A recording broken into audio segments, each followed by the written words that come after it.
แล้วนำเอาละอันองค์ความรู้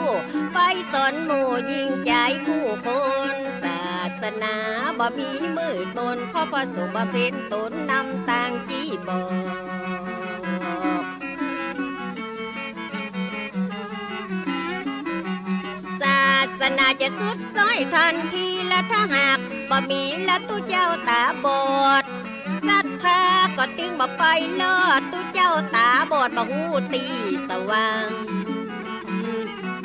ชีวิตตุเจ้าตาดีนำศรัทธาตาดีมือปีปันปีศาสนาก็ยังอยู่ศาสนาจะอยู่ยั่งยืนยงบ่ใจแต่พระสงฆ์ฝ่ายเดียวเท่านั้นช่วยกันทั้งสองฝ่ายนะจะต้องมีศรัทธาเจ้าบ้านช่วยกันดูแลอุปถัมภ์บ่ปล่อยให้พระสงฆ์องค์เน้นอยู่อย่างลำเค็ญอยู่อย่างลำพังศรัทธาต้องเป็นพลังช่วยกันทุกทางสองฝักสองฝ่ายช่วยกันเด้อพี่น้องศรัทธาเจ้าวัดไฟหินเป็นวัดเก่าวัดเดิมช่วยกันส่งเสริมบ่ฮือมองไม่สืบเจตนาของครูบาไว้เจริญรุ่งเรืองเหมือนในอดีตเดิมมาเหมือนกับสมัยครูบาศิลป์ปัญญามีครบทุกอย่างผลบุญที่พี่น้องเอาอาดูแลพระสังฆาส่งข้าวส่งน้ำ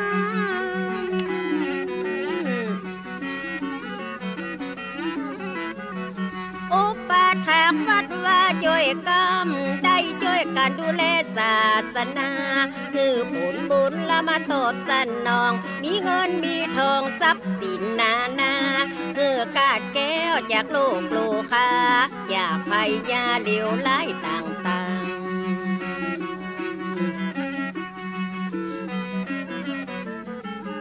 ขอคือกุศลผลบุญกินตานมาดลบันดาลดังคือสมไฟอ่างสมกรรมมักกรรมพัฒนานั้นคือสุขสมหวังดังใจมุ่งมาคันเนจะเลื่อนลุ่งเรืองอย่าได้หันเหสมดังคาดคะเนกูอันปัญญังบุญได้กำจูพุทธศาสนาสะต้อนปิกมารักษาพี่น้อ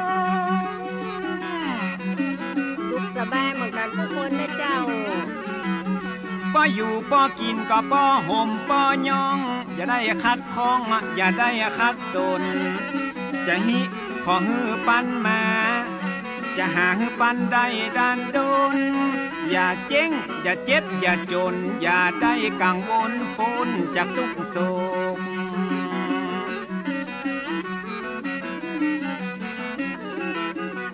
แม้นจะอยู่ขอฮือมีใจแม้นจะไปฮือมีโจกอย่าได้มีความทุกโศกอย่าได้มีโรคอย่าได้เจ็บอย่าได้ป่วยแต่นะบุญที่ได้ดูแลวัดว่าโบราณเปิ้นว่าอานิสงส์ยิ่งใหญ่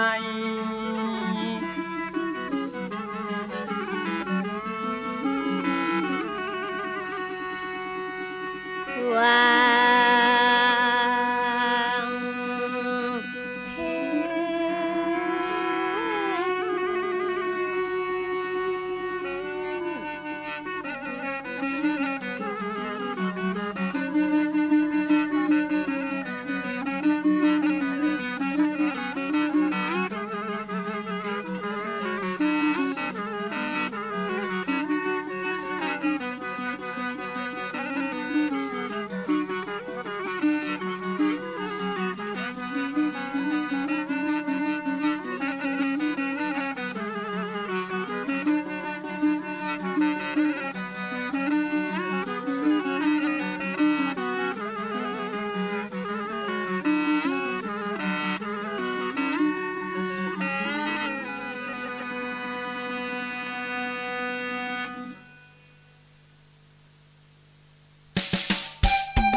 ส่งเสียงเลือนโนดังพอประมาณ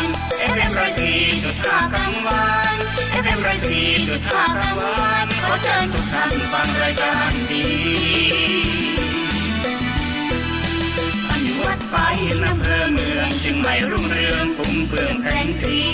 เป็นวิทยุเพื่อประเพณีเป็นวิทยุเพื่อประเพณีศึกษาวิถีพุทธศาสตร์และศิลป์ส่งเสริมวัฒนธรรมกันดีๆทั้งนั้นสุขสันต์ชีวินจากพระไตรปิฎกแท้ทั้งสิ้นจากพระไตรปิฎกแท้ทั้งสิ้นทั่วทั้งแผ่นดินได้ยินเสียงพระธรรม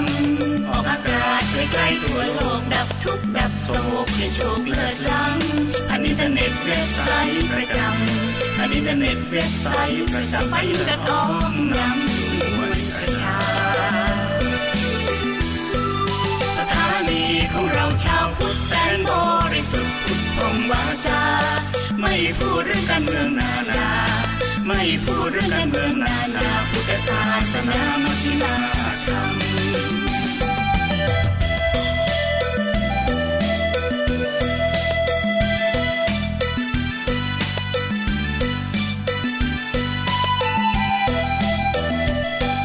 สถานีวิทยุสสวส่งเสียงเลือนโนดังพอประมาณ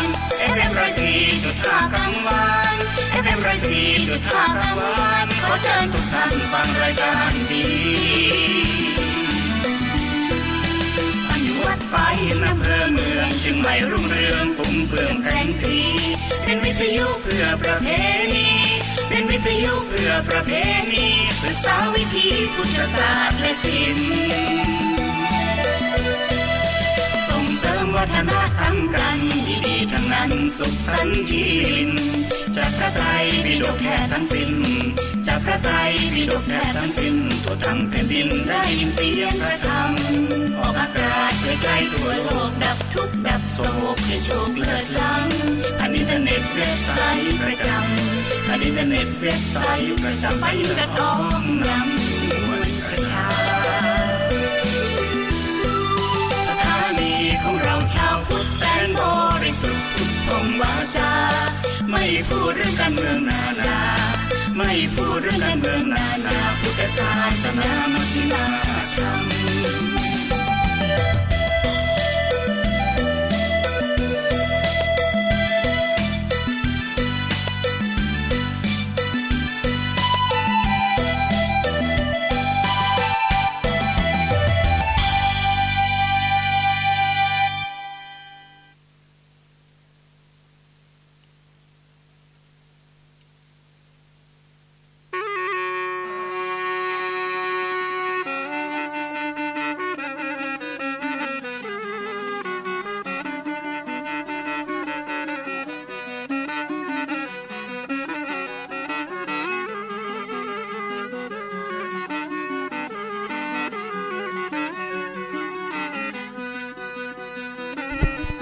ทดสอบ2 3 4 5 6 7 8 9 0ศรัทธาญาติโยมเด้อมาแล้วก็เข้ามาตั้งในหลายท่านด้วยกันกำลังทยอยมาเนาะแทบใต้ไวยสาองค์รัตนะแก้วเจ้า3ประการอันมีพระพุทธพระธรรมพระสังฆเจ้าไวยสาปรมีครูบาอาจารย์พระมหาเถระท่านพระครูสมุวิสุวัตวรเกจโจสมภารเจ้าอาวาสวัดไฟหินครูบาอาจารย์ผอ.คลื่นสีขาวท่านพระครูอภิวัฒนวิกรมเดินทางมาถึงแล้วศรัทธาญาติโยมท่านตุลุงชัยวัฒนาคเสโนท่านอาจารย์ตุลุงยองของศรัทธาพี่น้องต่างหลายก็เดินทางมาถึงแล้วเช่นกันศรัทธาญาติโยมอีพ่ออีแม่ต่างหลายที่ฟังรับฟังต่างสถานีวิทยุอยู่ที่บ้านที่จองขณะนี้เป็นเสียงออกอากาศถ่ายทอดสดจากทีมงานถ่ายทอดสดของวัดฝายหินซึ่งวันนี้มีกิจกรรมอย่างที่เฮาได้เกริ่นได้ได้จ้ากันไปหลายวันที่ผ่านมาว่าวันนี้เป็นวันประเพณี21 เมษายนเป็นประเพณีส่งน้ำครูบาเจ้าท่านเจ้าคุณอภัยสารทะสังฆปาโมกข์สังฆราชาล้านนาองค์แรก เจ้าคณะจังหวัดเชียงใหม่องค์แรกเป็นผู้ที่อุดมไปโดยปัญญากุลเฉลียวฉลาดในเรื่องของการห้ามการเรียนบาลีและก็การประพฤติวัดปฏิบัติธรรมสมถกรรมฐานวิปัสสนากรรมฐานครูบาเจ้าได้มรณภาพไป100 กว่าปีแล้วศรัทธาญาติโยมซึ่งปีนี้ก็เป็นอีกปีหนึ่งที่สานุสิทธิ์ศรัทธาญาติโยมทั้งหลายก็จัดงานส่งน้ำเนาะกับครูบาเจ้าซึ่งขณะนี้ตั้งสานุสิทธิ์ทั้งหลายก็ปากันไปตั้งขบวนเอารูปหล่อของท่านอาจารย์เนาะรูปเหมือนของครูบาเจ้าไปศรัทธาญาติโยมทั้งหลายสักการะบูชาสักการะส่งน้ำประวัติอยู่ในช่วงเทศกาล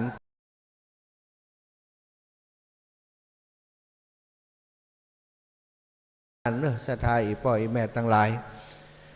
วันนี้มีกิจกรรมกิจการงานซ้อนเข้ามาอีกงานหนึ่งซึ่งก็เป็นงานสำคัญเหมือนกันนั่นก็คืองานมุทิตาในโอกาสที่ท่านอาจารย์ท่านพระครูสมุวิสุวัตวรกิจโจท่านอาจารย์เจ้าได้รับแต่งตั้งจากทางคณะสงฆ์ปกครองหลวงพ่อเจ้าคณะจังหวัดท่านอาจารย์มากินหัววัดเป็นสมภาร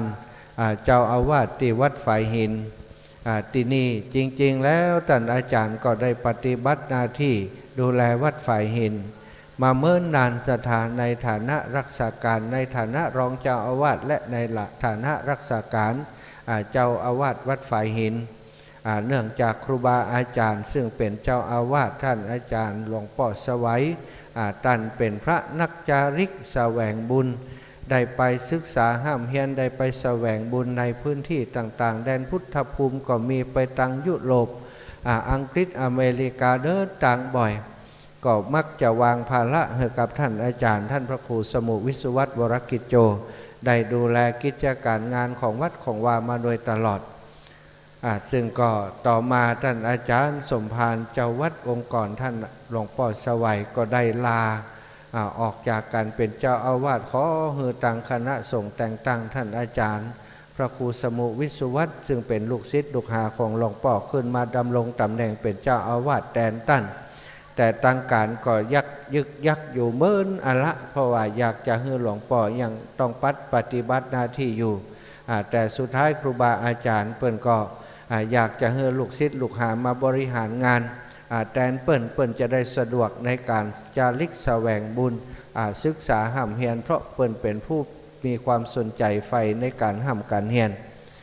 สุดท้ายทางคณะสงฆ์ก็หันความตั้งใจของหลวงพ่อเจ้าอาวาสองค์ก่อนแล้วก็หันถึงความรับผิดชอบที่ท่านพระครูได้กระทำตลอดมาเหมาะสมที่จะดำรงตำแหน่งเป็นสมภารเจ้าวัดเป็นเจ้าอาวาสที่วัดฝ่ายหินของเฮาที่นี่ก็เลยได้มีการแต่งตั้งมาสถานับตั้งแต่เปิ้นได้มอบตราตั้งแต่งตั้งให้เป็นเจ้าอาวาสมาก็เอามาเก็บเอากาดตั้งมาเก็บไว้บ่ได้ทำพิธีเฉลิมฉลองอย่างสักอย่างกำเตือนเนาะก็เลยนัดหมายกันว่าในวันนี้ก็มีงานอยู่แล้วมีงานส่งน้ำครูบาเจ้าอยู่แล้วก็เลยลวดทำพิธีอันเป็นมังคละเป็นมงคลให้กับสมภารเจ้าอาวาสองค์ใหม่เพราะวัดฝ่ายหินนี่บ่ใจเป็นวัดน้อยๆศรัทธาเป็นวัดใหญ่เป็นวัดที่สำคัญของเชียงใหม่ของเฮาเป็นวัดที่ตั้งมหาวิทยาลัยเชียงใหม่เนาะได้เป็นวัดของมหาลัยเป็นวัดของนักศึกษาก็ว่าได้ศรัทธาที่สำคัญวัดแห่งนี้ท่านเจ้าคุณอภัยสารทะสังฆปาโมกวัดฝ่ายหินได้ปฏิบัติสานคิดจำวัดอยู่ที่นี่เป็นเจ้าอาวาสเป็นสมภารเป็นสามเณรน้อยอยู่ที่นี่ศรัทธาวัดแห่งนี้มีแต่ตนบุญบังเกิดขึ้นที่นี่หลวงพ่อท่านเจ้าคุณอภัยสารทะสังฆปาโมกนั้นเปิ้นได้มรณภาพไปหลายปีดีดักแล้วศรัทธาญาติโยมตั้งแต่ปี 2457 เนาะปีนี้ก็นับบวกลบคูณหารก็100 ปลายปีแล้วศรัทธาญาติโยม หลวงพ่อเจ้าได้นำคณะศรัทธาญาติโยมปฏิบัติประพฤติวัดปฏิบัติธรรมตลอดถึงใจสถานที่ของวัดฝ่ายหินแห่งนี้เป็นโรงเรียนเฮียนบาลีเฮียนมูลกัจจายเฮียนอภิธานอายังต่างๆเพื่อแล้วก็ศึกษาพระไตรปิฎกท่านหลวงพ่อเจ้าท่านเจ้าคุณอภัยสารทะนั้นเป็นผู้ที่มีความรู้ตึงดันปริยัติตึงการปฏิบัติได้พบสิ่งที่เกิดจากการปฏิบัติคือปฏิเวทได้นำมาบอกกล่าวให้ศรัทธาญาติโยมตลอดถึงพระภิกษุสงฆ์องค์เนรมีตีอยู่วัดฝ่ายหินตีนีตลอดถึงสังฆมณฑลล้านนาของเฮาได้ห้ำได้เฮียนได้ประพฤติวัดปฏิบัติธรรมทำให้พุทธศาสนาในสมัยของท่านพระคุณท่านเจ้าคุณพระอภัยสารทะเจริญรุ่งเรืองศรัทธาญาติโยมสมัยนั้นเนาะก็การศึกษาอายังต่างๆบ่ได้เจริญแบบในสมัยนี้ก็ต้องอาศัยครูบาอาจารย์ผู้ใฝ่หู้ใฝ่เฮียนได้ไปค้นคว้าได้ไปศึกษาห้ำเฮียนและนำมาปฏิบัติเทียบเคียงแล้วถึงจะเอามาบอกกล่าวให้ศรัทธาญาติโยมทั้งหลายวันนี้เป็นวันที่หมู่เฮาทั้งหลายระลึกถึงคุณของพระมหาเถระเจ้าท่านเจ้าคุณอภัยสารทะสังฆปาโมกข์จะได้ร่วมกันประกอบพิธีทำพิธีสละสลงการวะนะระลึกถึงบุญคุณของท่านเจ้าในช่วงของตอนบ่ายตอนนี้ตังคณะศรัทธาได้นำขบวนอย่างต่างๆเนาะไปแห่แหนแต่เนื้อศรัทธาเพื่อจะให้พี่น้องต่างเมืองเชียงใหม่ของเฮาองค์ขลงในเมืองนี่เนาะตีแถววัดสวนดอกเนาะแถวหน้าวัดสวนดอกแห่มาตามเส้นทางมาสู่วัดฝ่ายหินผ่านตังกาดต้นขยอมเนาะมาที่วัดฝ่ายหินของเฮาศรัทธาอีพ่ออีแม่ที่อยู่ในเส้นทางนั้นเนอะจะไปส่งน้ำรูปเหมือนรูปหล่อของท่านเจ้าคุณอภัยสารทะสังฆปาโมกข์วัดฝ่ายหินก็เจริญปอนเจิญจวนอยู่แถวหน้าร้านห้างร้านของท่านอยู่แถวตีห่มตีเงาหน่อยเนอะช่วงนี้อากาศร้อนเนาะตะวันนี้ฝนตกก็ทำความชุ่มฉ่ำให้กับสถานที่จัดงานวัดฝ่ายหินของเขาพอสมควรวันนี้อากาศก็เย็นสบายเนอะที่ตังบนวัดฝ่ายหินของเขานี่บอกว่าเมื่อตอนอากาศจะร้อนก็แต่ตอนนี้นี่สบายอยู่ศรัทธาญาติโยมอีพ่ออีแม่เฒ่าแก่ทั้งหลายที่เดินทางมาถึงแล้วเนาะมาจับจองหาที่นั่งได้เนาะมาในศาลาการประเรียนที่นี่ที่เป็นศาลาประกอบพิธีก็เข้ามาที่นี่ได้ครูบาอาจารย์ท่านพระครูสมุวิสุวัตวรกิจโจอยู่ที่ในศาลานี้เนาะท่านอาจารย์พระครูอภิวัฒนวิกรมผอ.คลื่นสีขาวท่านอาจารย์เจ้าในฐานะเจ้าภาพเก้าเจ้าศรัทธาจัดงานให้ท่านอาจารย์พระครูสมุวิสุวัตวรกิจโจในครั้งนี้ตุลุงท่านพระสมุชัยวัฒนาคเสโนตุลุงยองท่านอาจารย์ก็ได้มาถึงแล้วเนาะสักสำลำสักจักกรรมเดี๋ยวจะให้ตุลุงได้พบปะกับศรัทธาพี่น้องหมู่เฮาเนอะอาตมานั้นตะวันนี่หลายรอบละเนาะได้จาเกี่ยวกับเรื่องของงานในวันนี้ก็จะเปลี่ยนคนถึงเรื่องนี้พ่องเนาะตุลุงมาแล้วก็จะให้ได้พบปะกับศรัทธาพี่น้องทั้งหลายงานบุญเนาะ2 คนพี่น้องอาตมากับตุลุงนี่จะทำหน้าที่เป็นประชาสัมพันธ์ของกลุ่มของเครือข่ายคลื่นสีขาวก็ช่วยกันกับครูบาอาจารย์เจ้าทั้งหลายศรัทธาอีพ่ออีแม่ทั้งหลายการทำงานในเครือข่ายคลื่นสีขาวการเผยแผ่พระพุทธศาสนาพระธรรมคำสั่งสอนได้ทำกรรมเป็นหมู่เป็นคณะสงฆ์โดยมีท่านอาจารย์พระครูอภิวัตเป็นเป็นประธานร่วมกับครูบาอาจารย์อย่างหลวงพ่อทางเมืองฝางพระครูสุจิตานุรักษ์หลวงพ่อเจ้าก็เป็นเป็นกกทางเมืองฝางท่านหลวงปู่ท่านพระครูปฏิพันธ์ธรรมทินและหลวงปู่พระครูนิวิทย์ศิลสังวรครูบาอาจารย์เจ้าก็เป็นเป็นกกทางเวียงป่าเป้าท่านอาจารย์ครูบาอาจารย์ที่ทางเมืองเชียงใหม่ก็มีท่านพระครูสมุวิสุวัตวรกิจโจซึ่งเป็นผอ.สถานีวิทยุ104 1.50 เมกะเฮิรตซ์โดยปัจจุบันดำรงตำแหน่งเป็นเจ้าอาวาสวัดไฟหินโดยก็ได้เป็นผู้ประสานงานให้กับเพื่อนสีขาวของเฮาในฝั่งของในเมืองเชียงใหม่เนาะทางดอยสะเก็ดก็มีตู้ลุงแดงเนอะท่านอาจารย์พระครูชลทานพิทักษ์ก็อยู่ทางดอยสะเก็ดเป็นกระบอกเสียงทำหน้าที่อยู่ในพื้นที่ดอยสะเก็ดเผยแผ่พระธรรมคำสอนร่วมกันก็ได้จัดรายการตั้งสถานีวิทยุในเครือข่ายของเฮาโดยในเชียงใหม่มีหลายรูปหลายองค์ศรัทธาโดยเฉพาะที่ตังอำเภอดอยหล่ออำเภอดอยหล่อซึ่งเป็นอำเภอที่ครูบาอาจารย์เพิ่นอยู่กันหลายรูปหลายองค์วันนี้ก็จะเดินทางมาร่วมงานหนึ่งในนั้นเนาะก็มีท่านพระครูสุเมธธรรมเสวีท่านอาจารย์สมหวังเนาะ AIS เปิดอ๋อล่ะเจริญปอนเจ้าโยมพี่พิสมัยเนาะอ๋อจำเสียงได้ละโยมพี่มาก่อนวันนี้โยมพี่ไปได้ไปส่งข้าวไทยลาบขาเจ้าอ๋อเจ้าโยมพี่บ่เป็นอย่างเนาะแต่ว่าจะมีไอ้หนึ่งไปรับแม่คือไปนะเจ้าอ๋อเจ้าโยมพี่ฟังอยู่เนาะตอนนี้เสียงชัดเจนดีเนาะที่บ้านชัดเจนดีเจ้าเราส่งเสียงมาหากันก็มีกำลังใจแล้ววันนี้เสียงแข็งแรงดีนี่บ่เป็นวัดเป็นไอแล้วก็เป็นเจ้าบ่เป็นคือเติงหานึกว่าจะปะอีปีวันนี้เนอะบัดได้ไปเนาะบัดได้ปะกันสกรรมปะกันตั้งเสียงก็เหมือนได้หันหน้าแล้วเนาะ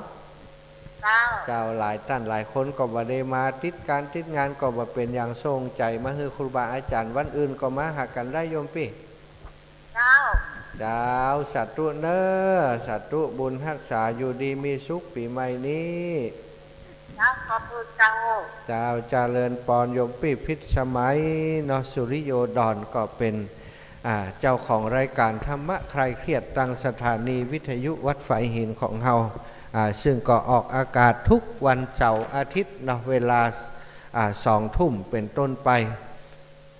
ก็เป็นรายการที่มีศรัทธาญาติโยมติดตามอยู่นักอยู่หลายเนอะเปิดจัดรายการเป็นการทอล์กโชว์สนทนากันมีกิจกรรมได้เล่นได้สนุกสนานกันก็เป็นรายการที่ดีเอาหลวงตามาให้กำลังใจสงสัยจะมาก็นี่หลวงตาเนี่ยถวายความเคารพครับหลวงตาไหว้สาโอ้ยให้สมาทานดีเนาะครับผมให้รายการของวัดไฟหินเข้าท่าดีโอ้ดีแล้วเข้าใจอู้นะคนอู้เป็นนะเนาะครับขอบคุณครับหลวงตาพูดอย่างนี้ดีอาจารย์ขอบคุณเมตตาของหลวงตาครับครับผมนี่ว่าผมเป็นก็ไม่ค่อยจะไหวแล้วตอนนี้มันเจ็ดแล้วครับหลวงตาครับจ้าไม่ได้ถ้าเกิดปีแน่นะไม่รู้ทำไม่ได้แต่ว่าไม่ตรงไงครับผมหลวงตาเราทะเบียนบ้านไม่เกิดนี่มันไม่ไปเราทะเบียนบ้านมาไปเกิดนะแต่มันไม่ใช่รายการผิดนะครับมีแขวงก็ไม่ค่อยจะสมัยก่อนไม่ค่อยจำนี่เนาะครับหลวงตาครับสมัยไป50-60 ปีเพื่อเป็นเรื่องจากการเกิดไม่ค่อยมีคนแจ้งเลยเดี๋ยวนี้เขาแจ้งหมดทุกเวลาครับหลวงตาครับนี่อาจารย์นี่นะรายการที่อาจารย์รายการหลวงพ่อวัดไอ้หินนะครับผมดีมากผมฟังอยู่ครับผมถวายความเคารพไว้สาหลวงตาครับพุทธอุทยานเชียงใหม่เนาะก็เป็น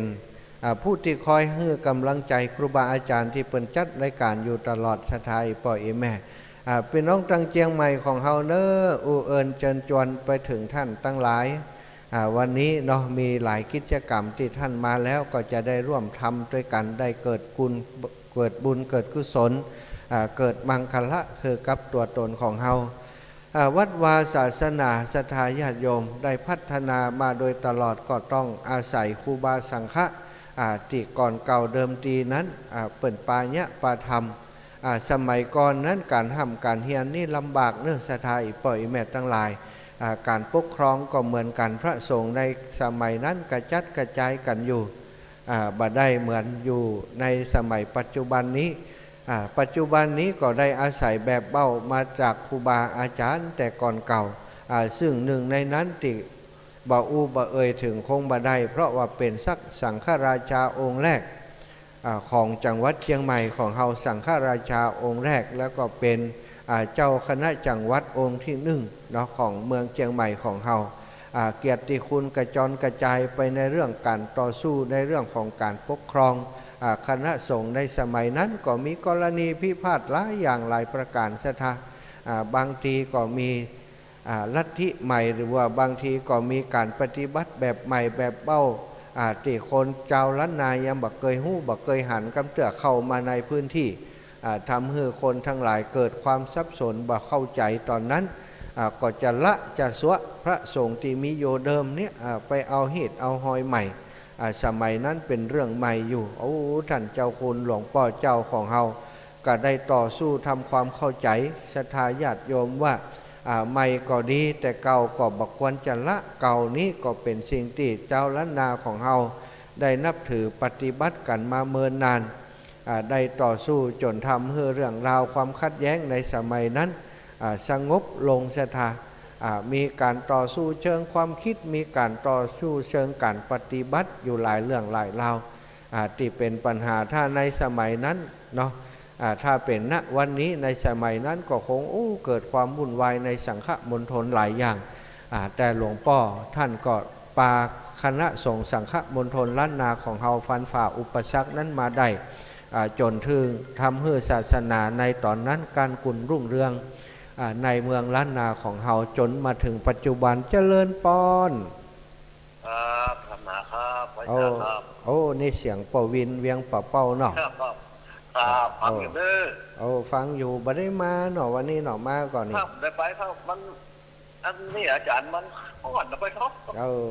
บัดเดียวรถติดเองนะรถตู้เมืองป่าเป้าติดแอร์หมดเลยติดการติดงานบ่เป็นอย่างเนื้อปอนเนอะช่วงนี้ก็งานนักงานหนาเนาะปีใหม่นี่งานสัปปะสติสาธุป่อสาธุบุญรักษาป่อเนอะอยู่ดีมีสุขอยู่ดีมีสุขอีกป่อเวียงป่าเป้าก็มากันหลายอีกป่อวันนี้ตุลุงหลวงปู่ของเฮาหลวงปู่พระครูปฏิภาณธรรมทินท่านอาจารย์มหาเสาแก้วเนาะรูปอื่นๆบ่ได้เช็คว่ามีไผมาพ่องแต่หลวงปู่ยืนรักอยู่แล้วเพราะนิมนต์เป็นสงฆ์พิธีตัวแล้วก็หลวงปู่เอาโรงทานเป็นน้ำบะเป้ามาเนอะศรัทธาพี่น้องบ่ได้กินไอติมเวียงปะเป้าวันนี้หลวงปู่ว่าอากาศร้อนกว่าไปถึงปุ้นมันจะละลายหมดนี่นะก็บ่ได้เอาไอศครีมมากุเตือหลวงปู่จะเอาไอศครีมกาข้าวจีกาเนาะวันก่อนนี่ไปเหล่ามนทาก็เอาไอติมไปเอาข้าวจีไปตู้คนตั้งหลายติดอกติดใจครับศรัทธาญาติโยมทยอยมากันแล้วเนอะเข้ามาเนอะอีแม่จากตั้งใด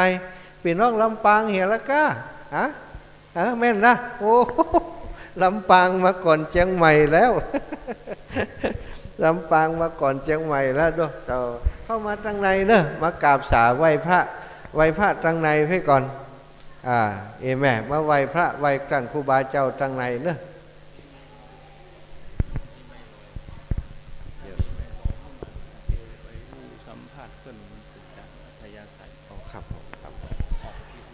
ตั้งทีมงานเนอะ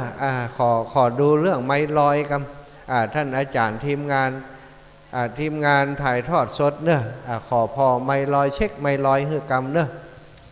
ตอนนี้ศรัทธาญาติโยมมาตอนเจ้านี่จะได้ถามกันว่าลุกที่ไหนตั้งใดมาพ่อง ตื่นกี่โมงเนาะอีแม่เข้าห้องน้ำห้องท่าก่อนเนอะเดี๋ยวเข้ามาไหว้พระไหว้สาพระตั้งในเพ่ไหว้สามากราบพระตั้งในศาลาเพ่เนอะครูบาอาจารย์ท่านอาจารย์พระครูอภิวัฒนวิกรมกลับมาแล้วศรัทธาบางคนบหันหน้ากำเตือวันนี้อากาศปลอดโปร่งก็จะได้ปะครูบาอาจารย์แต่เจ้าเลยทีมงานถ่ายทอดสดเนอะขอเช็คไมค์ลอยฮื้อกำบอกว่าไมค์ลอยอยู่ตั้งใดขอเช็คไมค์ลอยฮัลโหลฮื้อกำเนอะจะได้อุจาทักทายกับศรัทธาญาติโยมที่เพิ่นเดินทางมาถึงแล้วอีแม่มาเข้ามาตั้งในเพื่อก่อนมากราบพระประธานก่อนมากราบพระประธานก่อนเดี๋ยวก่อยไปหาอาจารย์กราบพระประธานก่อนอันบันปงไต บ้ายบัวเร็วใช้อุดบันปงไตเอาเข้าไปกราบพุดไปตั้งหน้าพุดไปหน้าโต๊ะหมู่พุดอีแม่ไปกราบนี่ไก่ไปพุดโต๊ะหมู่พุดไปโต๊ะหมู่พุดหน้าโต๊ะหมู่พุดเลยไปหน้าโอ้หันละไปเลยไปพุดอีแม่ตาโต๊ะเจ้ามาแล้วอีแม่กราบพระเดี๋ยวจะฮื้อได้ปะ วันนี้ได้หันครูบาอาจารย์แล้วดีใจเนาะเฮาก็ดีใจเนื่อมาเตรียมงานท่าพี่น้องบันปงไตนะครับนอนประวัติรับเนอะท่านพระครูสมุวิสุวัตวรกิจโจอยู่ที่ไหนพี่น้องบันปงไตมาแล้วเนอะบ่เป็นอย่างอีแม่นั่งเก้าอี้นั่งเก้าอี้นั่งเก้าอี้สากลับเอาไว้ในอกกันนั่งเก้าอี้พุ่นเลยนั่งเก้าอี้พุ่นเลยพุ่นละเก้าอี้พุ่นกลับนี่เข้าไปนั่งเก้าอี้ไอ้แม่หลักเก้าอี้ไปโดยไปนั่งกลับนั่งไหวสาหัสดีกาทุกปีนุ่มเช็คไม้ลอยฮือผมกำไม้ลอยอยู่ไหนเช็คมาตีนั่งโต๊ะใส่แว่นนั่นท่านอาจารย์ของเฮาพระครูอภิวัฒนวิกรมลูกเจ้าได้หลายลูกขวายได้น้อยลูกเน้อไผว่าเป็นคนเท่าไม่พอเหียไผว่าอีแม่หลักเก้าอี้ไปนั่งนั่งเด้อเข้าไปหาไปจ่าสาธุอีปอดีละมาเจ้าสบายใจมาเจ้าน่ะสบายใจมันเย็นสบายดีเป็นน้องจากเมืองอันลูกไหนมากันก็บัดเดียวนี้มาไกลๆแม่แม่มาไกลๆบัดเดียวนี้เปิดฟังกันทั่วเมืองเชียงใหม่นี่นะเปิดใครฮู้ได้กะบัดเดียวนี้จะขอสัมภาษณ์น้อยหนึ่งเป็นน้องลูกตังใดมาลูกตังใดมากันกี่คนมากันกี่คนกำเลยเอามาไกลๆปักอีแม่เจอไอ้ยังลูกตีไหน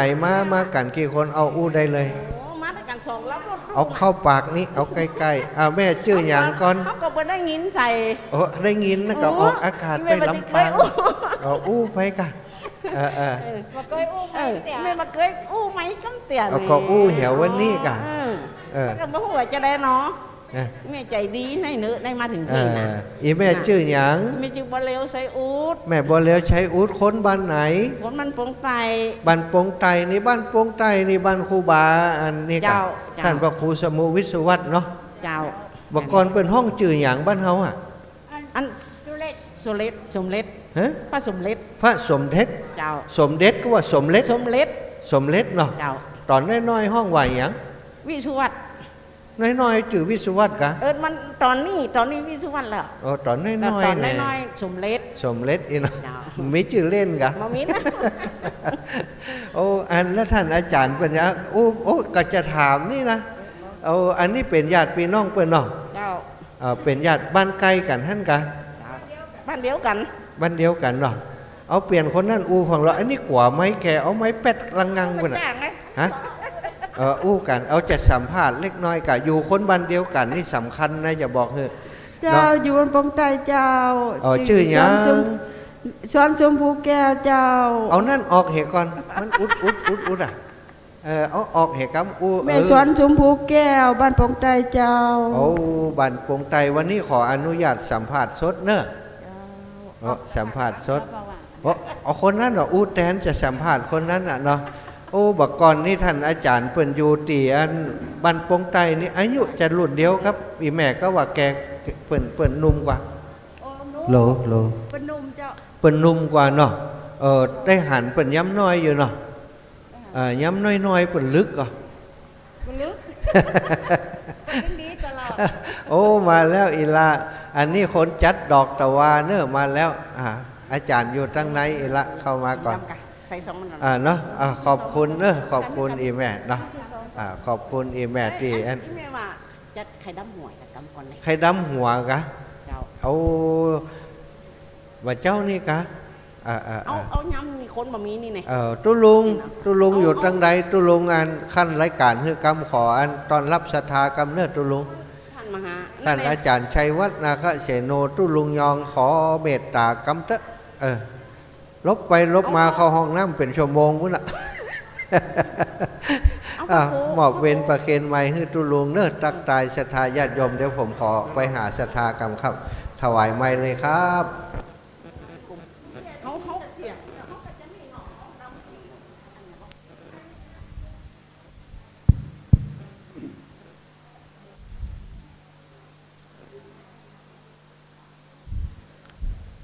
ขอความนอบน้อมแด่พระรัตนตรัย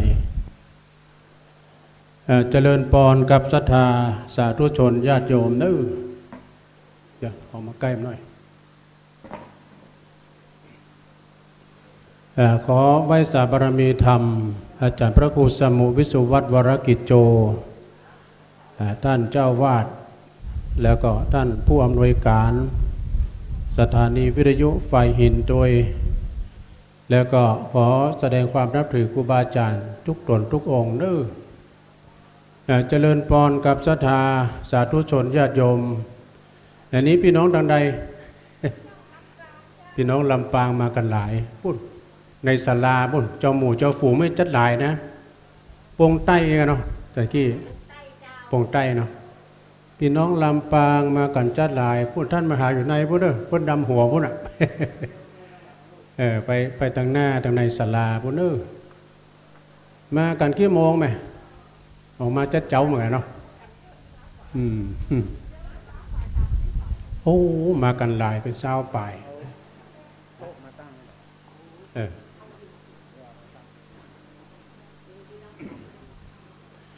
เข้าไปทางในพระแม่เข้าไปทางในศาลาไปไหว้พระนพธรรมกราบพระกับเจ้าแล้วก็กราบพระสงฆ์องค์สังฆเจ้าโดยเมตตาบารมีธรรมอาจารย์ท่านพระครูอภิวัฒนวิกรมวันนี้ตุลุงก็ได้มาโดยเปิ้ลนะเนาะ อาศัยรถเปิ้ลมาแล้วก็ร่วมทำบุญมุทิตาไปเป็นที่เรียบร้อยโอ้วันนี้อากาศมันก็ตอนนี้มันเย็นเพราะเนาะวันนี้ว่าฝนตกมันนักเลยนะท่านมหาว่าฝนตกก็พอดีตกก็พอหลายอยู่แล้วก็อากาศก็ยังบ่เย็นแต่เตื้อเนาะฝนก็ตกแล้วก็ลมโดยหรอพี่น้องทางบ้านเกิดของท่านพระครูก็มากันหลายพี่น้องทางปงใต้ปงคกพี่น้องทางลำปางตอนนี้เพิ่นมากันเจ้ามาก่อนพี่น้องบ้านเฮาก่อน ตอนนี้ที่ศาลานี่เพิ่นแปลงครัวสืบจัตตาต่างบนแล้วก็มีตาข่ายสืบจัตตากันหมดศรัทธาญาติโยมทั้งหลายแต่ที่กำลังเดินทางมาก็ดีเนาะศรัทธาญาติโยมที่เดินทางมาเอาโต๊ะมาตั้งนี่กันเอาตั้งนี่ก็ได้เนาะตั้งนี่แหละตั้งเนาะแบ่งโต๊ะแบ่งตังกันด้วย โอ้แม่ทองคำ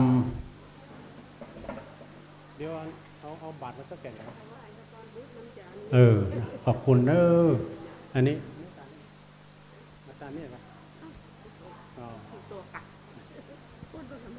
ขอบคุณหลายๆที่เพิ่นสักเก้าดำหัว เจริญพรนะแม่ลำปางเนาะพี่น้องลำปางก็มากันหลายตามมัธยาศัยกันถ้าอยากกินข้าวก็กินได้เพราะว่าตอนนี้ก็ศรัทธาก็กำลังทยอยกันมาทั้งบนนี่ก็สถานที่ก็กว้างก็มีกีดก็มีมันมีหลายที่สถานที่จอดรถนะทั้งลุ่มก็มีทั้งบนก็มี มีกันหลายที่โดยเฉพาะก็เครื่องเสียงนี่มีรอบทิศทางมีไปโมดเนาะได้ยินทุกที่พี่น้องลำปางก็ตามมัธยาศัยที่กำลังเดินทางมาเนาะ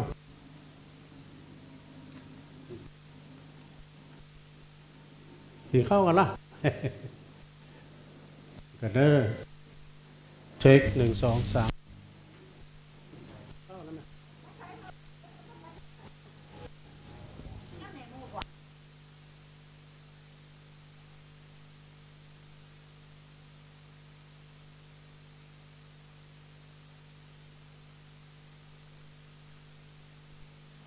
ก็เดียวกันเด้อซอหาตีก่อน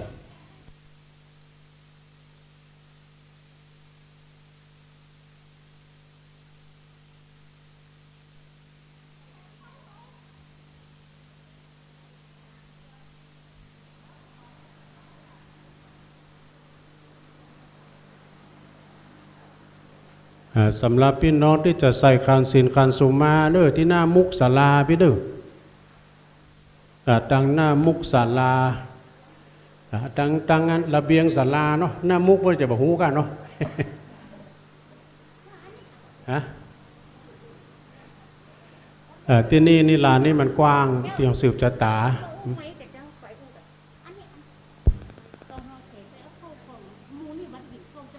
เออ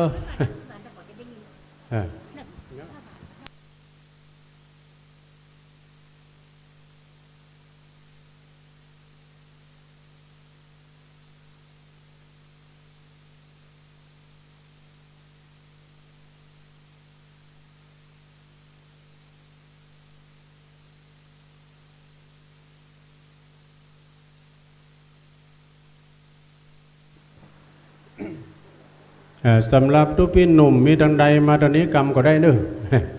มีเรื่องปรึกษาหน่อย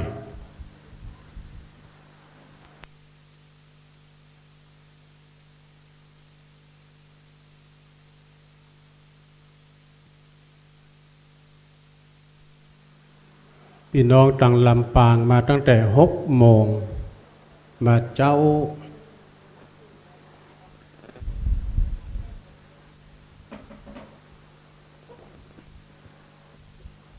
ศรัทธาที่มาแล้วก็ดีก็เจิญเข้ามาทางในพี่น้องลำปางเพิ่นมาเจ้าตั้งแต่6 โมงวะเดี๋ยวแม่ชีต้อนรับเพิ่นกำแม่ชีต้อนรับพี่น้องลำปางกำไปหาอีแม่ฮะหรอถามแม่ชีก็ได้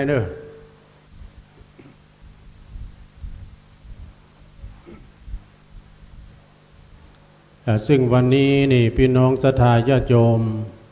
จะร่วมทำบุญมุทิตาสักการะแล้วก็จะมีการสรรสลงยังอัฐิสมณะรูปเหมือนของท่านครูบาอภัยสัลทะเพิ่นก็อดีตนั้นเพิ่นเป็นเจ้าอาวาสวัดฝ่ายหินแล้วก็อดีตนั้นก็เป็นเจ้าคณะจังหวัดเชียงใหม่โดยที่ท่านพระมหาได้อู้ไปตะกี้เนาะฉะนั้นก็วันนี้ศรัทธาญาติโยมทั้งหลายจะเป็น2 งานเนาะจะเป็น2 งานตอนนี้ศรัทธาญาติโยมงานนี้ก็มีพี่น้องศรัทธาญาติโยมเฮาได้มาร่วมมุทิตาสักการะพี่น้องศรัทธาที่มาแล้วก็ดีจะร่วมมุทิตาสักการะแล้วก็ร่วมสืบโบราณจตาด้วยกันรับวันปีใหม่วันนั้นอีแม่ผมได้มาสักกรรมวันที่9นะก็จัววันนี้นึกจัววันนี้ครูบาอาจารย์ก็กำลังมากันทางงานท่านพระครูสุมเมธธรรมเสวีสายใต้นี่เกือบจะมาถึงแล้วนึกนะโดยเมตตาบารมีธรรมอาจารย์พระครูสุมเมธธรรมเสวีท่านพระครูกัลยาณปราโมทย์ท่านพระครู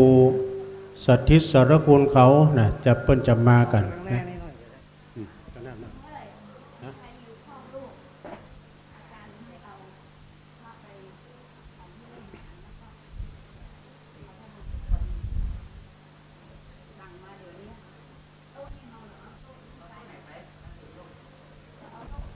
ก็มีอย่างก็ติดต่อทุกพี่หนุ่มมันก็ได้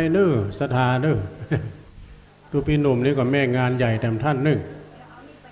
ก็ขอบคุณทางศรัทธาแล้วก็ทางทุกพี่เจริญโดยมาได้มาตะวาแล้วทุกพี่เจริญโจติธรรมโมปูนทางเมืองฝางก็มาช่วยยกเอาโต๊ะนี้ไปเนาะนะพ่อจานยกเอาโต๊ะที่นี่ไปครูบาอาจารย์จะได้ฉันเนาะไปฉันในวิหารแต่ตุ้ลุงก่อนนี้เรียบร้อยแล้วนะตอนเพลเนาะตอนเพล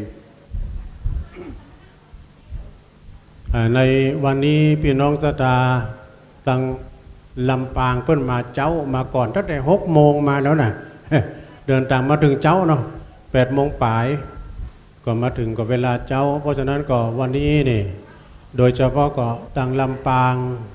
เดือนที่แล้วนี่กันเนาะเดือนก่อนนี่กันเนาะโยมพ่อของอาจารย์พระครูสมุวิสุวัฒน์วรกิจโจเพิ่นได้เสียงบุญไปก็กำลังไปกินไปตานกันเนี่ยเนาะ วันนี้ก็มาถึงงานวัดฝ่ายหินซึ่งก็เป็นงานที่มีประจำปีแล้วก็ปีนี้เป็นกรณีพิเศษโดยที่ต่างคณะสงฆ์ลูกศิษย์ลูกหาของอาจารย์พระครูเนาะก็จะมีการฉลองอายุวัฒนมงคลสืบชะตาแล้วก็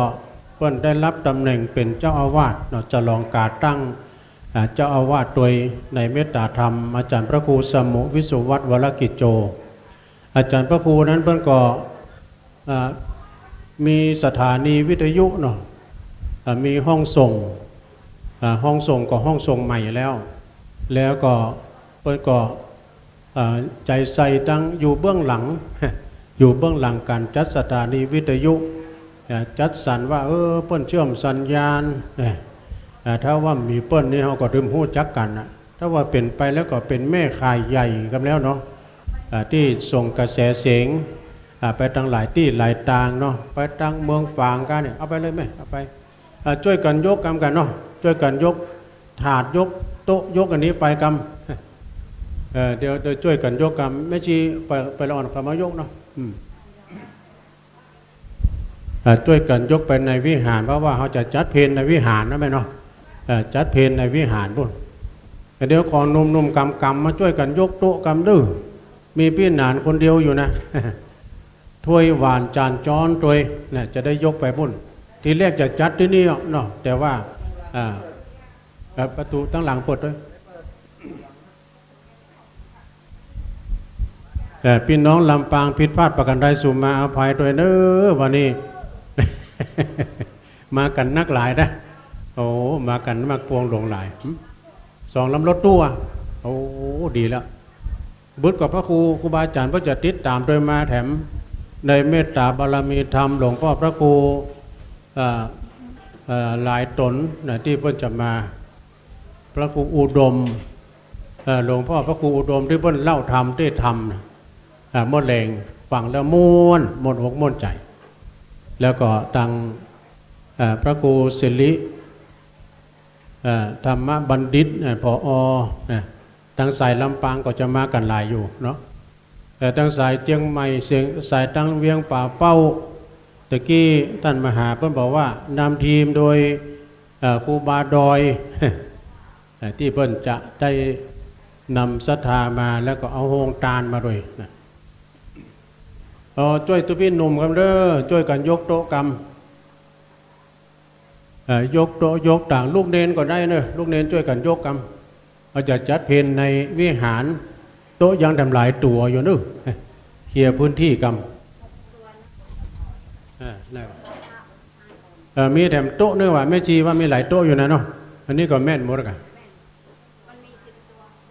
มี10 ตัวด้วยกันขอแรงอาจารย์สมัครหน่อย แรงดี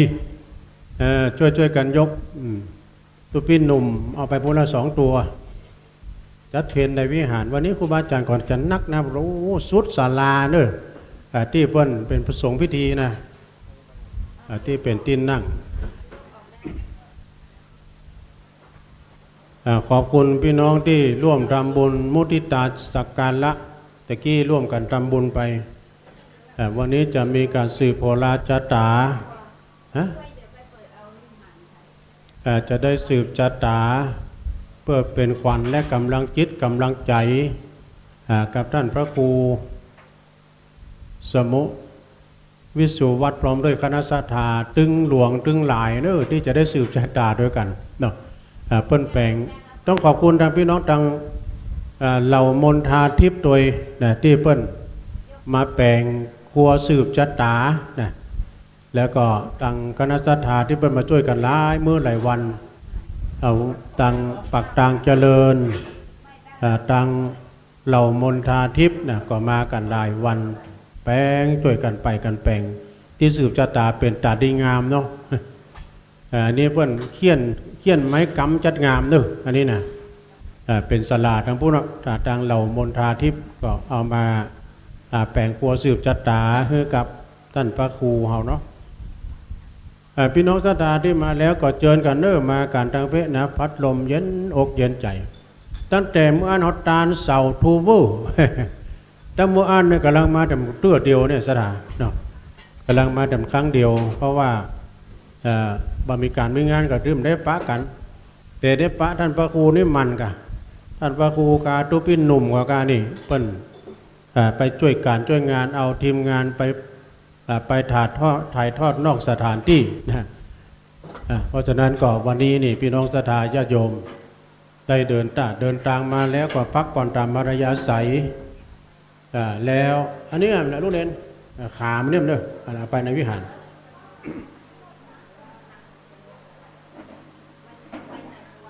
จัดโต๊ะตั้งมานั่งไว้เป็นที่เรียบร้อยเนาะศรัทธาญาติโยมทั้งหลาย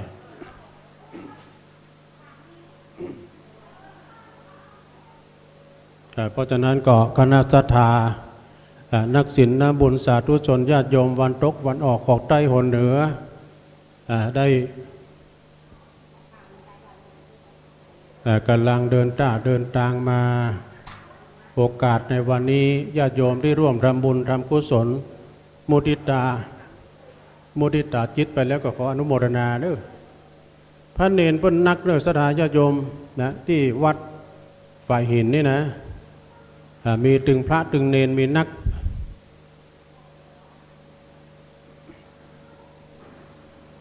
ได้มาศึกษาห้ำเฮียนจบไปเป็นรุ่นไปสำหรับพระเนรอาจารย์พระครูเพิ่นก็ส่งเคราะห์นะส่งเสริมในการศึกษาที่พระภิกษุสามเณรนะได้เข้ามาศึกษาห้ำเฮียนตึงตังโลกตึงตังธรรมเพราะว่าวันนี้ก็ศรัทธามาร่วมทำบุญทำกุศลก็มีการส่งเสริมกันนะส่งเสริมการทำบุญนะส่งเสริมทำบุญส่งเสริมทุกสิ่งทุกอย่างนะเอาละตอนนี้พี่น้องศรัทธากำลังเริ่มทยอยกันมาเด้อในวันละโอกาสปีใหม่ที่ผ่านไปแต่ว่าถ้าผ่านไปก็ยังผ่านเด้อเนอะยังมีกิจกรรมสะเก้าดำหัวกันเป็นที่โดยบางทีก็สะเก้าดำหัวตั้งคนบ้านบอกว่าจะเป็นคารวะญาติโยมเนี่ยบอกว่าจะเป็นศรัทธาป้อหลวงกำนันนี่ก็ยังมีการสลงสะเก้าดำหัวกันอยู่ยังเป็นเทศกาลอยู่เนาะในปีใหม่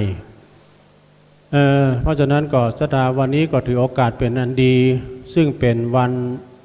ศุกร์โดยวันนี้วันที่21คือพี่น้องศรัทธาญาติโยมอยู่ต่างบ้านต่างจองได้ฟังการถ่ายทอดเสียงก็ดีแล้วก็ได้ฟังกันต่างบ้านต่างจองที่กำลังเดินทางมาก็มีเนาะถึงสมณศรัทธาและก็มหาโมฬศรัทธาตึงไปในตึงไปนอกก็กำลังทยอยกันมาบนวัดฝ่ายหินนี้มีต้นไม้ใหญ่ไม้สูงมีสถานที่ร่มรื่นแล้วก็เป็นเนินเป็นดอยเห็นน้อยคล้ายๆกับวัดม่อนฤาษีนะจะว่าสูงก็บ่สูงนะมันทะเลินไปแล้วก็มีถาวรวัตถุวิหารโบสถ์โบสถ์อย่างต่างๆเป็นสัดเป็นส่วนแล้วก็วัดฝ่ายหินนี้เป็นวัดอยู่ในอุปถัมภ์ของมช.ตัวนี้นะเนาะเพราะว่าทางครูบาอาจารย์เพื่อก็มาใจเวลามาทำบุญกาขึ้นวัดสร้างวาเพื่อก็มากันที่นี่เนาะอยู่ในเขตของมหาวิทยาลัยเชียงใหม่มช.เขาเนี่ยนะเพราะนั้นก็ศรัทธาญาติโยมทั้งหลายสถานที่ตึงนอกตึงในนี่กว้างตึงมช.ตึงในวัดเนี่ยเป็นสถานที่กว้างแล้วก็พระเนนก็นักโดยก็พระเนนนี่ประจำอยู่ที่นี่ก็มีน้อยเนาะนอกจากนั้นก็นักเรียนที่เพิ่นมาเรียนหนังสือเป็นพระเป็นเนนเนาะมาศึกษาห้ำเฮียนจบไปเป็นรุ่น ด้วยความอุปถัมภ์ทรงห้ามทรงเฮียนเนาะทางอาจารย์พระครูเฮาบอกว่าวัดใดก็ตามถึงบ้านนอกบ้านนาทางใดก็ตามถ้าว่าพระเนนมาพักอาศัยก็อาจจะได้ทรงห้ามทรงเฮียนซึ่งขณะปัจจุบันนี้พระเนนนั้นก็น้อยไปเขี่ยมไปเหมือนกันเนอะเอามาพอนี่นะพระเนนเขาก็เขี่ยมไปแต่ละวัดแต่ละว่าปีนี้เนี่ยกัดเรื่องขึ้นมาน้อยเพื่อมีการบวชเนนภาคร้อนกันคราวแล้วเนี่ยมันก็สถานการณ์โควิดพ่องวิทย์กันไปหลายปีกันเนาะการบวชเนนปีนี้รู้สึกว่ากระเตื้องขึ้นมาพ่องเนอะก็จะมากระจายอยู่ตามวัดตามวาศึกษาห้ามเฮียนวัดวาอารามเขาก็จะมีพระเนนขึ้นมาแถมหลังจากที่ว่าห่างเหินกันไปด้วยสถานการณ์ที่เขาได้บวชกันไม่ได้บวชพระบวชเนนบวชภาคร้อนปีนี้ก็มีหลายที่ที่เพิ่นบวชเนนภาคร้อนกันก่อนละอ่อนเขาก็มาเขี่ยมไปนะเนาะโรงเรียนก็ยุบกันเป็นที่เหมือนกันนะแต่ว่าโรงเรียนน้อยนี่ก็อาจารย์ท่านพระมหาสมชาติเนี่ยเพิ่นก็เดินทุดงนะเพื่อความอยู่รอดของโรงเรียนนะอันนี้ก็ทางอาจารย์ท่านมหาเพิ่นก็จะไปเดินทุดงแถมเนาะเอาอนุโมทนากับท่านมหาด้วยเนอะ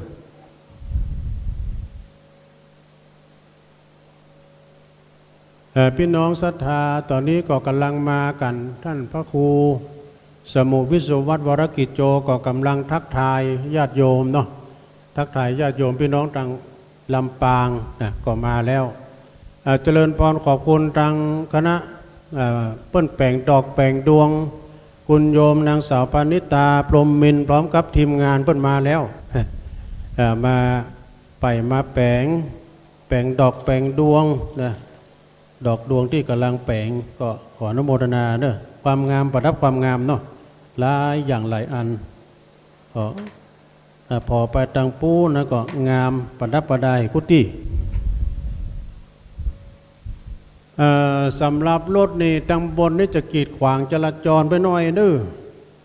สำหรับรถลาเพราะว่าสถานตังบนนี่ก็ผู้ไปแล้วก็เหมือนกับวัดพระธาตุดอยน้อยวนเข้าวนออกเหมือนกันนะสถานที่มันก็แคบหน่อยแต่ไปมาก่อนก็ได้เปรียบนั่นเนาะถ้ามาทีหลังก็คงจะได้วนไปจอดทางลุ่มจ้ะทางชลบอปปลเพื่อจะจัดแจงรถเนอะวันนี้ก็รถก็จะมากันนักซึ่งเดี๋ยวนี้ก็รถตู้2-3ตู้ทางลำปางก็เดินทางมาเดี๋ยวก็รถตู้ของพระภิกษุของครูบาอาจารย์ทั้งสายใต้เนาะในเมตตาบารมีธรรมอาจารย์พระครูท่านพระครูสุเมธธรรมเสวีพร้อมกับคณะของเพิ่นก็กำลังเดินทางมาก็เดี๋ยวก็ถึงแล้วเนาะเพิ่นว่าเพิ่นจะออกวัดมา8 โมงไว้ว่ะรถเพิ่นมันวยเนาะรถใหม่ก็เดี๋ยวก็คงถึงอ่ะถ้ารถบัดติดนะเจริญเนอสถานที่กำลังมาก็ดีนะกำลังเดินทางมาจะมาไหว้พระนพธรรมตั้งในหรือว่าถ้าใครที่มีดอกไม้มาจะเอาดอกไม้มาใส่ขันศีลขันสูมาใส่ขันแก้วทั้ง3ที่บนระเบียงศาลาทางบนนี่เนอะนะ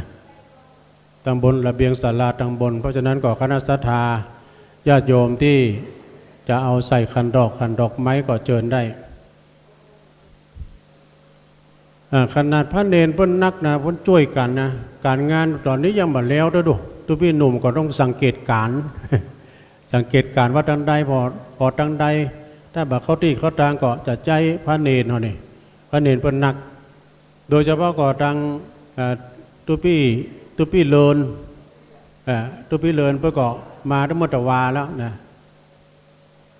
ก็ได้มาช่วยงานในฐานะที่ว่าเป็นทีมงานฝ่ายหินเหมือนกันนี่ดู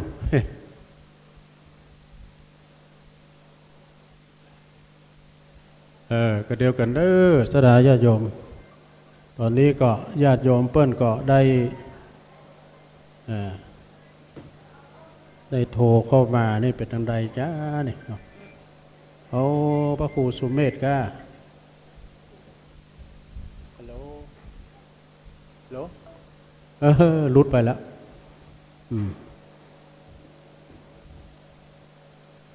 ก็เดี๋ยวก็คงจะเดินทางมาถึงคณะศรัทธาที่จัดใจห้องน้ำห้องสุขาก็ทางปูน มีหลายที่มีหลายแห่งด้วยกันวันนี้ก็เราก็จะได้สรรสลงส่งน้ำอธิธาตุของครูบาอภัยสารทะเปิ้นก็เป็นอดีตเจ้าอาวาสวัดไฟหินเฮาแล้วก็อดีตเป็นเจ้าคณะจังหวัดเชียงใหม่รุ่นแรกเลยเนาะสดาเนาะตามที่เปิ้นเขียนไว้นี่นะจากนั้นก็สดาญาติโยมก็เดียวเขาก็จะได้สรรสลงส่งน้ำกันโอ้ญาติโยมทางใดมาเจริญปอนตอนนี้ก็ห่มเย็นแล้วก็มีพัดลมในมีทุกที่เนาะพัดลม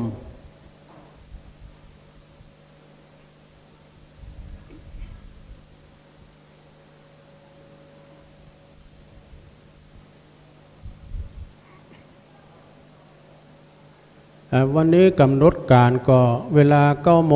งปลายเราก็จะมีการเจริญพระพุทธมนต์สืบโหราจัตตาก่อนหลังจากนั้นฉันเพลถวายเพลแล้วตอนบ่ายเพื่อจะมีการแห่เนาะแห่องค์รูปเหมือนของท่านครูบาแห่พระพุทธรูปนะตั้งขบวนแห่กันมาแล้วก็จะมีการทำบุญตอนบ่ายทักษิณานุปทานแถมมีเนาะจะได้ก็วันนี้ก็เป็นวันค่ำที่เพิ่นจะได้มาร่วมทำบุญทำกุศลกันการงานก็มีนักโดยสดาเนาะ เพราะว่าตึงหลับปูนเชียงใหม่ก็มีงานประเพณียิ่งเดือนพฤษภานี่เพราะว่าจะเป็นงานประเพณีการงานจัดลองกาหรือว่างานปล่อยหลวงปล่อยลามปล่อยล้อแล้วก็เดือนพฤษภานี่ก็เป็นเดือนที่ว่าฝนก็กำลังจะมาแต่ว่านี่ก็มาเป็นหย่อมแล้วนะตะกี้เดินทางมาถึงทางเพื่อทางเลยน้ำบ่อหลวงมาได้เนี่ยฝนตกน้ำยังเต้าอยู่นะโอ้จุ่มเย็นเลยแต่มันก็ขาดไปเป็นที่เนาะสำหรับฝนนี่มันตกเป็นหย่อมระวังวันนี้แต่กำนึงเลยแต่ช่วงกลางวันนี่แดดมันจะร้อนนะก็ก่อนที่ฝนจะตกนี่มันจะร้อนอบอ้าวแล้วก็ฝนจะตกลงมานะอันนั้นก็ระมัดระวังแต่ว่านี่ก็ลมมาเป็นห้อมเหมือนกันเนอะสำหรับลมก่อนฝนถ้าลมมาก่อนนี่ฝนมาตกอ่ะ แต่ตั้งวัดไฟหินนี่ท่านมหาวัดตกหลายอยู่พอสมควรเนาะตั้งแม่อายพวกกดตกเลยนะเพราะว่านะมีบ่เฮ็บตัวอยู่ก็เป็นฝนอย่างเดียวเนอะ บ่เฮ็บนี่บ่ต้องเอาเนาะเจอเด้อญาติโยมกำลังมานั่งกันทางในเพื่อนเด้อจะร่วมมุทิตาจิตนะก็ถ้าไปมีซองก็แต้มบืดเนาะเอามามอบเพื่อกับท่านพระครูแสดงถวายกำลังใจกับท่านพระครูเฮาที่เพิ่นได้รับตำแหน่งเป็นเจ้าอาวาสนะมีตราตั้งเรียบร้อยแล้วเพิ่นก็อยู่เบื้องหลังความสำเร็จในการออกอากาศของทุกเจ้าทุกตนทุกองค์เชื่อมสัญญาณต่างๆบ่เป็นรับบ่เป็นนอนเนอะสดาเปิ้นก็มีความ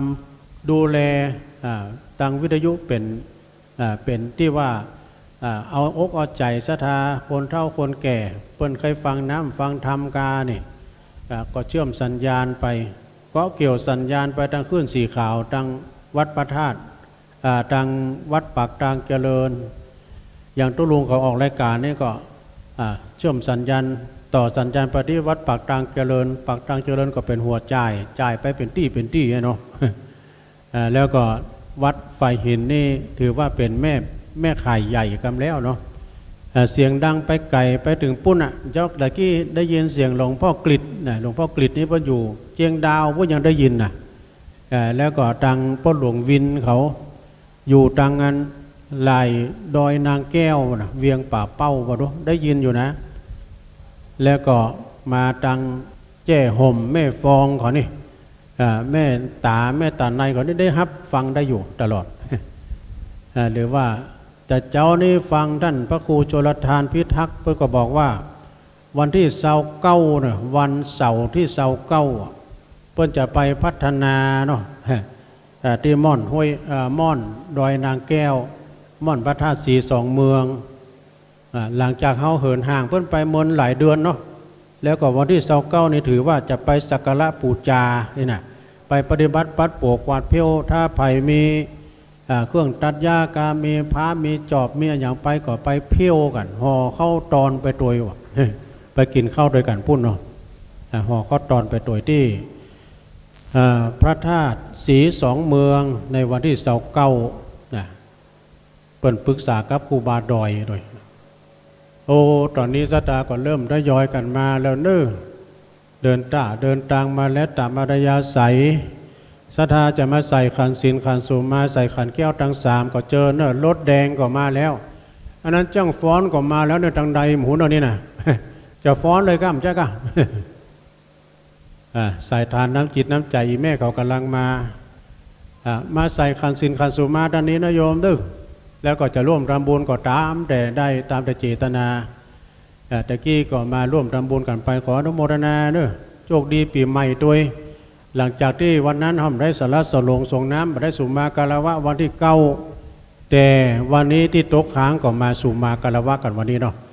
สาธุเจ้านี่เขาพอที่เปิ้นจัดที่นั่งโอ้หลายเนอะ40-50ปุ่นเนอะศรัทธาเนาะที่เปิ้นกำลังจะมากันนี่นะเจอเนอจ้างฟ้อนก็มาแล้วจ้างฟ้อนเชียงใหม่ก็เดี๋ยวจ้างฟ้อนทางใดแต่มุ่งจะมานะเอาฟ้อนในสักท่าดีก็ฟ้อนขันดอกสลาญาติโยมเนาะตอนนี้ญาติโยมก็กำลังทยอยกันมารถแดงก็มารถตู้ก็มาเมื่อเดินทางมาแล้วก็มารวมกันทั้งเป็นเด้อสดาเด้อศาสนพิธีเขาจัดที่ศาลาไปเด้อศาสนพิธีต่างๆที่เราจะสืบจัดตากามสังการนี่นะบึ้ดมาร่วมสืบจัดตากันทั้งเป็นเนาะอันนี้ก็ศรัทธาพี่น้องต่างลำปางโอ้จ้างฟ้อนมาหลายคณะเนอะทางใดพ่อหมูเนอะเข้ามาเลยแม่มานั่งทางในบางคนเนี่ยเคยมาเนี่ยสดาตัวลุงก่อนตั้งแต่เปิ้นตาลเสาเทาเวอร์มันก็นะดูมาแต่ประเดี๋ยวเนี่ยถ้ามีงานก็ดื่มได้ปะกันแน่เนาะถ้ามีงานก็ปะกันศรัทธาญาติโยมในโอกาสในตอนนี้ต่างคณะศรัทธาก็มารวมกันต่างเพศเนาะท่านมหาสมชาติเดี๋ยวก็มาตอนนี้กรรมจะได้มาสัมภาษณ์พี่น้องลำปางเนี่ยท่านมหาสมชาตินี่เพิ่นก็มีกุฏิรับรองอยู่ที่นี่ตัวถ้าไปทางเหล่ามณฑาทิพย์ก็มีกุฏิรับรองทางพุทธตัวถ้าหากว่าไปทางลำปางทางทุ่งโป่งก็มีบ้านเกิดมาทางสุนทรมุนีแถมไม่กับโอ้เพิ่นนอนที่นอนหลายที่แล้วก็เพิ่นนักเดินทางโดยเดินทางสามประเดี๋ยวนี้จะไปทางพุทธทางภาคใต้บ่เดินทางเพื่อการกุศลตามอัธยาศัยนะโยมเด้อในตอนนี้จังฟ้อนกาได้เดินทางมาแล้วป้อนน้อยป้อนหนานก็กำลังใส่ชุดขาวกันมานะพี่นานคำมูลมาก่อนพี่นานคำมูลนี่เปิ้นเป็นอบตมาแล้วนะก็ร่างว่ามาอยู่กับวันนี้เนาะเพราะว่าพระอาจารย์เปิ้นมีงานเนี่ยอนุโมทนานะโยมเนอะในวาระโอกาสปีใหม่นี้ก็ขออำนวยอวยโชคคือศรัทธาญาติโยมอยู่ดีมีสุขเด้ออายุมั่นขวัญยืนมีโชคมีใจขอให้เจริญไปด้วยอายุวันนะสุขภาละอยู่ตัดดังใดนี่มีพัดลมเมื่อไรไหมเนาะเดี๋ยวบุตรก็เขาก็เอาหัวนั่นนะมามัดกับไม่ใช่เอาเชือกสายสิญจน์นะมาเคียนหัวไว้หรือว่าเคียนหัวเขาก็เอามาประนมมือก็ได้นะโยมเด้อมาประนมมือก็ได้ขึ้นมากราบพระนพธรรมดังในพี่แม่เด้อท่านอาจารย์พระครูอภิวัฒนวิกรมก็มีดังในไปแล้วนะเพราะฉะนั้นก็ศรัทธาพี่น้องศรัทธาต่างบ้านต่างจองพี่น้องที่มาจากลำปางตามอริยสัยขึ้นมาทางบนไม่ก็ได้ไหมสำหรับรถนั้นก็ทางเจ้าหน้าที่ชลบอปปลเพื่อก็กำลังจะเคลียร์พื้นที่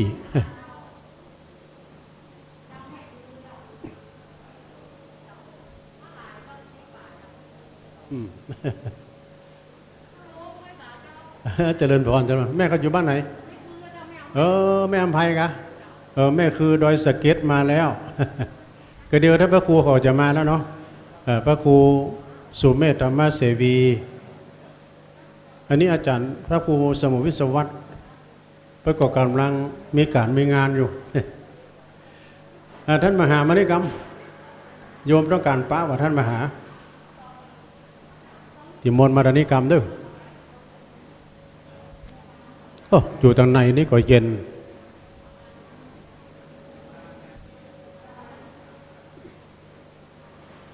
เตจะบุญกุศลที่พี่น้องศรัทธาสาธุชนญาติโยมเดี๋ยวท่านพระครูพระจันทร์นั่งแล้วก็ไปทำบุญมุทิตาที่หั่นนะโยมด้วยท่านพระครูสมุวิสุวัตรวรกิจโจก็เดี๋ยวก็ไปฮับปอนกับเปิ้นหั่นด้วย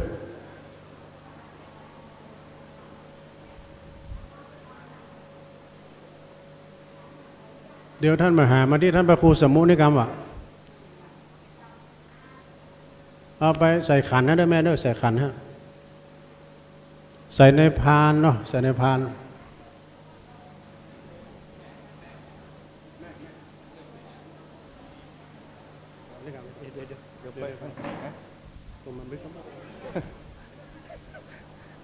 ญาติโยมนะให้อาจารย์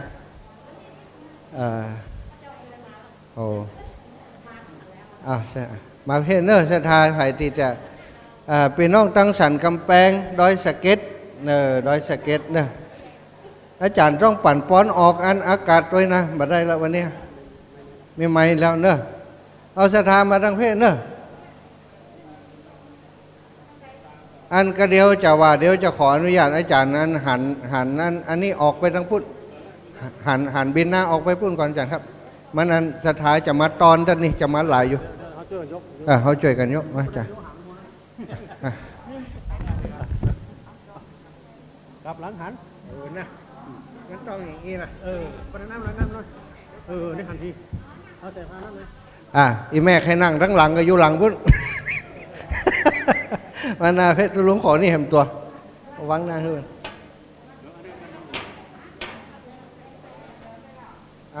อีแม่มาเพชรอีแม่มาลายเพชรเอาเด็กๆมาทางนี้ห้องอีแม่หูเหลืองห้องเด็กๆลูกพุทธเข็นนุ่มมือเนาะเอามาทางเพชรเนอะ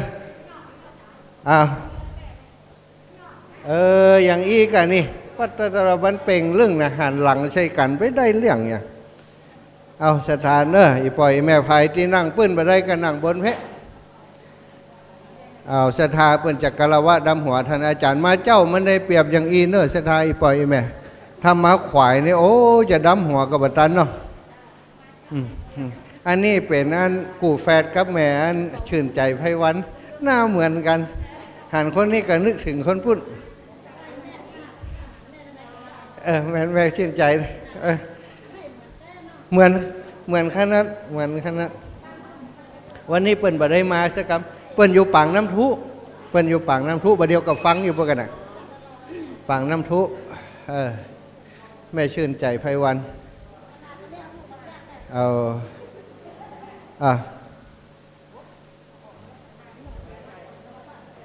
เดี๋ยวเจ้าจ้าสาธุจ้าสาธุ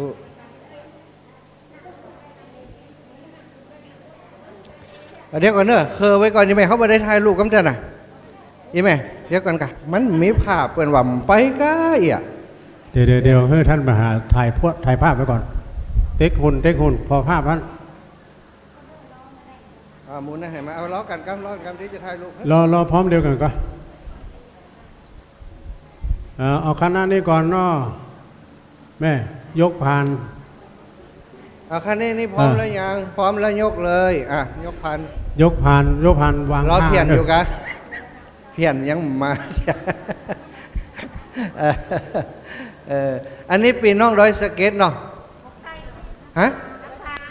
โอ้ปงอันนั้นล้อบัดใจโอ้เนี่ยมาปอมเปิ้นอย่างปงใต้นี่โอ้ปั่นปอนเลยปงใต้นี่บ้านของท่านอาจารย์เนอะสถานทั้งหลาย เอาใส่เลยแม่ใส่เลย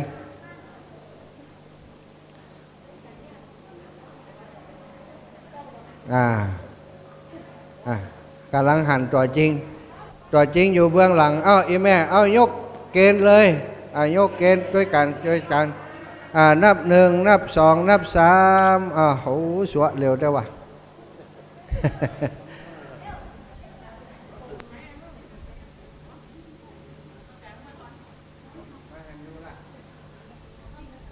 แถมลายนี่มาใส่เลย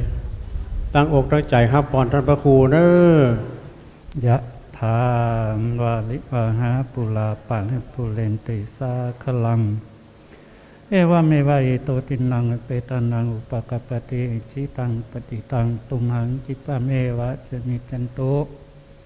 สเปปุเรนตุสังกปะจันโตปันนรโสยถามณีโชติระโสยถาบัดนี้ก็มีหมายศรัทธามูลศรัทธาทั้งหลาย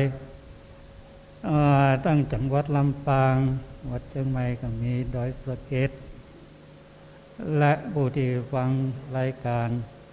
วิทยุคลื่นสีขาวทุกผู้ทุกคนที่ได้มาทำบุญสุมากวะมุทิตาจิตในตัวตนของอาตมาภาพในวันนี้ก็ขอให้บุญพลานิสงส์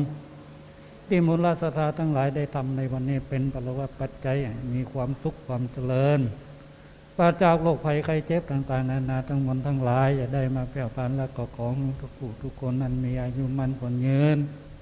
ตามภาษาบาลีติพระพุทธเจ้าได้เตชะนาไม่ว่าอนุวัฏโกธนวัฏโกสิริวัฏโกยสวัฏโกพละวัฏโกวันนาวัฏโกสุขวัฏโกโหตุสติติโยหิมัจจันตุจัปปะโลโกมีนาจันตุมาเตปวัตตันตนายโยสุขีติงกายุโกปวะอภิวันตนาสีลิสานิจจังโวตาปัจจายโนจัตตาโลธรรมาวุตันติอายุวันโนสุขังปะลังสาธุขอบคุณนะแม่เด้อเดี๋ยวนี้มีเนี่ยอาจารย์บรรยงถือว่าพระครูอภิวัตรที่เป็นจัดรายการเป็นผอสื่อขึ้นสีขาวอันนี้ตุลุงยองเด้ออันนี้เป็นผอมีมนตุลุงเลยไปสาไปเด้อกระเดียวก็พี่นานเรียกว่าสัมมาเนรสัมมาเนรก็ดีนะมาอยู่ทางหลังท่านพระครูได้ด้วยเนอะมาจัดการอยู่ทางหลังท่านพระครูสมุวิศวัตกรรมถ้าเปิ้นปั่นปอนแล้วก็เคลียร์พื้นที่รอบ2มาทำแล้วรอบ2แม่เขาอยู่ทางใดนี่ใส่ด้วยกันเป็นยังไปเอาปอนพร้อมกันเป็นยังแม่เกณฑ์ปั่นปอนเลยเนาะถ้าไผ่เอาดอกไม้มาก็เอาใส่เตี้ยนขันศิลนะแม่เด้อใส่ขันศิลขันสุมาเจริญพรเจ้าสาธุพี่น้องบ้านไกลบ้านไก่หลายที่หลายตางตีเปิ้นเอาปอนกันนั่นพระครูอภิวัตรกรรมอนุโมทนากับสายทานน้ำจิตน้ำใจเด้อมากินมาทานด้วยกันเนาะขออนุโมทนาอัญเชิญยังเทพไทยมเหสขาเทวบุตรเทวดานึกว่าถึงหมดนะนี่ อันใดพ่อจ๊ะนี่ตามอัธยาศัยตามสบายนะโยมเด้อสถานที่เปิ้นห่วมทำบุญกินทานโดยฐานะบารมีน่าใส่ให้เลยเนอะใส่ขันศีลขันสุมาใส่ขันแก้วทั้ง3พี่อยู่บ้านไหนแม่ไพเขาเนาะแม่คือดอยสะเก็ด เดี๋ยวท่านพระครูก็จะมาถึงละนะเพื่อนออกวัดมา8 โมงพี่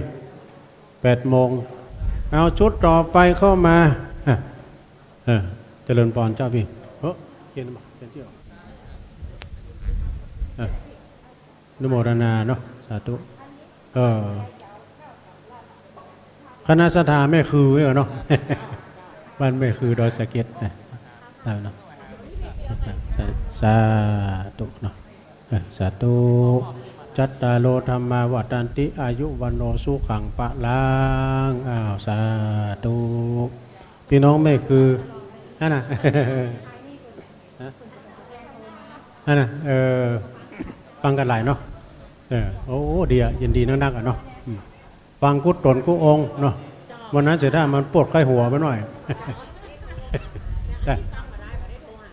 โทรมาก็ได้กันเนอะ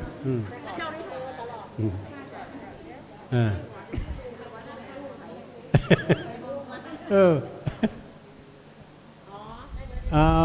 ชุดต่อไปครับปอนกับท่านพระครูลื้อเนี่ยโมทนาเนอสาธุสาธุอนุโมทนาท่านมหานิมนต์ครับเพื่อจะทำบุญว่ะโอ้อันนั้นดอกอย่างนี้เนี่ยจะมาถ่ายรูป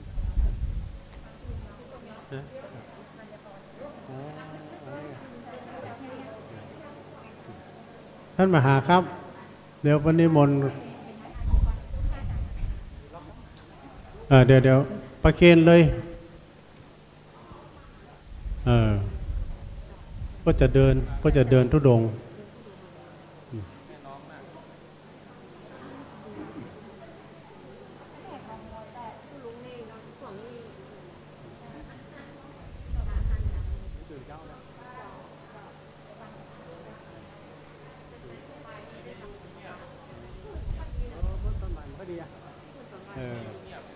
น่าจะลูกอู้ไปเลยเนาะ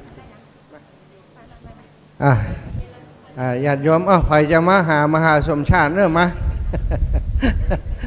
เข้าใจเร็วๆเวลาน้อยใจสอยประหยัดถ้าทายญาติโยมเนอะตอนนี้ท่านอาจารย์พระครูสมุวิศวัตวรกิจโจท่านอาจารย์พระครูอภิวัฒนวิกรมแล้วก็ตุ้ลุงยองอยู่ทางในเนอะขออนุญาตปั่นปอนฮือศรัทธาที่เปิ้นร่วมถวายเป็นวันนี้เปิ้นร่วมเป็นเจ้าภาพด้วยกันครับอาตมาและคลื่นสีขาวเนอะแม่ถนอมฝากมาเนาะเอาสาธุเนอะแม่เนอะเดี๋ยวจะเอาไปจัดใส่ซองให้เปิ้นสาธุเนาะอนุโมทนาบุญเอาวันนี้ปั่นปอนย่อแน่เนอะเฮยอยู่ดีมีสุขคือการกุ่งรุ่งเรืองจัตตารโรธรรมาวัฏันติอายุวันโนสุขังพระลังอยู่ดีมีสุขอายุยืนยาว100 ขวบเข้าวสาสาธุสาธุเดินวันที่23วันที่22นี่นั่งเครื่องบินอยู่ เจ้านั่งเครื่องบิน1 ชั่วโมงเดิน2 เดือนเนาะต่างกันละสาธุเจ้าสาธุขอบคุณขอบคุณคุณโยมกนกพิษชัยนาจากเมืองฝางพร้อมทีมงานคุณโยมกนกพิษขออนุญาตเดี๋ยวถ่ายรูปกันเนอะทีมงานของคุณโยมกนกพิษเข้ามาตั้งในเพื่อกรรมเดี๋ยวจะถ่ายรูปเตียนหันหลังมาตั้งเพื่คุณโยม เปิ้นมาจากเมืองฝางเนอะวันนี้ลงทานเข้ามีด้วยลงทานเข้ามีจากแม่ชีจิตพานีมาแล้วเอามาละญาติธรรมหมู่เฮาทั้งหลายนะนับ1 นับ 2เนอะศรัทธาญาติโยมอีพ่ออีแม่ทั้งหลายใครจะมาหาครูบาอาจารย์เนอะใครจะมาหาครูบาอาจารย์มุทิตาสักการะก็มาได้เลยตอนนี้ท่านอาจารย์ก็นั่งอยู่ในศาลานี้แล้วเนอะโอเคเรียบร้อย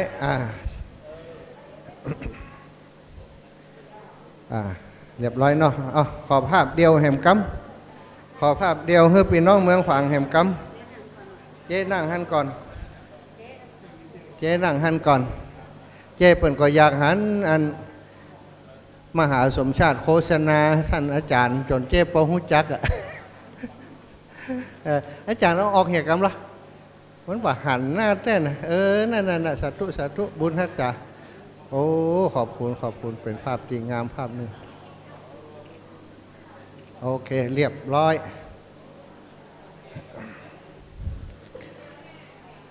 อันนั้นเอาไปปักได้เลยไปปักนาบ่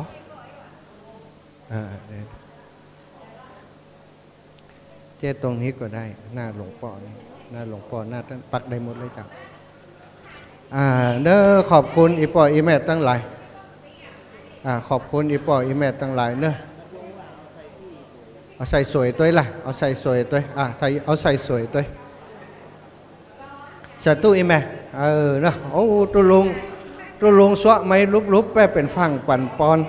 สถาอีพ่ออีแม่ทั้งหลายโอ้แม่ครูเข้ามาแม่ครูเข้ามาเลยเจ้าโอ้ย้ายฝากมาเนาะเอาใส่ไปเลยเจ้า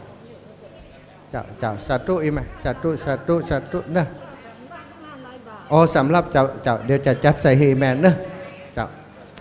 สำหรับเนาะสำหรับตีวันนี้เนอะสำหรับสังตีก็เตรียมไว้ให้ปล่อยแม่ภัยที่เป็นเจ้าภาพเจ้าสำรับด้วยกันเนาะ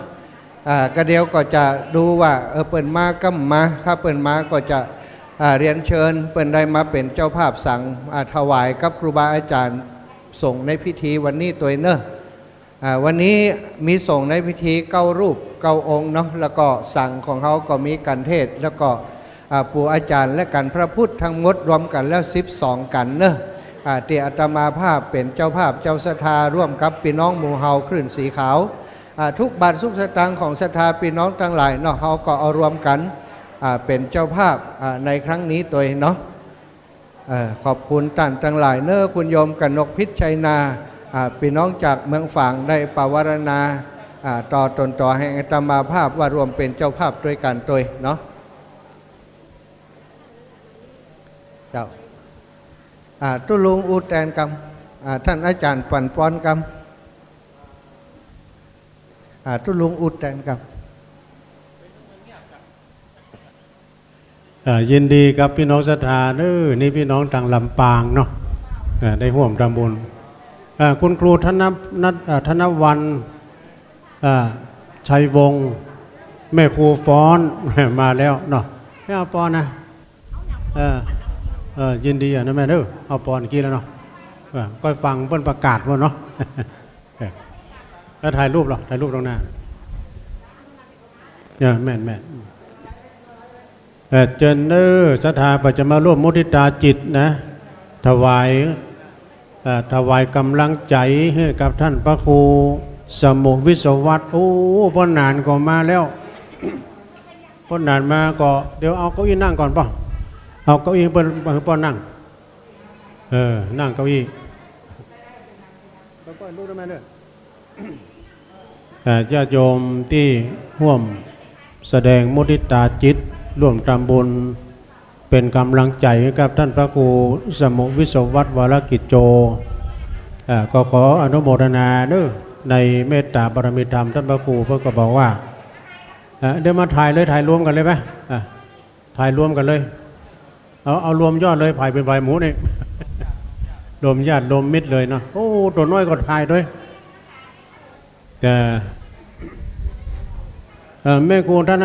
นวันถ้าพร้อมแล้วจะฟ้อนก็บอกเด้อเอาซีดีมาให้ตุลุงนี่ มันใช่นะเอาตอนนี้เนี่ยมันม่วนนะ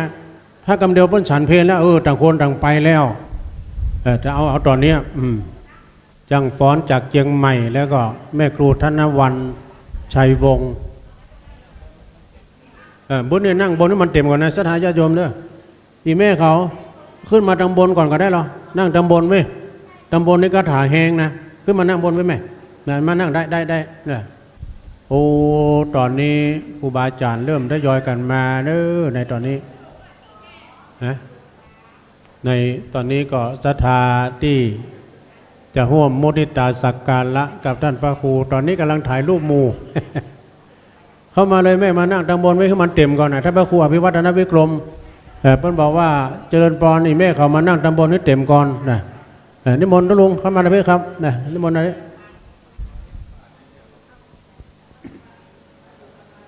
จ้างฟ้อนจะฟ้อนอะไรกันเอาตอนเนี้ยตอนนี้ก็ได้เอานี่กันเนี่ยที่ห้อมนะห้อมกลางเนี่ยห้อมนะเลยเอาซีดีมาตัวเป็นนม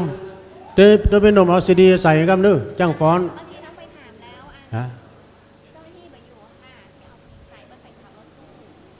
ก็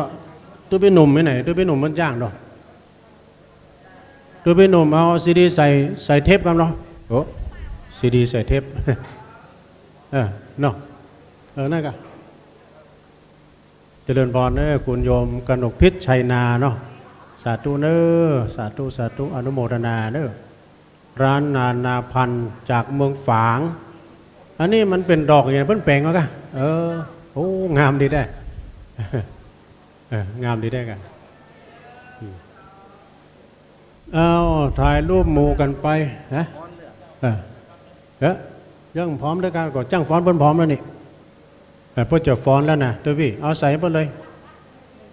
เพราะว่าตอนนี้คนนักเพิ่งเคยหันตอนนี้กันถ้าฉันเพลแล้วต่างคนต่างไปแล้วนะเอา2 รอบนะบึ้ดแถมรอบนั้นจะว่ารอบเดียวนะแถมบึ้ดแถมรอบนึงเนาะนี่เจ้าฟ้อนคุ้นตาวันนั้นเพื่อก็ไปฟ้อนผู้นำเหล่ามนทาทิพย์แล้วจะไปยิ้ม เอาตังข้างๆเนี่ยนะติ้มห้อมมาน่ะเดี๋ยวตัวพี่หนุ่มลองเทปก่อนลองซีดีก่อนอ่านเนาะตัวพี่หนุ่มลองเทปลองซีดีก่อนเอาแล้วเอาปอนจะทาชุดต่อไปว่านานเอาปอนด้วยกันบุษสืบจะตาว่านานโอ้ดอกต้นกองงามเนาะดอกมะลินี่นะปูจาในเมตตาบารมีธรรมหลวงปู่ครูบาอภัยเปิ้นเป็นอดีตเจ้าคณะจังหวัดเชียงใหม่สาธุอนุโมทนาตอนนี้เจ้าหน้าที่กำลังลองเทปอยู่เดี๋ยวนี้จังฟ้อนเปิ้นตั้งแถวแล้วนะด้วยพี่อย่าไปให้ดักเห็นละเว้ย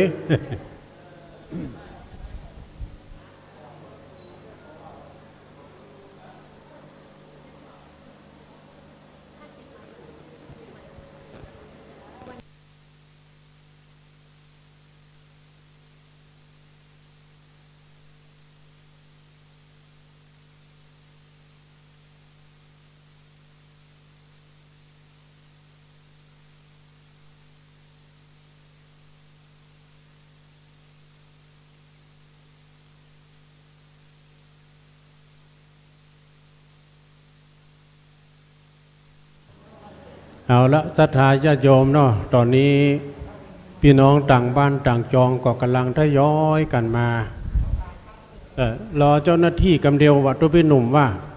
เพราะว่าเจ้าหน้าที่เพิ่นจะมาใส่เทปให้ฟังเพื่อพอเทปฟ้อน จ้างฟ้อนเพื่อก็พร้อมแล้วฟ้อน2 รอบนะฟ้อน2 รอบเอาห้อมเนี่ยกันนะที่เพิ่นนั่งกันหลายๆเนี่ยนะแล้วก็หน้ากล้องโดย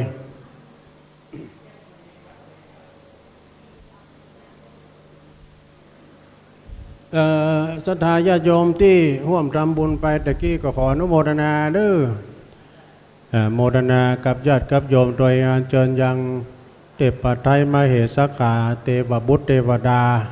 ในโอกาสปีใหม่นี้ขอมาปกป้องคุ้มครองรักษาอย่างบุญและศรัทธาทั้งหลายให้ได้อยู่ดีมีสุขมีอายุมั่นขวัญยืนมีโชคมีใจเจริญไปด้วยอายุวรรณะสุขภาละโดยเจตนาบุญท่านมหามณิกรรมท่านมหาบแล้วการซ้อลายชื่อไว้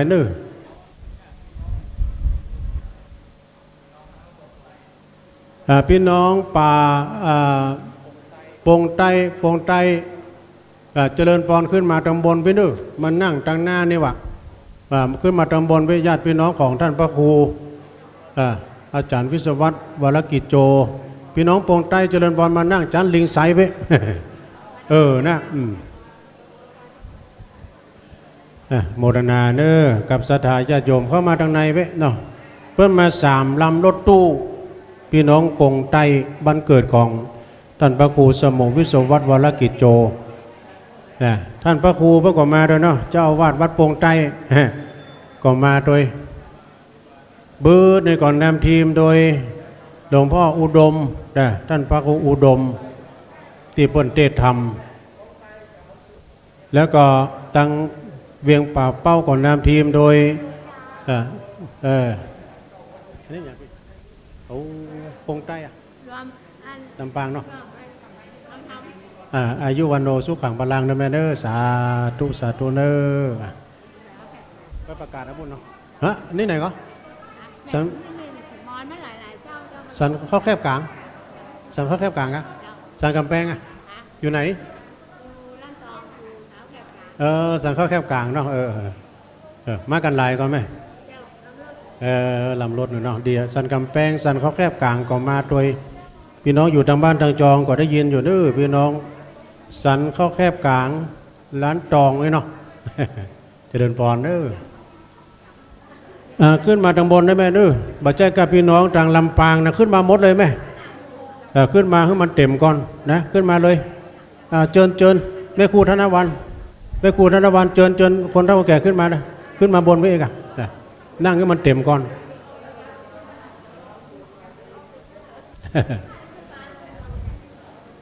วันนี้ก็หลายบ้านหลายจองหลายอำเภอที่เดินทางมาพี่น้องตัง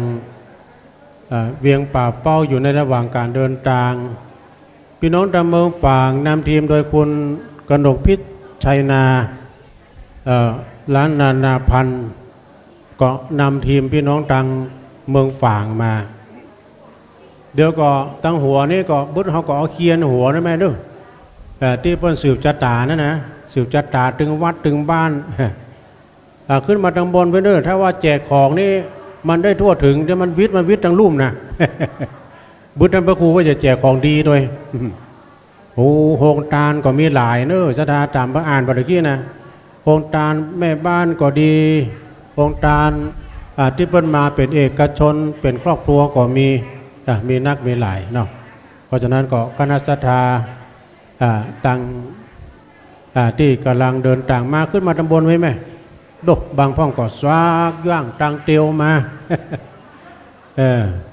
ตัวพี่เลินมาประกาศเสียงน้อยนะตัวพี่เลินให้พี่น้องตามเมืองฝางได้ยินหน่อยกำเมืองฝางมาแล้วนะบัดนี้เนี่ยโตเต็มใจตัวพี่เลินนะเปิ้นอู้ม่วนนี่นะตัวเสียงเปิ้นนะเปิ้นเสียงเปิ้นเป็นเอกลักษณ์ของเปิ้นนะตัวพี่เลินนะ นั่นก็เรื่องเครื่องเสียงกล้ามอย่างการต่างๆเนี่ยนะเนาะ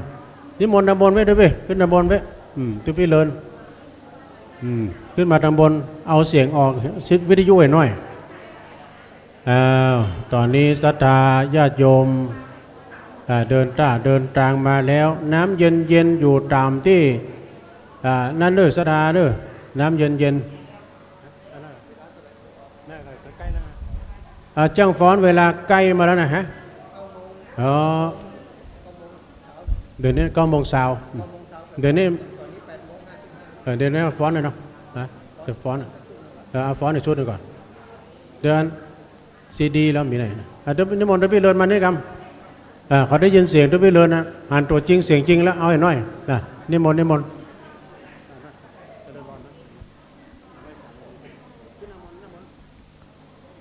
ขอโอกาสกับครูบาอาจารย์ขอถวายความเคารพท่านพระเดชพระคุณหลวงพ่อท่านพระครูสมุวิศวัตวรกิจโจถวายความเคารพท่านอาจารย์พ่อครู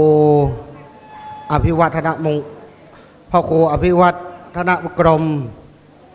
ถวายความเคารพท่านพระอาจารย์ชัยวัฒน์นาคเสโนหรือตุยงยองถวายความเคารพท่านอาจารย์พระมหาชมชาติจตปัญโยถวายความเคารพพระมหาเถระครูบาอาจารย์พระเจ้าพระสงฆ์ขอเจริญพรกับพี่น้องคณะสัตยาญาติโยมที่ได้เดินทางมายังขวงแก้วอารามของวัดฝายหินในวันนี้เป็นวันที่ดีแห่งวันหนึ่งของพี่น้องคณะสัตยาที่เราจะได้ร่วมด้วยช่วยกันสร้างบุญสร้างบารมีเอาไว้เมื่อเราปากได้อู้ได้กินได้ใครไปไหนใครไปได้วันนี้เรามาทำบุญฉลองตาตั้งเจ้าอาวาสเราก็ทำบุญส่งน้ำพระธาตุเราก็ทำบุญสืบชะตาถวายแด่หลวงพ่อพระครูสมุวิศวัตวรกิจโจในวันนี้อนุโมทนากับเจ้าภาพกู้ลงทานเนอร์อนุโมทนากับเจ้าภาพยอดปัจจัยสังฆทานก็ดีวันนี้เฮามาร่วมด้วยช่วยกันสร้างบุญสร้างบารมีเอาไว้เมื่อเฮาปากได้อู้ได้กินได้ใครไปไหนใครไปได้เฮาก็ มาสร้างคุณงามความดีมามีจตุปัจจัยมาเป็นหยังอย่ายินครูบาอาจารย์ประกาศผ่านขึ้นวิทยุเฮาก็ยกมือท่วมหัวเฮามีกำลังเฮาก็มาช่วยการช่วยงานมามีกำลังนั่งรถมาพอหน้าพอตามาโอ้มาจ่ากันก็มาให้กำลังใจซึ่งกันและกันคนเฮาจะอยู่คนเดียวบ่ได้ต้องมีไผคนใดคนหนึ่งต้องช่วยกันถ้าเฮาอยู่คนเดียวนั้นก็บ่ได้แล้ววันนี้หลายท่านหลายคนตั้งจิตตั้งใจมาร่วมทำบุญงานสะดองตาตั้งเจ้าอาวาสวัดฝ่ายหินหลังมออำเภอเมืองเชียงใหม่สถานีวิทยุเพื่อการศึกษาพระพุทธศาสนาและวัฒนธรรม FM 104.50 เมกะเฮิรตซ์วันนี้ท่านอาจารย์พระครูอภิวัตรวรวิกรมหรือท่านอาจารย์พระครูบรรยงผอ.ขึ้นสีขาวได้เมตตาเดินทางมาถึงตั้งแต่เจ้าละพร้อมกับตุลุงยองของเฮาหลวงพ่อพระครูปฏิทานธรรมทินพร้อมกับครูบาอาจารย์เวียงป่าเป้าอยู่ช่วงการระหว่างเดินทางเราก็ครูบาอาจารย์พระสังฆะก็อยู่ช่วงระหว่างการเดินทางเนอะพี่น้องคณะสัทธาเดินทางมาแล้วก็ใส่ขันแก้วทั้งสามแล้วใส่ขันศีลแล้วก็ใส่ขันน้ำตาลเราไผ่จะให้เจ้าหอมก็ติดต่อที่ท่านอาจารย์พระมหาสมชาติเนอะไผ่จะเป็นเจ้าภาพร่วมด้วยช่วยกันมามีจตุปัจจัยก็เป็นหยังเนาะเอาแห่เอาบ่าเอาแหงช่วยกันขณะนี้คณะสัทธาวัดฝ่ายหินกำลังไปแห่สาลูกปีมปาหลวงปู่อภัยสาธเดี๋ยวนะหลวงปู่พระอภัยสารทะสังฆปาโมทสังฆราชองค์แรกของประเทศองค์แรกของจังหวัดเชียงใหม่แล้วก็องค์แรกของล้านนาเฮาเนอร์โดยแม่หลวงผู้ช่วยสอมตสอทอนะไปแห่พุ่นไปแห่ที่เริ่มแห่ที่จากวัดหน้าวัดสวนดอกแล้วก็จะแห่ขึ้นมาเดี๋ยวท่านอาจารย์มาละ อาจารย์นะเราจะไปพองานถ้าอาจารย์ชาติมาแล้วเนาะก็จะได้ไปตรวจงานอยู่ตุลงเนาะตุลงมาแตนเขาเนาะตุลงต่อเสียงตุลงก็เสียงถ้าจำมั่มชาติเสียงตุ๊บไปเลยนี่มันเสียงพระโคนั้นมันได้ยินเสียงแล้วก็ได้หันหน้านี่ปิ๊กว่านจังเมื่อยนะจังเมื่อยเจอเนอร์ไปน้องคณะสัทธาที่เดินทางมายังขวงแก้วอารามของวัดฝ่ายหินเนาะมีโรงทานมีสถานที่จัดเอาไว้เนอะเรียนเจอเนอะมาถึงแล้วก็จอดรถจอดลาเรียบร้อยแล้วก็ปากันเข้ามาตีตั้งข้างวิหารเนอะวิหารตั้งข้างวิหารนี่เนอะแล้วก็ห้องน้ำห้องท่าห้องน้ำก็อยู่ตั้งศาลาเพเนอะศาลาที่ศาลาเราจะทำพิธีสืบชะตาก็เรียนเจอเนอะพี่น้องคณะสัทธาเนอะเดี๋ยวจะได้ประเคนไม้ให้ท่านอาจารย์เนอะเดี๋ยวจะได้ไปตรวจมีการโคศกการไม้ก็เตือนนี่หลู่ไม้กันเนาะวันนี้อันใดก็ดีเนี่ยเนอะสัทธาสัทธาอีปอยอีแม่ตอนนี้ทยอยกันมาแล้วพี่น้องบ้านปงใต้ซึ่งเป็นบ้านเกิดของท่านอาจารย์ท่านพระครูสมุวิศวัตวรกิจโจก็เดียวจะให้อันพี่น้องมาไก่แต่เจ้าแล้วเนาะพอขั้นรายการฟังทุเจ้าก็บอกหู้จักจบสักเดือเดี๋ยวจะให้พอฟ้อนก่อนลำปางพอฟ้อนเชียงใหม่ว่างามก็งามเนอะอันนี้จังฟ้อนมืออาชีพนะเพิ่นจะมาฟ้อนอันมุทิตาให้ท่านอาจารย์วันนี้จะฟ้อนอยู่4ชุดสำหรับจังฟ้อนชุดนี้ แต่ว่าเจ้านี่จะฟ้อน2 ชุดก่อนตอนบ่ายจะฟ้อนแหม2 ชุดเนอะจังฟ้อนชมรมฮักการฟ้อนเชียงใหม่เตรียมตัวเลยเนอะกำเดียวจะฮือฟ้อนโชว์และตอนนี้เนาะแก้ง่อมแก้เหงาหันของงามหันคนงามฟ้อนมันจะได้ม่วนใจบันเทิงใจกับศรัทธาพี่น้องบันปงไตเนอะเพลงฟ้อนขันดอกเนาะฟ้อนขันดอกเตรียมตัวเนอะขึ้นสู่เวทีได้นักมวย มุมน้ำเงินขึ้นเวทีแล้วอาจารย์เซิร์ฟเพลงพอกำแล้วครับแม่นก็เพลงนี้ฟ้อนขันดอกโอ้พี่น้องพันเรามุนหาเอาแข่มันตกที่ไหน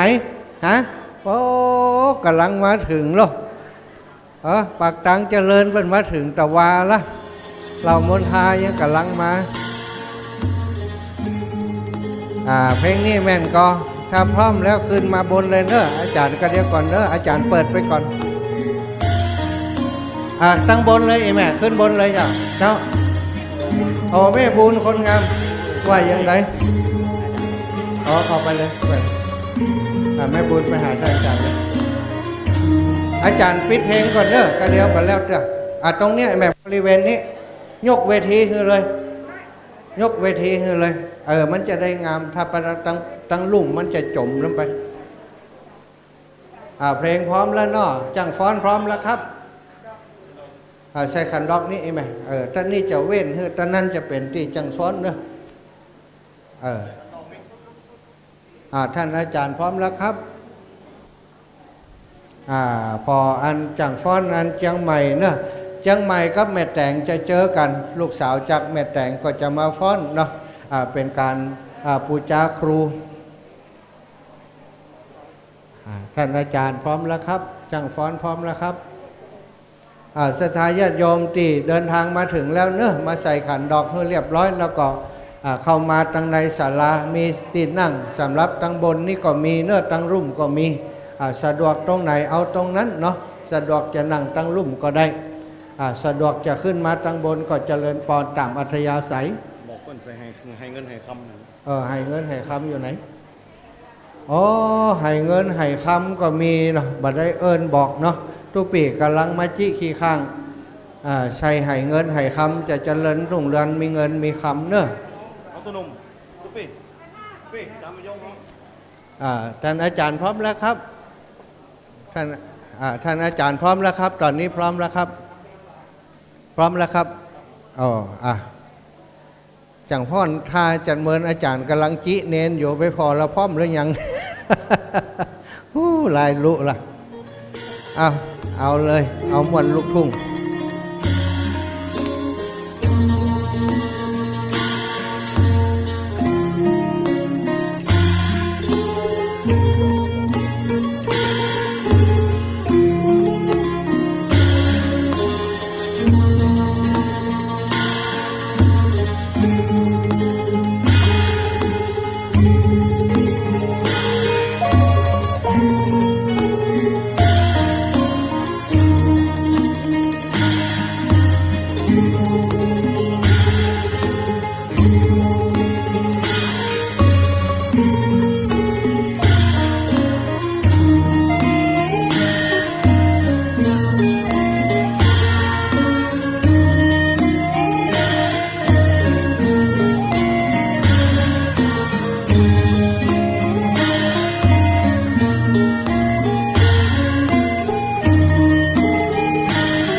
เอาตบมื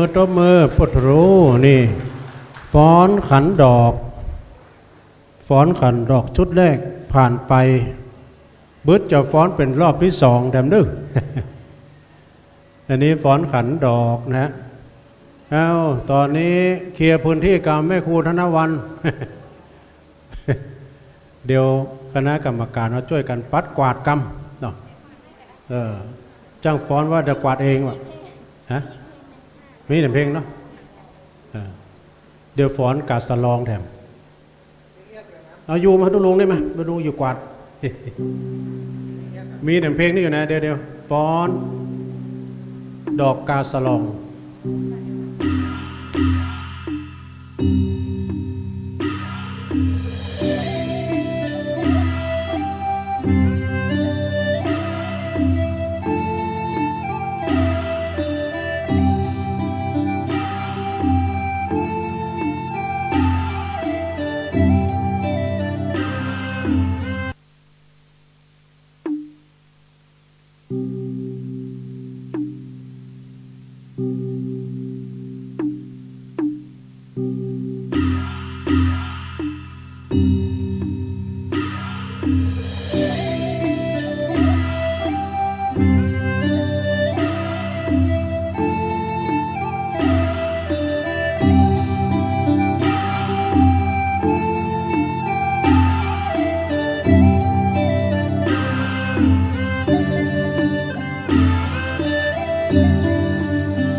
ตุลุงมาล่ะ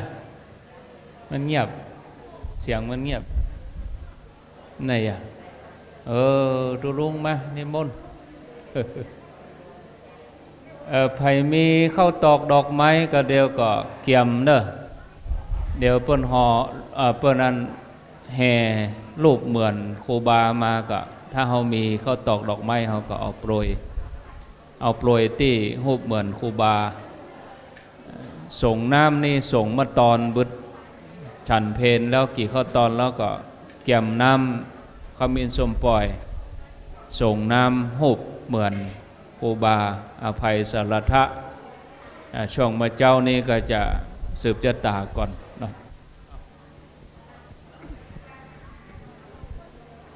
เอาศรัทธาก็ได้ชมการฟ้อนการไปเป็นที่เรียบร้อยนะตัวนี้พี่น้องทางใดเนี่ยมามุทิตาเอาใส่ในพานเนอะแม่อยู่ที่ใกล้นี้พัดลมเข้าโอ้ตั้งรุ่มก็แน่นหนาได้ ก็การฟ้อนก็แล้วไป2 ชุดด้วยกันแต่บึ้ดดำกำด้วยไปฟังไปทางใดเตื้อบึ้ดพอจะฮื้อรางวัลอยู่ คณะจ้างฟ้อนอนุโมทนากับพี่น้องศรัทธาจากเหล่ามนทาทิพย์โดยการนำของท่านพระอาจารย์ธนชชาวรยาโนตุพี่วันใหม่มาหลายวันแล้วนะตังพระหลวงทรงเขาตังให้เปิดมาแปลงกลางสืบชะตาวันนี้ก็พากันมาแถมลำรถตู้ เนาะมาสืบชะตาตัวเนาะแล้วก็ศรัทธาญาติโยมเฮาต่างอื่นต่างไกลก็กำลังทยอยกันมาวันนี้ช่วงเช้าเฮาก็จะมีการเจริญพระพุทธมนต์สืบโหราชตาเพื่อเป็นขวัญจิตขวัญใจกำลังจิตกำลังใจกับเมตตาธรรมอาจารย์พระครูสมุวิศวัตวรกิจโจแล้วก็สืบศรัทธาเฮาถึงโมดเนาะถึงมดถึงมวลสืบโหราชตารับขวัญวันปีใหม่เมืองเขาเนาะน่าใส่ในพานนะแม่เด้อใส่ในพานรับศีลรับปอนกันไปเป็นที่เรียบร้อยนะตอนนี้พี่น้องศรัทธาที่ใส่ขันศีลขันสูมาใส่ขันแก้วทั้ง3กันไปนะเป็นที่เรียบร้อยนั่งตังบนนี้ยังมีที่นั่งตังหลายอยู่เนื้อศรัทธาเนาะคือมันเต็มไปก่อนท่านมหาก็ไปล่าอะไรชื่อบนติ๊กๆอ่ะล่าเลยจื้มสัง เดี๋ยวเปิ้นก็จะมีการสืบโหราชตาญาติโยมที่ได้ร่วมทำบุญทำกุศลไปแล้วก็ดีนะได้มาร่วมทำบุญกับท่านอาจารย์พระครูแสดงมุทิตาจิตกับท่านพระครูกันไปเป็นที่เรียบร้อยขออนุโมทนาในบุญบารมีของท่านทั้งหลายอันเชิญยังเทพไทยมเหสิขาเทวบุตรเทวดาเนอะพญาอินทร์พญาพรหมตังพญายมมาราชเวสสุวรรณครุฑนาคน้ำปรมัยไอสวนตลอดถึงนางนาถไทยธรณีสลีคุตตะอามาตย์ตนจำบุญตนจำบาปตนจืดจำน้ำหยาดใหม่ตาลขอเชิญมาปัตตาโมทนาใหม่กับส่วนบุญส่วนกุศลกับศรัทธาญาติโยมทั้งหลายในวาระโอกาสปีใหม่กำลังจะผ่านไปแต่ยังมาผ่านเตื้อเพราะว่าบัดเดี๋ยวนี้ก็ยังอยู่ในเทศกาลสู่มากาลวะกันอยู่ตลอดถึงพุ่นนะถึงงั้นเดือนเมษานี้ผ่านไปวันนี้กำลังวันที่21เมษานี้มี30วันศรัทธาญาติโยมนะจะฟ้อนต่อกันฟ้อนฮะเดี๋ยวรำอวยพรเลยเดี๋ยวมาแปลงเราตุลุ่มเจ้าจ้างนะ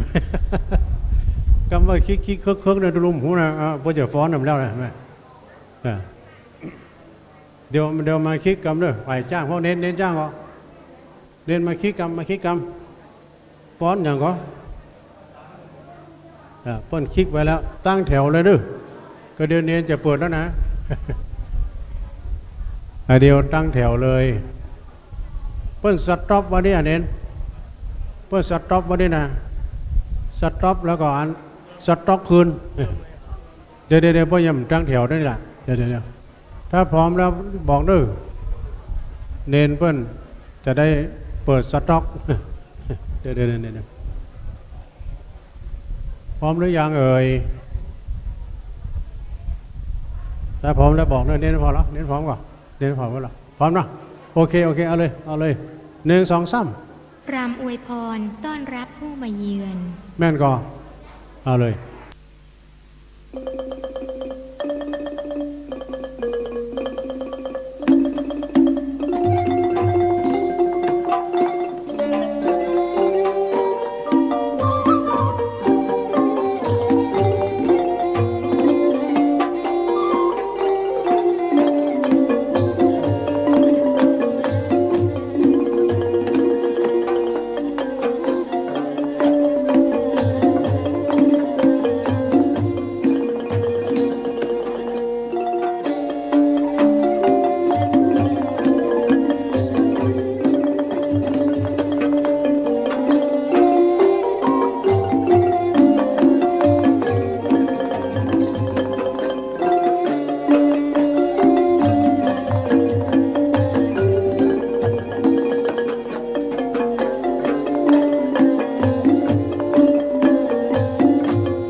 อันนี้ถ้าแต่เป็นฟ้อนขันดอกแต่มันก้าฟ้อนสั่งมาเด้อ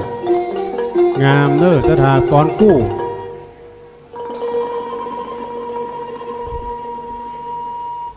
ปุ๋ยเขาตอกดอกไม้ติ๊กๆอ่ะบุดฝนตกเด้อ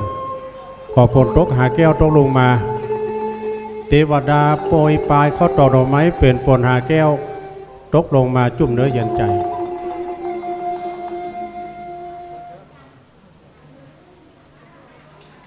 ตบมือทโรงามเน้อขอบคุณเจ้าขอบคุณเจ้าเป็นการลำถวายเน้อจบไปแต่ชุดหนึ่งเนาะ ถวายการต้อนรับในเมตตาบารมีธรรมอาจารย์พระครูสุเมธธรรมเสวีและก็ท่านพระครูกัลยาณปราโมทย์ท่านพระอาจารย์พงศกรหรือว่าอาจารย์เชื้อ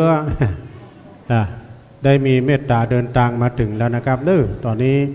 สถาญาติโยมก็เข้ามาเด้อนั่งรวมกันกระเดียวสักกั๊มนี่จะได้เวลาเราจะได้ทำพิธีสืบโหราจตาขึ้นมาตำบลได้อยู่ไม่ทิศขึ้นมาตำบลได้อยู่นะตั้งลุ่มนี้ก็ยังบัดเต็มตำบลย่ำเต็มแหมน้อยขึ้นมาได้ ขึ้นมาตำบลนี้เนาะวันนี้พระสงฆ์ทั้งนั้นจำนวนหลาย10 รูปจะได้เจริญพระพุทธมนต์สืบจตาเพื่อเป็นขวัญกำลังใจคือกับท่านพระครูเฮาตยพระครูใหม่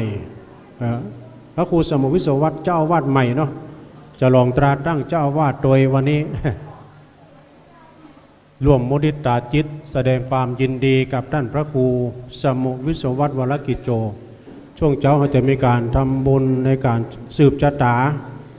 คันสินคันสุมามีระเบียงศาลานี่ด้วยโยมด้วย มีระเบียงศาลานี่เนาะพี่น้องลำปางสาธุเจ้าลำปางกำลังเดินทางมาด้วย แล้วก็ตังเวียงป่าเป้าโดยเมตตาธรรมครูบาดอยวันนี้เพิ่นจะเอาอันโฮงตาลมาโดยเรื่องชื่อลือชาของเพิ่นนี่ก็โฮงตาลข้าวจี ข้าวจีเพิ่นลำเนอะจะช่วยกันครับเนอะช่วยกันปฏิบัติปัดกวาดกรรมไอ้พัน ขุนพันจากขุนพันนี่จากปุ้นจากกันเหล่ามนทาทิพย์ได้มาช่วยกันวันนี้มาหลายลำรถเนอะ อีแม่ไผว่าตุลุงมากไหมโหลเอาไม้สุกคือคนนั้นคนนี้ดิกๆตอนนี้เนอะศรัทธาญาติโยมครูบาอาจารย์ทยอยมาแล้วท่านอาจารย์ใหญ่ท่านพระครูสุเมธธรรมเสวีเนอะมาถึงแล้วท่านอาจารย์เชื้อเนาะก็ได้เดินทางมาถึงแล้วท่านอาจารย์พระครูกัลยาณปราโมทย์มาถึงแล้วตะกี้จักล็อกมากรรมเหมือนเดียวลบไปไหนบอกหู้แล้วศรัทธาหลวงปู่ดอยพระครูปฏิภาณธรรมทินเนอะวันนี้เปิ่นเอาหงตาลมาโดยเป็นหงตาลผลน้ำบะเป้าเนอะน้ำบะเป้าอยู่ที่ไหนเอามาผ่านอยกันเอามาตรวจสอบกันเนอะหลวงปู่อยู่ตั้งใด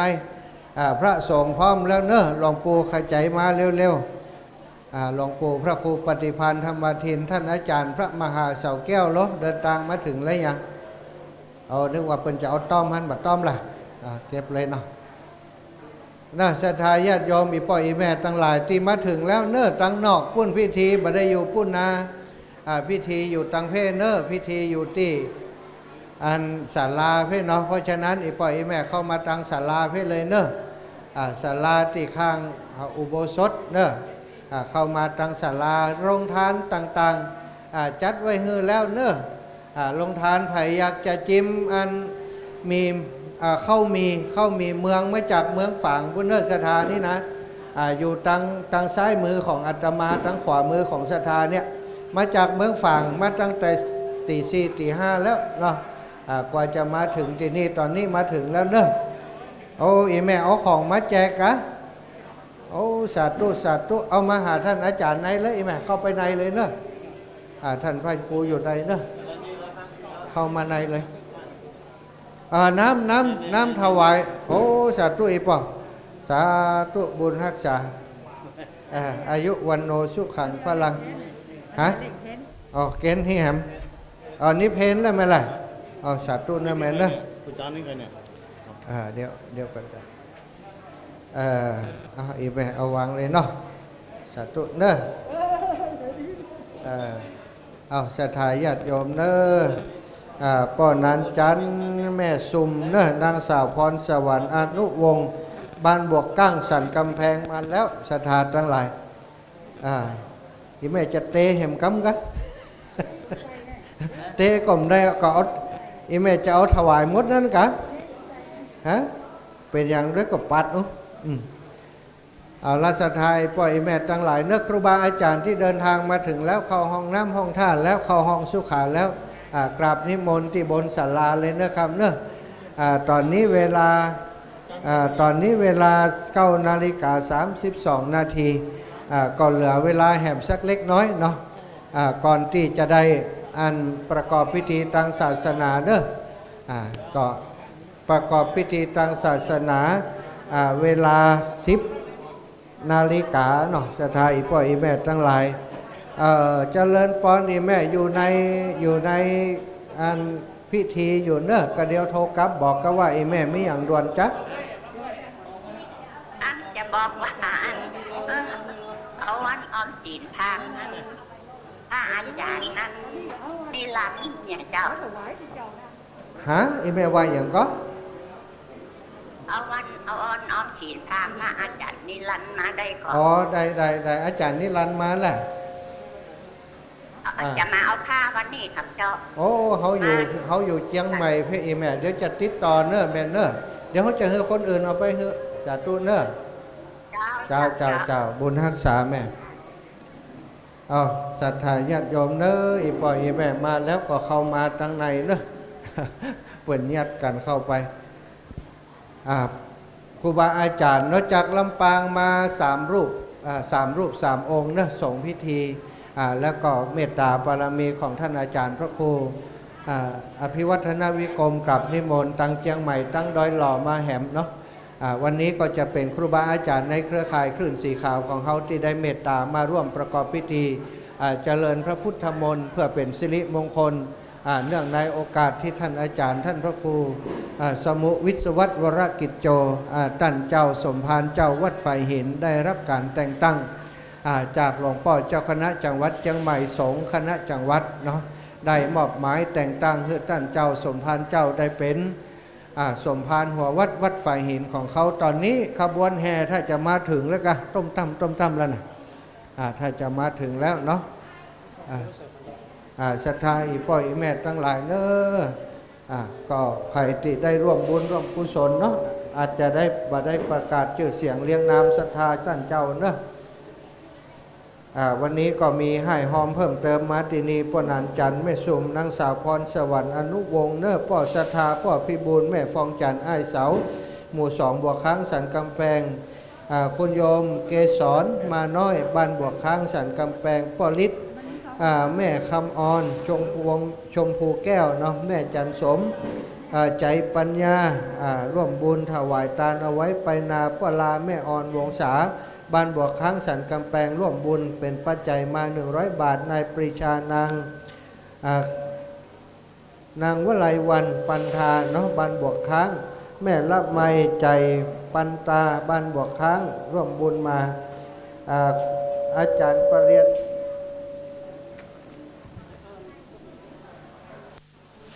าอาจารย์ปรริญญานางนงเนาะก็ร่วมบุญมาเนอะศรัทธาญาติโยมทั้งหลายแล้วก็มีมูลรัชธาแม่ละไมใจปัญญานายปรีชานางอันนี้เรียบร้อยแล้วดิมูลรัชธาแม่หลวงน้อยชมพูแก้วแม่ลำดวนไพบูลย์พ่อเมืองแม่พรบ้านบวกกังแล้วก็นายอินนางอรชรพรมนามชัยยาบ้านบวกกังเนาะร่วมบุญมาคุณสุมาลัยหน่อแก้วบวกกังก็ร่วมบุญมาแม่น้อยอินยาศรีจากลำปางเนาะก็ร่วมบุญเป็นเจ้าภาพสั่งเจ้าภาพสำรับมา1 สำรับอาจารย์ครับแม่น้อยอินยาศรีครับก็ตอนนี้เนอะศรัทธาญาติโยมก็ไกลแล้วเนาะเวลาตอนนี้9:30 กว่านาที10 นาฬิกาเนอะหลวงปู่มาแล้วนะลบอยู่ตะใดว่าหลวงปู่กลับนิมนต์เนอะอันตังลำปางแล้วเดินทางถึงไหนท่านพระครูอุดมศิริทัศน์ตอนนี้ตังลำปางท่านอาจารย์ท่านพระครูอุดมศิริทัศน์เดินทางมาถึงแล้วยังถ้าเดินทางมาถึงแล้วอีปอนนี่หอมอย่างหอมร่วมนี่เนาะนายสายวันลุงตีนามสกุลอย่างก็นายลุงตีครับนายสายวันนายสายวันยุงตีเนาะร่วมบุญมาเนอะเป็นเจ้าภาพเจ้าสำรับร่วมกัน ครับครับ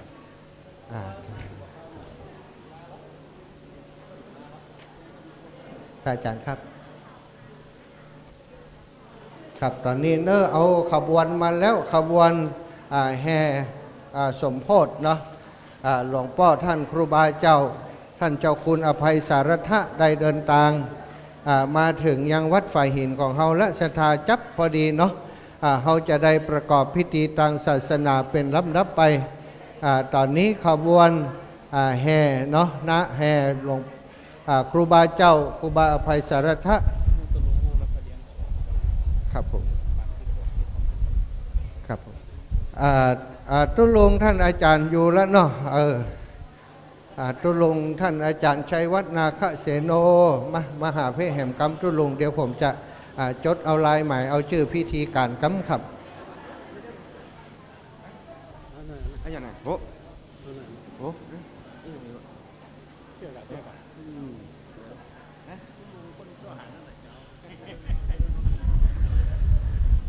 ขอกราบนอบน้อมไว้สาพระพุทธรูปเจ้าปิมปาที่ประดิษฐานตั้งไว้ที่วัดอารามวัดไฟหินแห่งนี้ขอกราบไหว้สาบารมีธรรมพ่อแม่ครูบาอาจารย์ทุกลูกทุกตนทุกองค์หลวงพ่อครูบาดอยเนาะหลวงพ่อพระครูพระครูปฏิภาณธรรมทินเนาะเดินทางมาจากเวียงป่าเป้าได้เดินทางมาถึงแล้วก็กราบน้อมไว้สาด้วยความเคารพอย่างสูงขอเจริญพรเด้อคณะศรัทธาเนี่ยอันนี้ก็โคศกใหม่โคศกใหม่มาถึงตัวลุงก็ยกใหม่คือว่ายังบอกเรื่องสักอย่างเนาะก็โอ้ไปตามหน้าบุญที่หันแล้วกันเนาะโอ้พ่อนานอินสนเนาะโอ้พ่อนานอินสนก็มาอันนี้ก็โคศกใหญ่เหมือนกันเนาะจะเจริญพรเด้ออันนี้ผู้จันวัดเจดลินเนี่ยเนาะเป็นอาจารย์มรรคนายกวัดเจดลินแล้วก็เจริญพรคณะศรัทธานักศิลป์นักบุญแล้วก็เป็นคณะศรัทธาที่เป็นแฟนคลับวิทยุคลื่นวัดไฟหินหรือว่าวิทยุคลื่นสีขาวเพื่อชาวประชาทุกคนทุกท่านที่เดินทางมาที่วัดไฟหินแห่งนี้วันนี้เฮามาร่วมบุญกันร่วมบุญร่วมกุศลมาร่วมแสดงมุทิตาจิตเนาะแล้วก็งานหลายอย่างด้วยกันเนาะตมาภาพมาก็ยังข้อมูลยังมามีในมือสักอย่างนะเอาตัวลุงว่าเอาตามที่เขาอุบาเนาะวันนี้เพิ่นก็มีการแห่ทำบุญไปเฮือกับครูบาเจ้าอารามาธิบดีองค์แรกที่ผู้เป็นคนสร้างไฟวัดไฟหินแห่งนี้แล้วก็มาแสดงมุทิตาจิตสืบชะตาแก่ท่านอาจารย์พระครูสมุวิศวัตวรกิจโจแล้วก็วันนี้ท่านได้รับการแต่งตั้งเป็นเจ้าอาวาสเป็นเจ้าอารามาธิบดีเป็นใหญ่แห่งวัดไฟหินตัวนอกการแสดงมามุทิตาคำว่ามุทิตาก็แปลว่ามายินดีเนาะมาพลอยยินดีปรีดามายินดีกับท่านตัวเปิ้นเป็นจะได้เป็นสัมภาระเนี่ยคุณว่าห้องวันเป็นเจ้าสมภารเป็นเจ้าอารามเจ้าสมภารเจ้าอันนี้สมภารแปลว่าหรือว่าสัมภาระนี่แปลว่าภาระอันหนักเนอะภาระอันหนักที่จะได้รับภาระธุระเกี่ยวกับพระพุทธศาสนารักษาวัดวาอารามวัดไฟหินแห่งนี้เพื่อเจริญรุ่งเรืองแล้วก็ปกครองลูกศิษย์ลูกหาลูกวัดลูกวาเพื่ออยู่ดีมีสุขเพื่อประพฤติปฏิบัติ ตามคำสั่งสอนขององค์สมเด็จพระสัมมาสัมพุทธเจ้าอย่างนี้เปิ้นฮ้องว่าเป็นภาระเป็นภาระธุระที่จะปกครองวัดวาอารามให้มีความเจริญรุ่งเรืองให้มีเป็นสีเป็นสง่าแก่วัดแก่วาแก่คณะศรัทธาญาติโยมลูกศิษย์ลูกหาที่เข้ามาสู่วัดฝ่ายหินแห่งนี้แล้วก็จะได้รับปฏิสันฐานปฏิสันฐานโดยสถานที่ก็รุ่มรื่นงดงามสวยงามเป็นที่สัปปายะเป็นที่จื่นตาจื่นใจเข้ามาแล้วเย็น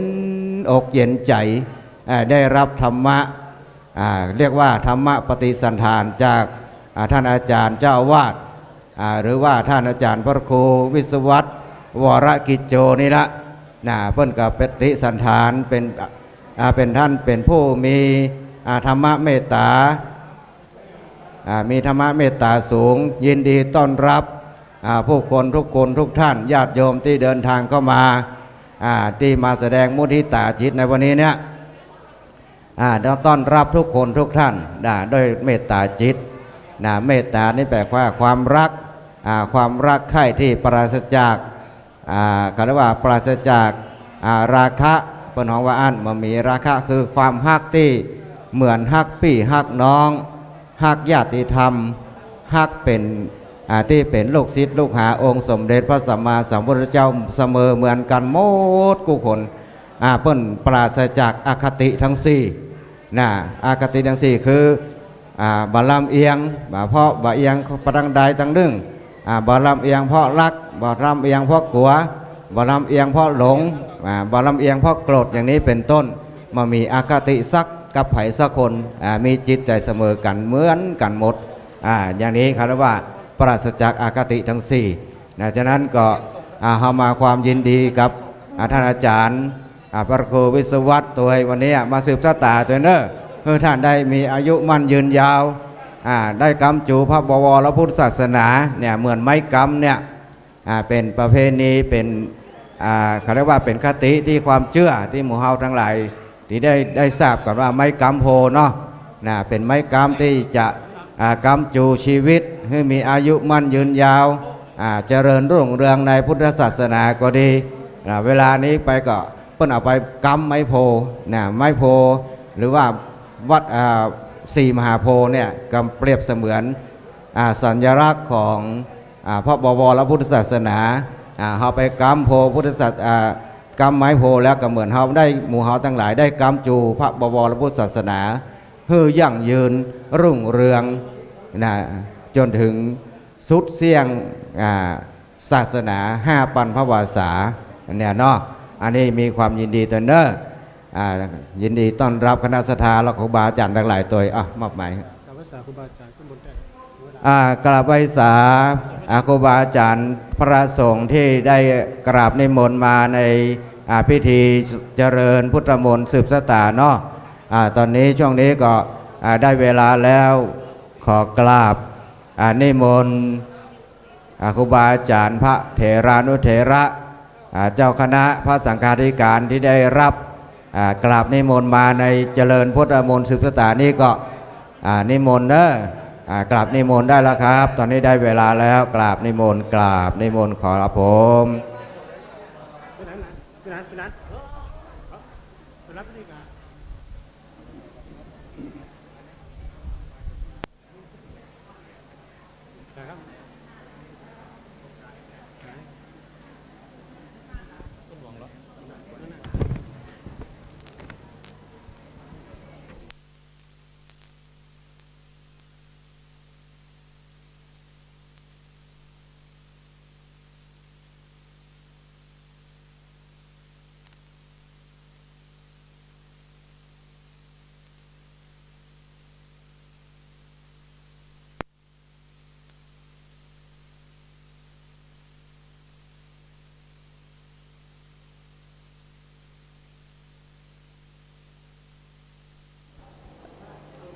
ขอ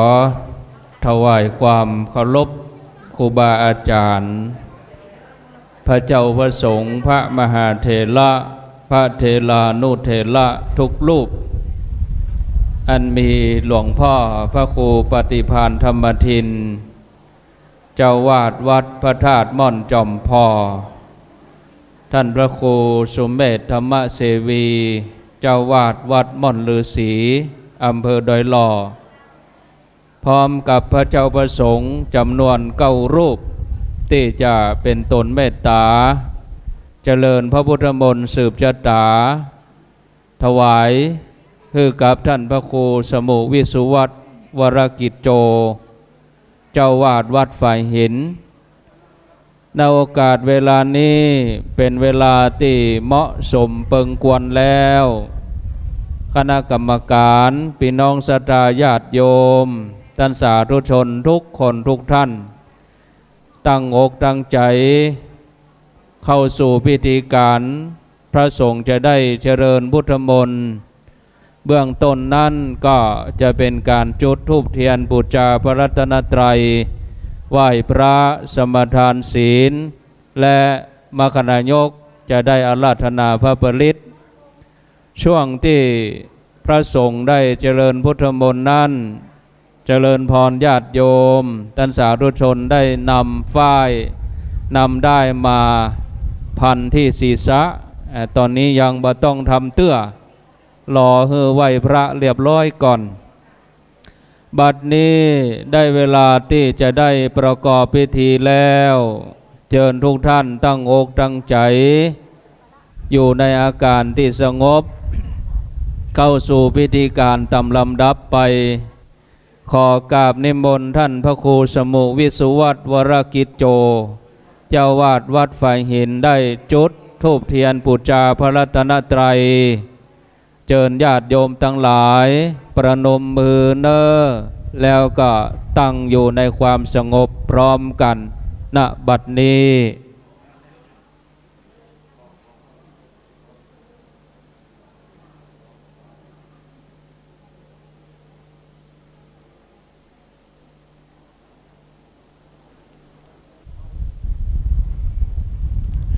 ขณะนี้ท่านพระครูสมุวิสุวัตวรกิจโจเจ้าวาดวัดฝ่ายหินกำลังจุดธูปเทียนบูชาพระรัตนตรัย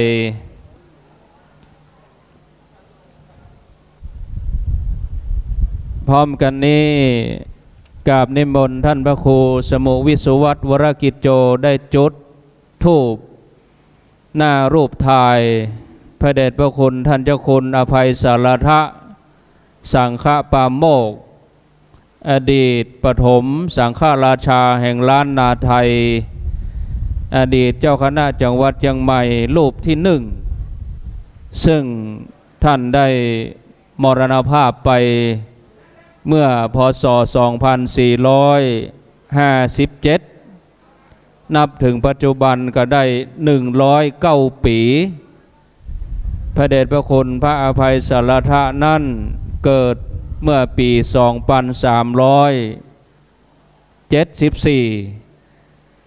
ถ้าว่าท่านบมรณภาพก็จะมีอายุได้192 ปีญาติโยมท่านทั้งหลายลำดับต่อไปขอเจริญพรเชิญตัวแทนคณะเจ้าภาพ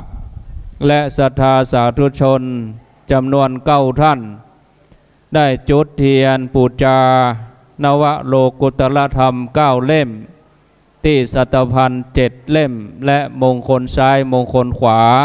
รวมเป็น9 เล่มดังต่อไปนี้เจริญพรเชิญคุณโยมกนกพิษชัยนาจากอำเภอฝางเชิญแม่เรนูชัยวงศ์จากดอนใจป่าแดดดอนใจเจริญพรเชิญคุณโยมพันนิตาพรหมมินจากแม่แตงเจริญพรเชิญคุณป้อเย็นปงจันตาจากบ้านปงใต้จังหวัดลำปางซึ่งเป็นบ้านเกิดของท่านอาจารย์วิสุวัตวรกิจโจได้ยินชื่อแล้วเจริญพรขึ้นมาเลยเนอะท่านที่5เจริญพรคุณกิตติพิษจันทนา และเจริญป้อลุนศรีจันตาเจริญพรป้อกำนันสุรเชษฐ์ตาคำมาป้อกำนันสุเชษฐ์ตาคำมาป้อกำนันตำบลสุเทพและขอเจริญพรแม่หลวงอินทุกรวงเสลิมชัยผู้ใหญ่บ้านฝ่ายหินเฮานี่ขอเจริญพรและเชิญป้อน้อยเสาแก้วเมืองกว้างขอเจริญพรได้มาจุดเทียนเป็นตัวแทนของพี่น้องศรัทธาญาติโยมคนละ1 เล่ม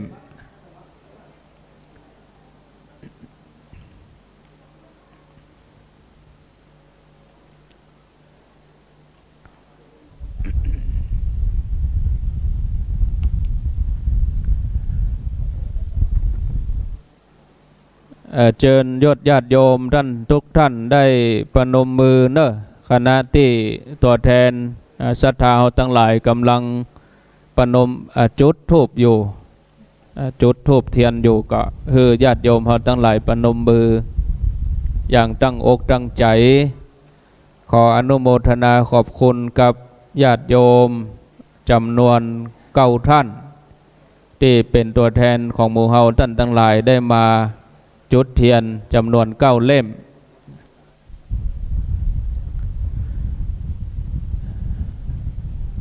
ในวันนี้นอกจากจะทำบุญสืบชะตาแด่ท่านพระครูสมุวิศวัตรวรกิจโจเรียบร้อยแล้วช่วงบ่ายก็จะเป็นงานประเพณีประจำปีของวัดไฟหินช่วงบ่ายนั้นเป็นงานทำบุญประเพณีส่งน้ำเจดีย์ส่งน้ำหูปปั้นท่านเจ้าคุณอภัยสารทะทำบุญอุทิศกุศลให้กับพระเดชพระคุณในช่วงบ่ายญาติโยมท่านทั้งหลาย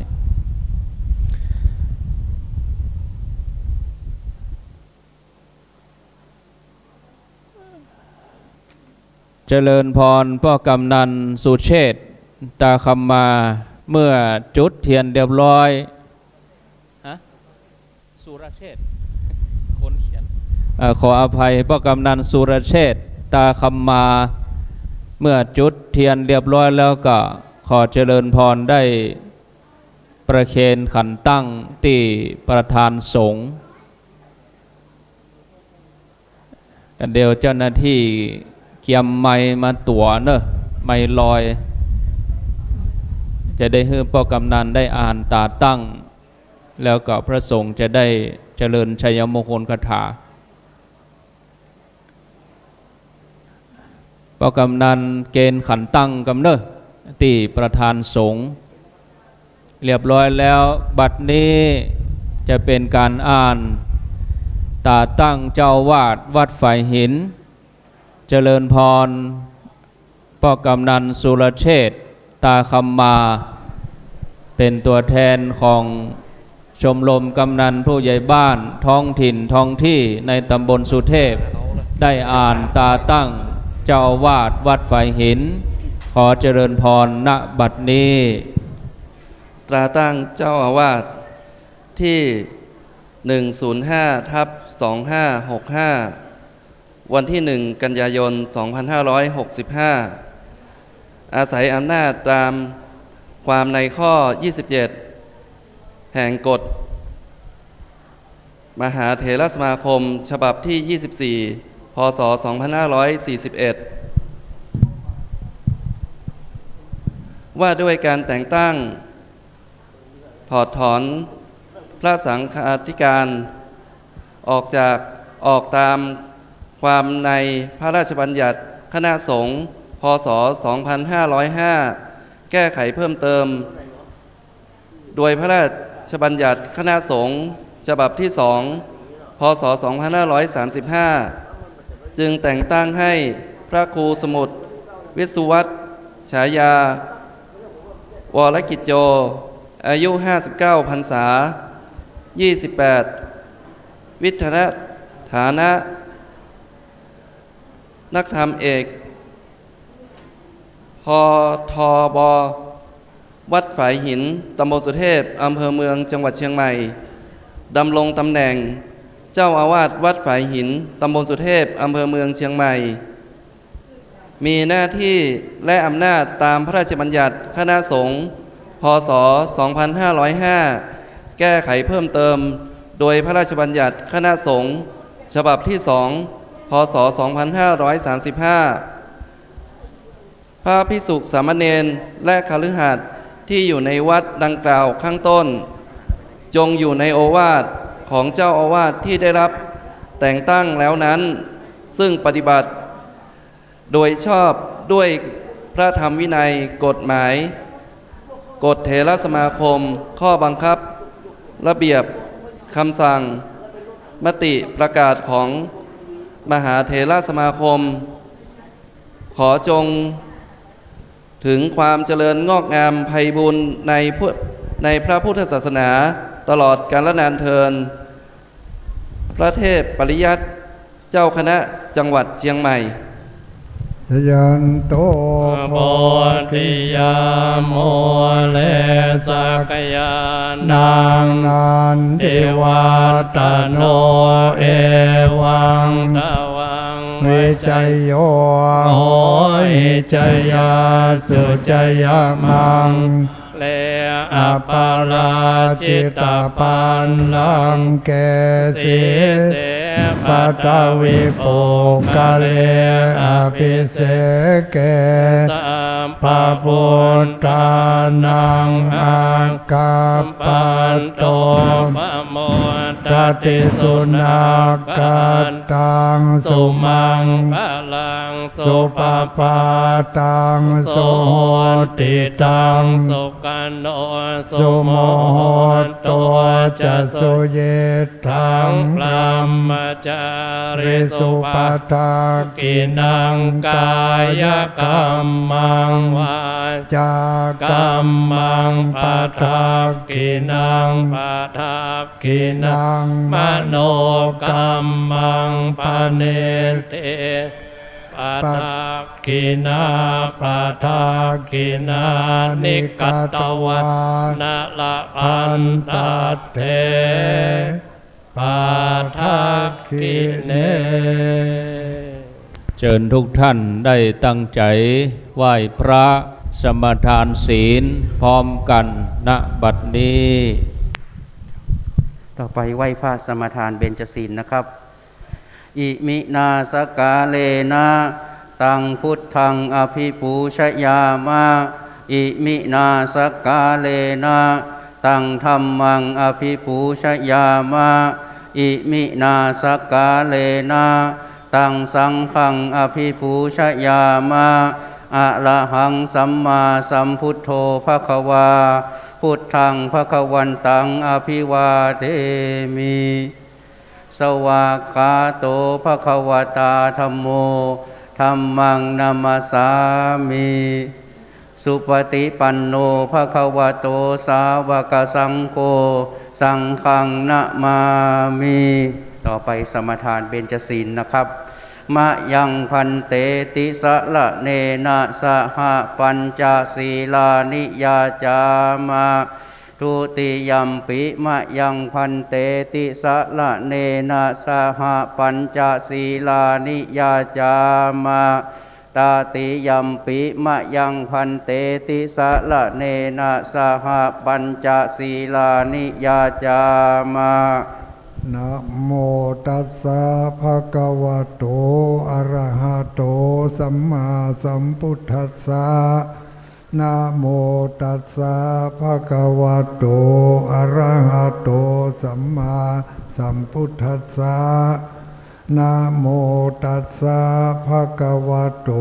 อะระหะโตสัมมาสัมพุทธัสสะนะโมตัสสะภะคะวะโตอะระหะโตสัมมาสัมพุทธัสสะนะโมตัสสะภะคะวะโตอะระหะโตสัมมาสัมพุทธัสสะนะโมตัสสะภะคะวะโตอะระหะโตสัมมาสัมพุทธัสสะ พุทธังสรณังกัจฉามิ พุทธังสารนังคัจฉามิ ธัมมังสรณังกัจฉามิ ธัมมังสารนังคัจฉามิ สังฆังสรณังกัจฉามิ สังฆังสารนังคัจฉามิ ทุติยัมปิพุทธังสรณังกัจฉามิ ทุติยัมปิพุทธังสารนังคัจฉามิ ทุติยัมปิธัมมังสรณังกัจฉามิ ทุติยัมปิธัมมังสารนังคัจฉามิ ทุติยัมปิสังฆังสรณังกัจฉามิ ทุติยัมปิสังฆังสารนังคัจฉามิ ตาติยัมปิพุทธังสรณังกัจฉามิ ตาติยัมปิพุทธังสารนังคัจฉามิ ตาติยัมปิธัมมังสรณังกัจฉามิ ตาติยัมปิธัมมังสารนังคัจฉามิ ตาติยัมปิสังฆังสรณังกัจฉามิ ตาติยัมปิสังฆังสารนังคัจฉามิ ปานาติปาตาเวรมณีสิกขาปะทังสมาธิยามิ ปานาติปาตาเวรมณีสิกขาปะทังสมาธิยามิ อตินนาตานาเวรมณีสิกขาปะทังสมาธิยามิ อาตินนาตานาเวรมณีสิกขาปะทังสมาธิยามิ กาเมสุมิจฉาจาราเวรมณีสิกขาปะทังสมาธิยามิ กาเมสุมิชาจาราเวรมณีสิกขาปะทังสมาธิยามิ มุสาวาตาเวรมณีสิกขาปะทังสมาธิยามิ มุสาวาตาเวรมณีสิกขาปะทังสมาธิยามิ สุราเมรยมัจจปมาตฐานาเวรมณีสิกขาปะทังสมาธิยามิ สุราเมรยมัชฌะปมาทฐานาเวรมณีสิกขาปะทังสมาธิยามิ อิมานิปัญจสิกขาปทานิสีเรนะสุขติงยันติสีเลนะโภกสัมปตาสีเลนะนิพุติงยันติตัสมาสีลังวิโสทะเย สาธุสาธุสาธุ ก่อนที่ปนานอาจารย์จะได้อาราธนาพระปริตรนั้นขอเจริญพรเชิญตัวแทนญาติโยมและสาธุชนจำนวน2 ท่านได้จุดเทียนที่บาทน้ำมนต์1 เล่ม 1 ท่านและจุดเทียนที่ซุ้มจตา1 เล่ม 1 ท่านดังต่อไปนี้เจริญพรเชิญคุณโยมกนกพิษชัยนาจากร้านนานาพันธ์อำเภอฝางได้จุดเทียนที่บาทน้ำมนต์ตรงประธานสงฆ์เจริญพรเชิญพ่อกำนันสุรเชษฐ์ตาคำมาได้จุดเทียนที่ซุ้มจตาพร้อมกันนี้ขอนิมนต์พระสงฆ์สามเณรวัดไฝหินที่ว่างเว้นภารกิจก็ขอกราบนิมนต์เข้ามานั่งในซุ้มจตาร่วมกันสืบชะตากับอาจารย์พระครูสมุวิสุวัตวรกิจโจนะครับอยู่ด้วยกันจะได้ฮักกันสามัคคีกันนะครับขอนิมนต์ทุกรูปเลยนะครับพระสงฆ์สามเณรที่ว่างเว้นภารกิจแล้วก็นิมนต์เข้ามานั่งในซุ้มชะตานี่นะครับที่ทำงานก็ทำไปนะครับตนใดที่ว่างครับตนใดที่บ่มีการตั้งใดนะครับนิมนต์ศรัทธาเอาไฟล์ลงเนอเอาไฟล์ลงเอาได้ลง สาธุวิปติปฏิภาหายาสัพพสัมปติสิทธิยาสัพพทุกขวินาศายาปริตังภูทะมังกะลังวิปติปฏิภาหายาสัพพสัมปติสิทธิยาสัพพพยาวินาศายาปริตังภูทะมังกะลังวิปติปฏิภาหายาสัพพสัมปติสิทธิยาสัพพโลกาวินาศายาปริตังภูทะมังกะลัง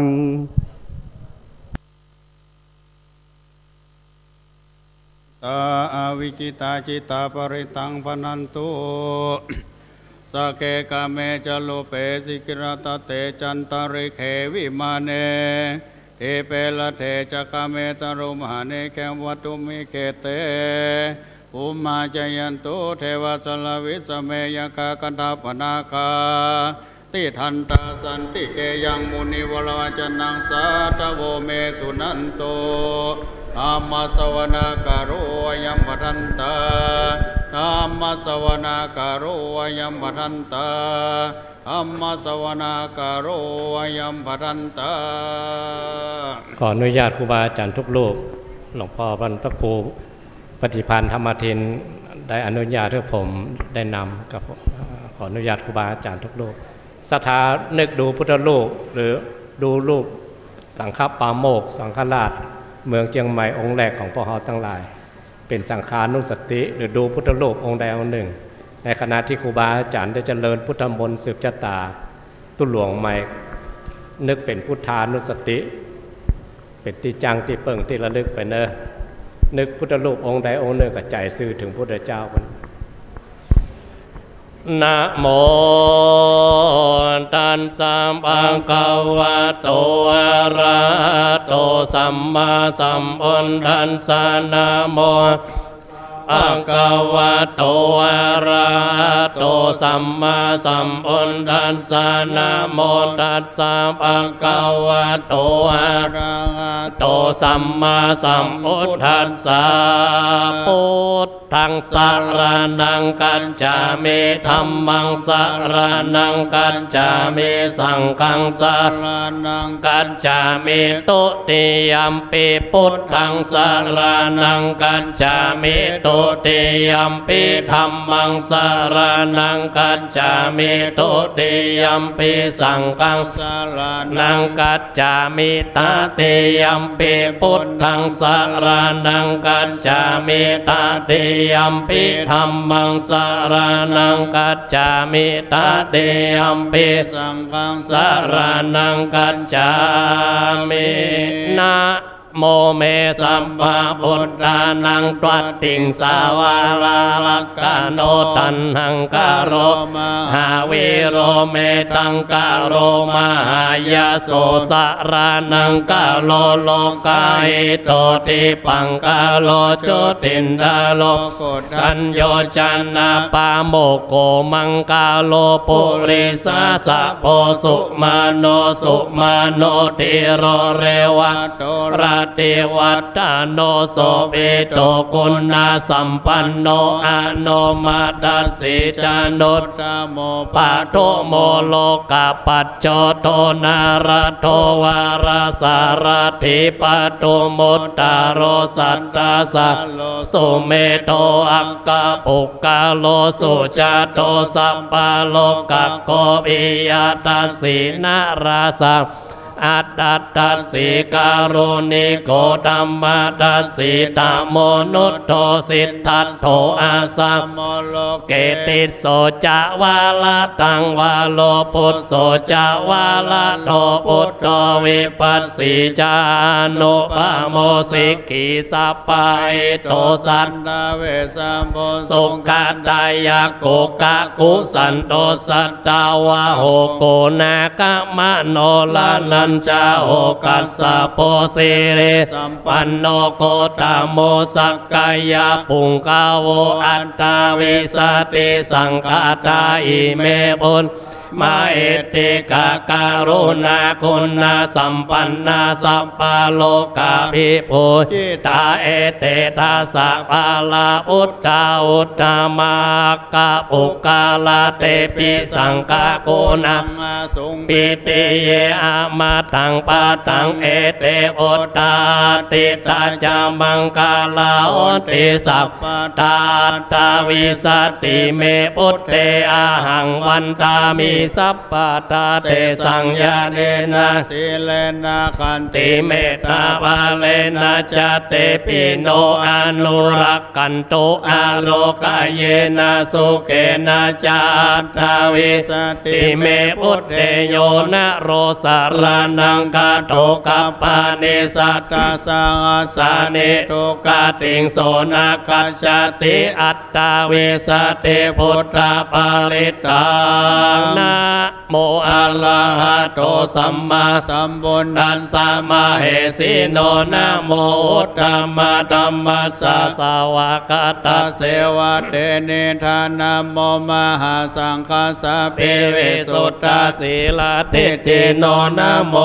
มัตตยาลัตตาสารัตตานัตตยาสทุกขังนะโมมากาติตัสสะตัสสะวะโตตยาสปินะโมกาลปะภาเวนะวิคัจจันโตปัตตวานะโมกาลานุภาเวนะสุวัตติโหตุ นานาโมกาลัจเตเจนาเวติเมโหเมเตชาวาสาสนัสสัจโลกัสสาวุติภาวันตุสัพพะตาสาสนัมปิจโลกันจะเทวารักกันตุสัพพะตาสติงโอนตุสุขิสัพเพปาริวาเรอัตตโนอเนกสุมานาโอนตุสาสัพเพยติปิลาจโตวะโจระโตวะมนุสสะโตวะอมนุสสะโตวะอักขิโตวะอุตตกะโตวะปิสาจโตวะกานุกะโตวะกันตกะโตวะนักกัตตะโตวะจันนปัตตาโรกะวาสัตตมะโตวาสันติติโตวาสัพปุริสะโตวาจันดาติอัสสะเมกะโกนะกุกุระอาหิวิชิกามานิสัพปติปิอัจจัตตารสะสุกาละมะเอกยักกาลกะสะทิหินานาปายโตวานานาโลกะโตวานานาอุปาทาวะโตวาระกังกันอันโตปานิธานาโตปัตตายาตถาคัตตัสสะทัสสะปารมิโยทัสสะอุปปารมิโยทัสสะปารมัตถปารมิโยปัญจมหาปาริจจเขติโสจาริยปัจจิมปะเวกัปปะวะกันติงจติงอาวินิกามานังปัฏฐานาจาริยังโอทิปัลลังเกมาลาวิจัยยังสัพพัญญุตตายานาปติเวทังนาวาโลกุตตาระตัมเมปิ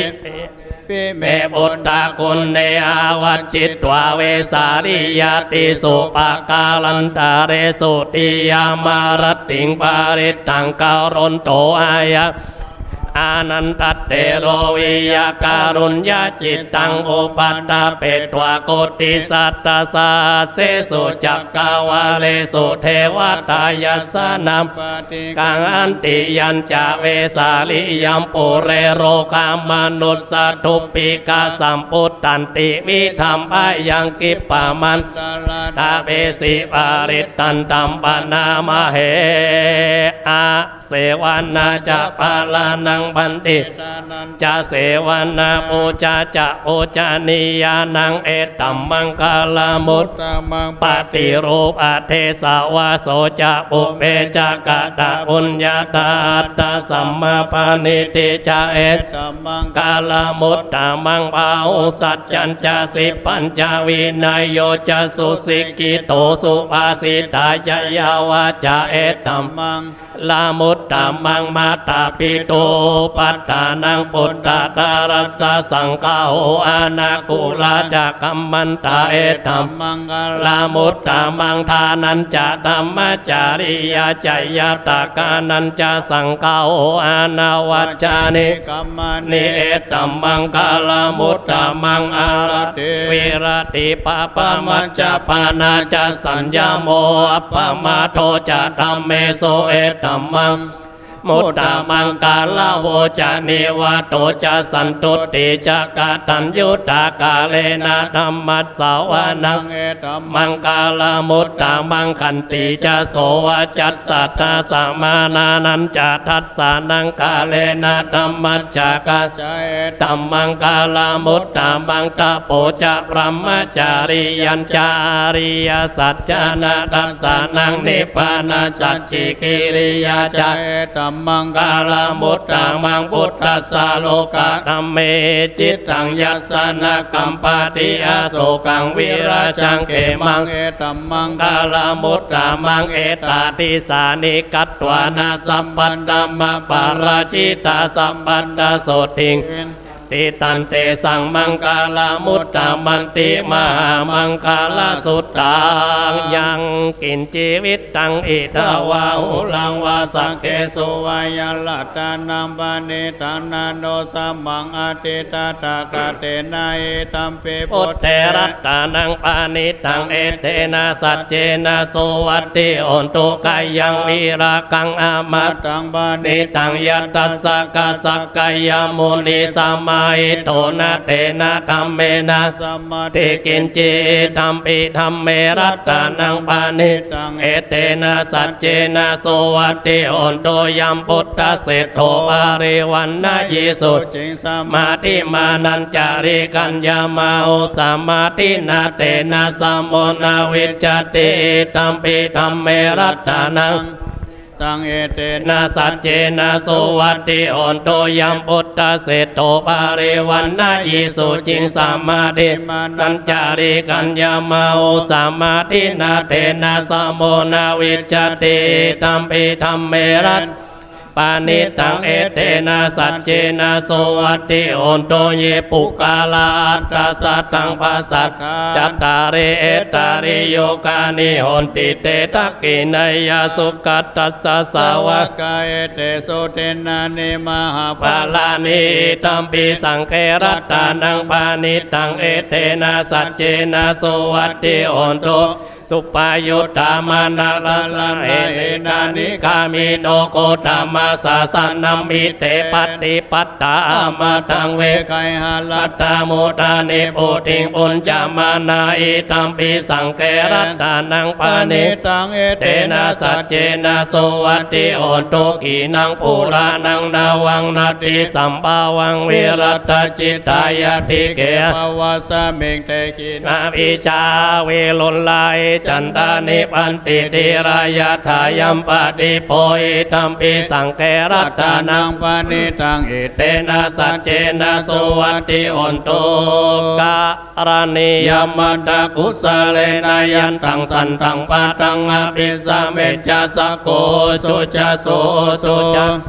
โจจัสสะมุตตุอนัตติมานิสันตุสะโกจะสุปาโลจะอภกิจโจจะสันลาโอกาวติสันตินดาริโยจะนิปะโกจะอภกะโปโกเลสุอนานุกิโตนะจักขุตังสัมมาจาเรกินจิเยนะวินโยปาเรอุปาวะเตยุงสุกิโนวะเกเมโนโหตุสัพเพสัตตะภวันโตสุกิตัตตาเยเกจิปานะปุตติตาสาวะทาวะราวานา วะเสสานิกาวะเยมันตวะมัจฉิมารัสสกานุกะตุระติตาวะเยจาติตาเยจตุเรวะสันติย เรบุตาวาสัมภเวสีวาสเปสัตตาภวันตุสุขิตัตตานะปะโรปารังนิโกเปตานาติมันเดตักกันตาจีนังกินจิปายาโรสนาปฏิกาสัญญานัญญมัญญาสตุกาเมสยามาตายาตานิยังพุทธังอายุสาเอกพุทธมนุลเกวัมปิสัพพะพุทเทสุมานาสัมภวายเยปาริมานังเมตัญจะสัพพะโลกัสสมิงมานาสัมภวายเยปาริมานังอุทังอโตจติลิยัญจาอเวลังอาสาปัตตังดิทันจารังนิสินโนวาสยาโนวายาวัตสาวิกตามิโตเอตังสติงอติตยะพรหมเมตังวิหารังเอตมาโอติตินจานุปกัมมสีลาวัตสเนนะสัมปันโนกาเมสุเวนัยยะเกตังนาเอจาตุกัปปะสยยังปุณณเรติติการณิยเมตตาสุตตังวิรูปเกเมเมตังเมตังเอราปะเตเมจัปปายาพุทเตเมเมตังเมตังกันนาโคตามะเกจาปาตะเกเมเมตังเมตังดิปาตะเกเมจัตุปาเตเมเมตังเมตังปาอุปาเต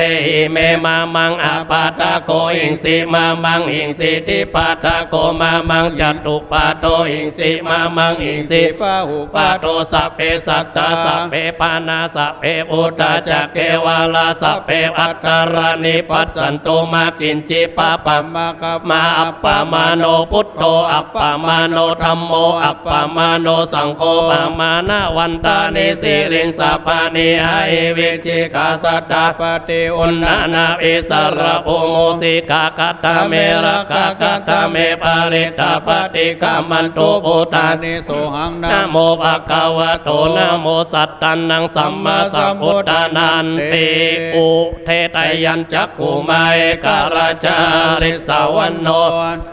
ปะปะโสตังตังนามัสสามิหาริสาวันนังปัตตาวิปะปะสังไตยัจจกุตนาวิหาเลโมติวะสังเยพรหมนาเวสากุสัพพะธัมเมเตเมนะโมเตจามังปะลายันตุนามัตโตอุตตานังนามัตโตโอติยานะโมวิมุตตังนะโมวิมุตติยาอิมังโสปาริตังกัตตวโมโรจารติเอสนาเปตยัญจักขุมาเอกราชาริสาวันโนปันดาวิปปะโสตังตังนามัสสามิหาริสาวันนังปัตตาวิปปะสังไตยัสสกุตตาวิหาเรโมรติงเยพรหมนาเวสากุสัพพะธัมเมเตเมนะโมเตจามังปาลายันตุนามัตโตอุตตานังนามัตโตโพธิญาณโมวิมุตตานังนาโมวิมุตติยาอิมังโสปาริตังกัตถวโมโรวะสมะกัปปะยิติ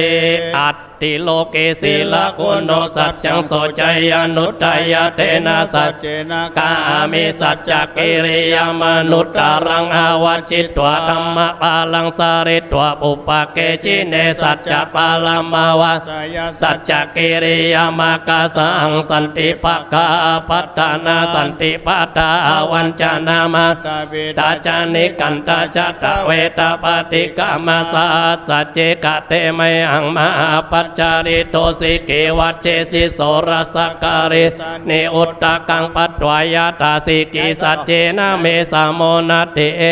เมสัจจปารมิเตนัตติเมสารนังอัญญังธัมโมเมสารนังวารังเอเตนะสัจจวัจเจนะอนตุเตจยมังกาลังนัตติเมสารนังอัญญังธัมโมเมสารนังวารังเอเตนะสัจจวัจเจนะอนตุเตจยมังกาลังนัตติเมสารนังอัญญังสังโฆเมสารนังวารังเอเตนะสัจจวัจเจนะอนตุเตจยมังกาลังยังกินเจรัตตานังโลเกวิจติวิวิทังปุโตรัตตานังอุตตะสมังนันติตัสมาโสติภวันตุเตยังกินเจรัตตานังโลเกวิจติวิวิทังปุโตรัตตานังธัมมาสัมมังนัตติตัสมาโสติภะตุเตยังกินจิรัตตานังโลเกวิจติวิวิทังปุโตรัตตานังสังฆสัมมังนัตติตัสมาโสติภวันตุเตยะโต โตหังภคินิอริยยะจติยะจโตนาภิจานามิจิตจาวานังชีวิตาวโรเปตเตนะสัจเจนะสุติเตโอตุสุติกัปปัจจยะโตหังปักกินีอริยยะจติยะจโตนาภิจานามิสันจิตจาวานังชีวิตาวโรเปตเตนะสัจเจนะสุติเตโอตุสุติกัปปัจจยะโตหังปักกินีอริยยะจติยะจโตนาภิจานามิสันจิตจาวานังชีวิตาวโรเปตเตนะสัจเจนะสุติเตโอนโตสุติกัปปัญจโอจังโคสติสังฆโตธัมมานังวิจัยโยตัตตาวิริยังปิติปัสสติโอจังกาจัตตัตตาปะเรสัมมาตุเปกาโอจังกาสัตเตเตสัพพะตัสสีนามุนีนาสัมมาตกะตาภาวิตาภาโอเลกาตาสังวัตันติอาภิญญายานิปานายาจะโพธิยาเอเต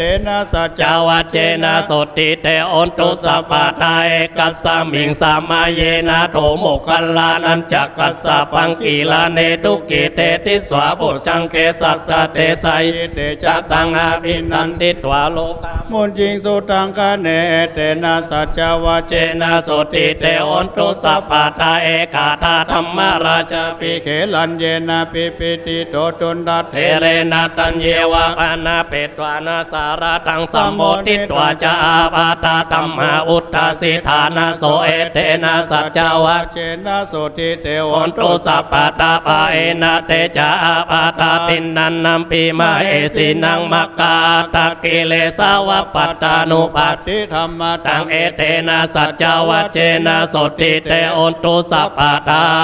ยันทุนนิมิตังอวมังคาลัญญโยจามานะปุสกุณาสัสสะโตปะปะกะโอตุสุปินังอากันตังอุตตานุภาเวนะเวนะสัมเมนโตยันทุนนิมิตังอวมังคาลัญญโยจามานะโพสกุณาสัสสะโตปะปะกะโอตุสุปินังอากันตังธัมมานุภาเวนะเวนะสัมเมนโตยันทุนนิมิตังอวมังคาลัญญโยจามานะโพสกุณาสัสสะโตปะปะกะโอตุสุปินังอากันตังปเวนาเวนะสัมเมนโตมหาการุณิโกนาโตอิปานินังปเรตวปารามิสัพพะปัตโตสัมโพธิมุตตะมังเอเทนะสัจจวัจเจนะโอตุเตจยามังคาลังจยันโตโพธิยาโมเลสกายานังนันเทวัตโนเอวังตวงวิจัยโยหิจัยสุจัยยามังคาเลอปาราชิตาพัลังเกสีเสวะทาวิปุกาเลอภิเสเกสัพพะอุตตานังอัคคปโตปโมตติสุนักตังสุมังคาลังสุปปะตังโสติตังสุขันโนสุโมโตจาโสยิตังพรหมจาริสุปาทังกินังกายกัมมังวาจากัมมังปาทักกินังปาทักกินังมโนกัมมังบานิติเตปาทักกินาปาทักกินานิกัตวนาละปันตเตปาทักกิเนโสอัตตละโตสุกิโตวิรุลลาโออุตตสัสเนอโรโกสุกิโตหิสาสะเอยติปิสาอัตตลัตตาสุกิตาวิรุลลาอุตตสัสเนอโรคสุกิตาหิสาสะเอยติปิเตอัตตลัตตาสุกิตาวิรุลลาอุตตสัสเนอโลกาโอตาสาสะเอยติปิอินตจัตตาเทวจัตตาพรหมจัตตามหาพรหมจัตตาอิสิจัตตามหาอิสิจัตตามุนีตามุนีจัตตาปุริจัตตามหาปุริจัตตาจักรวัติจัตตามหาจักรวัติจัตตาพุทธจัตตาปัจเจกพุทธจัตตาอรหันตจัตตาสัพพสิทธิวิจัตตารานังจัตตาสัพพโลกาจาริยานังจัตตาสัพพโลกาทิปลิยานังจัตตาเอเตนะสัจจวัจเจนะตุยังโสวัตติโอตุตุยังสวายานะโมอุตตัสสะนะโมนัมมัสสะนะโมสังกัสสะสยติทังโอโรสายาอินตจัตตาเทวจัตตาพรหมจัตตามหาพรหมจัตตาอิสิจัตตามหา มุนิจัตตามหามุนิจัตตาปุริจัตตามหาปุริจัตตาจักกาวัติจัตตามหาจักกาวัติจัตตาพุทธจัตตาปัจเจกพุทธจัตตาอรหันตจัตตาสัพพสิทธิวิจัตตารานังจัตตาสัพพโลกาจาริยานังจัตตาสัพพโลกาติปติยานังจัตตาเอเตนะสัจจวัชเชนะตุยังโสวัติอนตุตุยังสวายานะโมอุตตสสะนะโมธัมมัสสะนะโมกัสสะสัยยติตังโอโรโอโรสายาอินตจัตตาเทวจัตตาพรหมจัตตามหาพรหมจัตตาอิสิจัตตามหาอิสิจัตตามุนิจัตตามหามุนิจัตตาปุริจัตตามหาปุริจัตตาจักกาวัติจัตตามหาจักกาวัติจัตตาพุทธจัตตาปัจเจกพุทธจัตตาอรหันตจัตตาสัพพสิทธิวิจัตตาละนังจัตตาสัพพโลกาจาริยานังจัตตาสัพพโลกาติปาลิยานังจัตตาเอเตนะสัจจวัชเชนะตุยังโสวัติอนตุตุยังสายานะโมอุตตัสสะนะโมธัมมัสสะนะโมสังฆัสสะสยติตังโอโรโอโรสายาหิเรโอตตัปปะสัมปันนาสุขธัมมะสัมมาหิตาสันโตสัพโพริสโลเกเทวะธัมมาติวุจจาเรสันติภกาปัตตานาสันติปทาวันจนามาตาปิตาจันนิกันตาจัตตเวทปฏิกรรมา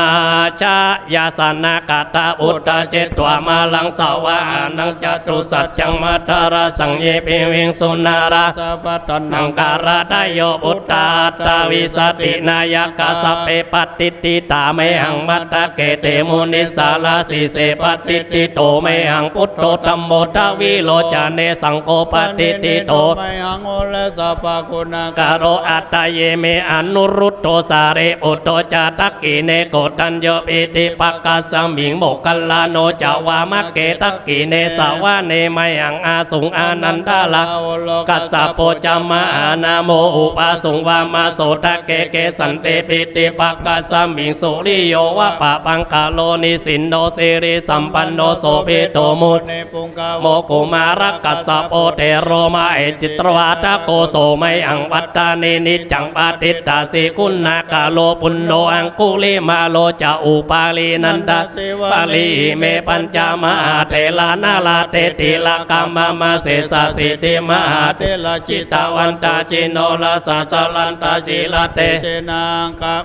สุสันติตารัตานังโอระโตอาสิทักกิเนเมตตาสุตตะกังตาจักกังปัสสะโตอาสิวาเมหังคุลิมาลกังอันนาโมระภาริตัญจาอาตานาติยสุตตะกังอากาเสสาตานังอาสิเสสะภะกาลสันติตาชินานาวาลสัญยุตเตตัมมะภะกาลลักเทวสัตโตเมสักกัจเจนะสัมมาสัมพุทธปัญจาเรวตาอิตาอิตาจตาบายรัจจตุปัตถวาเสสาวินัยยันตุอนันตคุณเตสะจาจินะปัญจารมันยังมีวิหารันตังมาเหตเลสักการะเลตุมังสเปเตมหาปุริสสะปะเจวะเมกะโตสุขโกสุลโกพุทธานุภาเวนะจิตุปัตถโวธัมมานุภาเวนะจิตาริสังโฆสังฆานุภาเวนะจิตันตารายโยจารามิธัมมานุภาวะปาริโตติจยปัญจารปันนารสกตานิติตาอัตติอุณหัสสาวิจโยธัมโมโลเกอนุตตโรสัพพสัตตายตัตตายะตรงตวงกันนาหิเทวะเทวาริวัชเชระจัตตันเตอมนุเสหิภาวะเกวายะเกนะเกวิเสอุเตอากาลมาลาเนนะจัสสะปัสสะมะมาลานามุตโตตะเปตวะกาลมาริตังตัสเสวะอนุภเวนะโอนตุเทโวสุขิสัตตาสุตตะสีลังสัมมาทายะธัมมังสุจาริตังจาเรตัสเสวะอนุภเวนะโอนตุเทโวสุขิสัตตาลิกิตังจินติตังปูชังดารานังวาจานังกัลลุงบาเลตังเดสานังสุตตวัตสายุปวัตติเตสัก กัตถวพุทธารัตานังโอสะตังอุตตมัง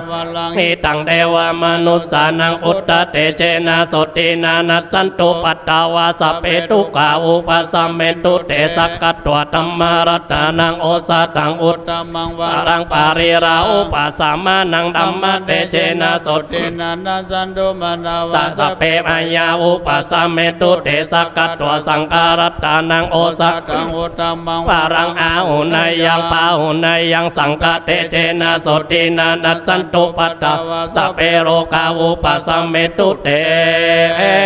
จัดจังเทวามนุสสานังกะกุตังติติกังลาสังปิลังลาวันนันเจวาสัพพพายาติวินัสสันตุเอกทวิติจตุปัญจจะจตตินังตัตตายาวทุกขวินัสสันตุชีวิตานังตัตันตุเตชีวิตานังตัตันตัสสะอายุวันนังขังปาลังชีวิตานานุภาเวนะโอนตุเทโวสุขิสัทธาชีวิตานังจโยตัตโวสัตตังอุตตมังสารีรังตุกังนาเสสิเอจจังนานามุตตมังตัสสะมะกรายะกัลลายานังนิจจายังสัมปารายานังปุญญานิปาลาโล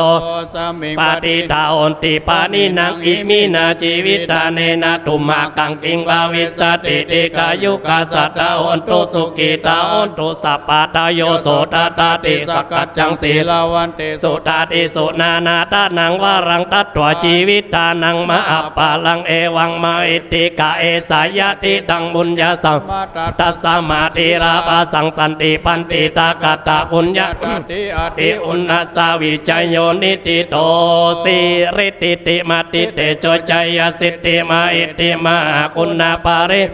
ปุญญาติการสัสสปันตารายนิวารณสัมมัตตัสสะปะกวะโตอะระหะโตสัมมาสัมพุทธัสสะติงสามาปุริสารกานานุภาเวนะสิตายานุภายัญจนานุภาเวนะอัตตุตรสัตตมังคลานุภาเวนะสัพพันนารังสียานุภาเวนะเกตุมาลานุภาเวนะตัสสะปารามิตานุภาเวนะตัสสะอุปปารามิตานุภาเวนะตัสสะปารามัตถปารามิตานุภาเวนะศีลสมาธิปัญญานุภาเวนะพุทธานุภาเวนะธัมมานุภาเวนะสังฆานุภาเวนะเตจานุภาเวนะอิตานุภาเวนะภาลานุภาเวนะยยะธัมมานุภาเวนะจตุราสิทธิสาสัตธัมมกันตานุภาเวนะนาวาโลกุตระธัมมานุภาเวนะอัตตังกิกามัคคานุภาเวนะอัตตสัมมาปัตติยานุภาเวนะจารวิญญานุภาเว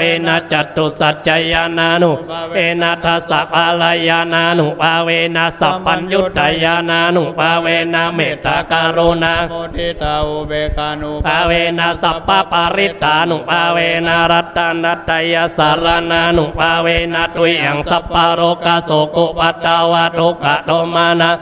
ยาสาวินัสสันตุสัพพอันตารายาปิวินัสสันตุสัพพสังกัปปะตุยังสามิจจันตุติตุยังโอนตุสัตตวัจจะชีเวนะสัมมังกิโกโอนตุสัพพตากาสัพพปัตตวะนะอุมิกังกามาสมุทาอารักขกเทวตาสัตตตุมเมอนุรักขันโต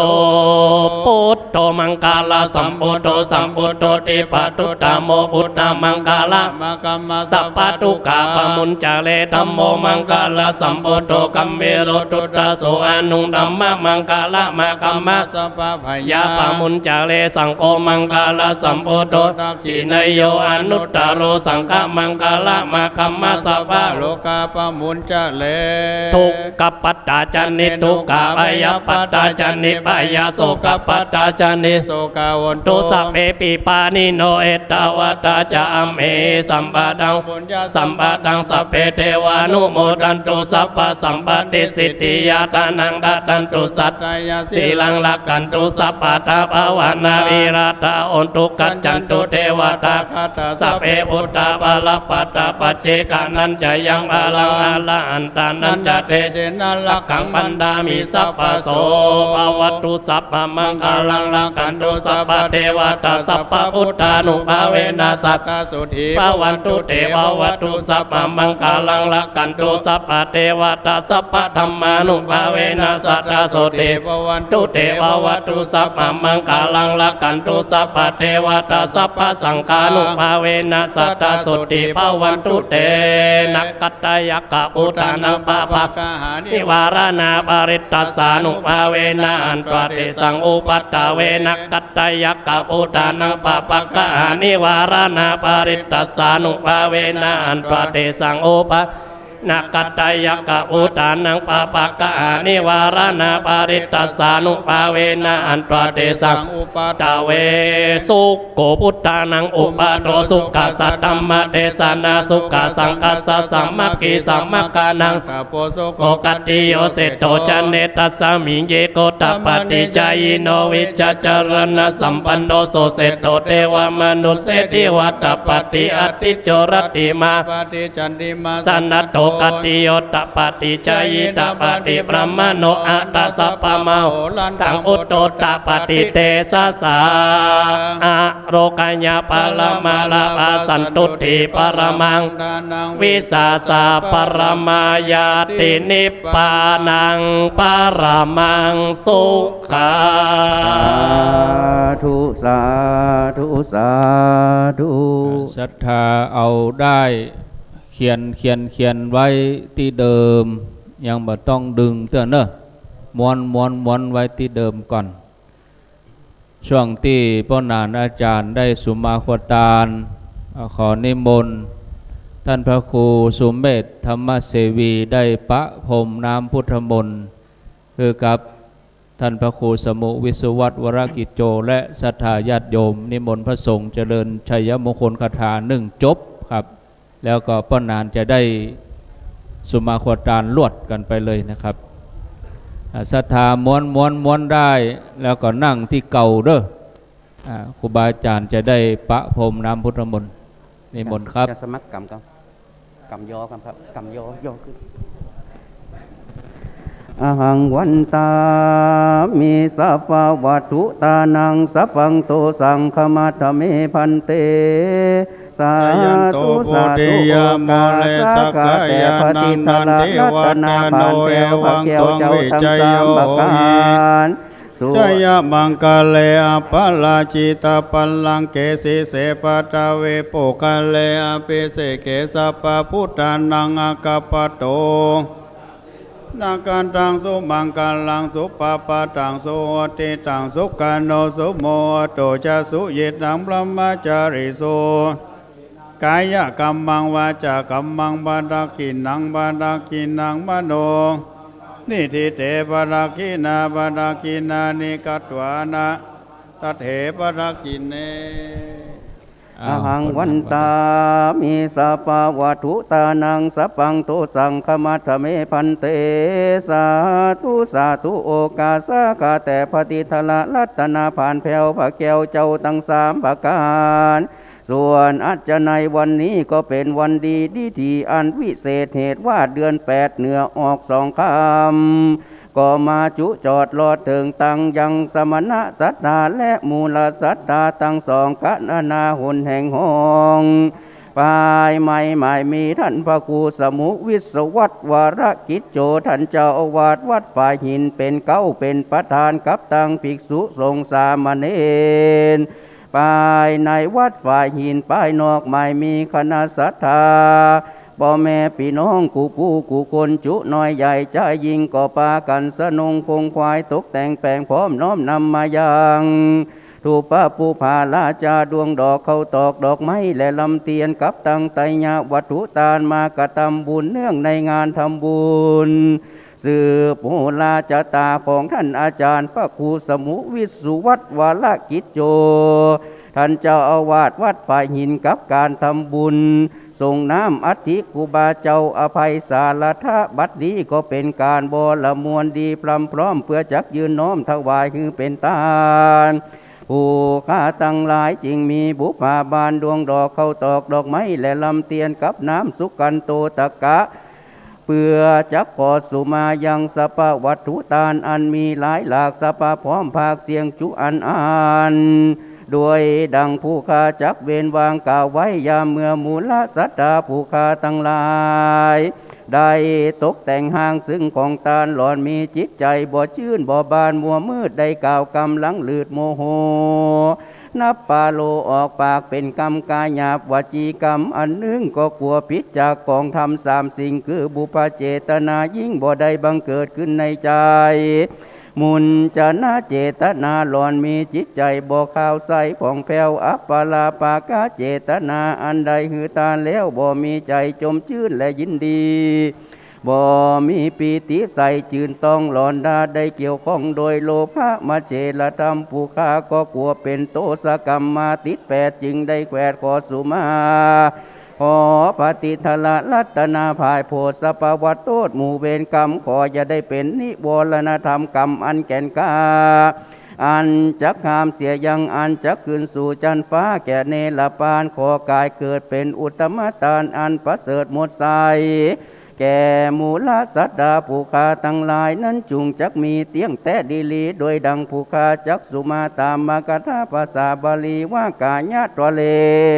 วจีตัวเลมโนตัวเลสันจิจะโตสังอสันจิจะโตสังสัพพังโตสังขมันตุโน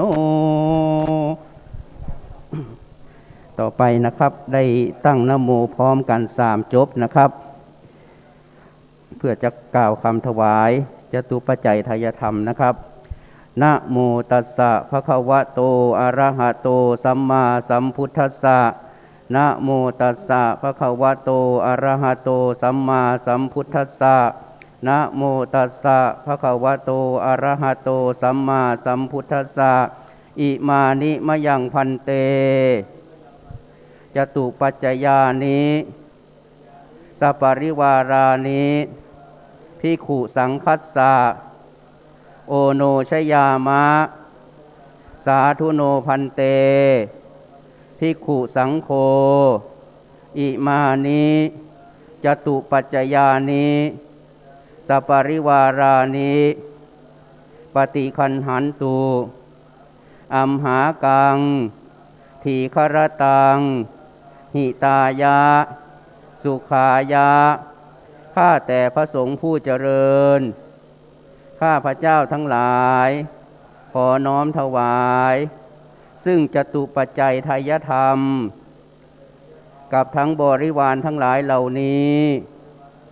แด่พระภิกษุสงฆ์ขอพระภิกษุสงฆ์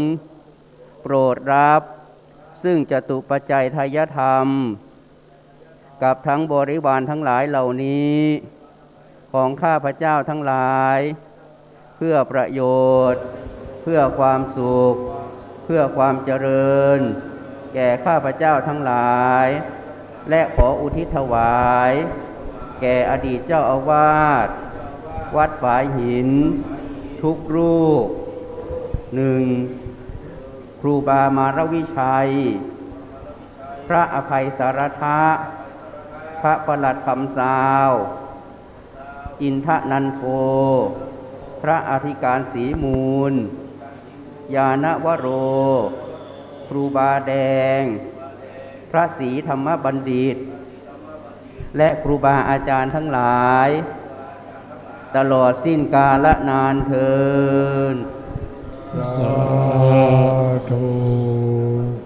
ขอนิมนต์ท่านพระครูสมุวิสุวัตรวรกิจโจได้ประเคนกันพระพุทธขอนิมนต์ครับขอเจริญพรญาติโยมที่มีรายชื่อดังต่อไปนี้ได้เข้าประเคนถวายทายทานแด่พระสงฆ์จำนวน13รูปดังต่อไปนี้เจริญพรคุณโยมกนกพิษชัยนาอำเภอฝางเชียงใหม่แม่เรนูชัยวงศ์บ้านร่องดอนใจสารปีโยมพันนิตาพรหมมินแม่แตงป้อเย็นปงจันตาบ้านปงใจลำปางเจริญพรคุณกิตติพิษจันทนาป ป้อลูนสีจันตาเหล่ามนทาโดยหล่อและเจริญพรป้อกำนันสุรเชษฐ์ตาคำมาแม่หลวงอินทุกรวงเฉลิมไทยผู้ใหญ่บ้านบ้านฝ่ายหินเจริญพรเจิญป้อน้อยเสาแก้วเมืองกว้างแม่บัวลันจำปาอิ่มบวกกลางสันกำแพงป้อนานนัชวินพรหมกรเวียงเป่าเป้าแม่บุญมาศิริปาเหล่ามนทาและแม่สุทธิพรกันทิยะปักทางเจริญขอเจริญพรจำนวน13ท่าน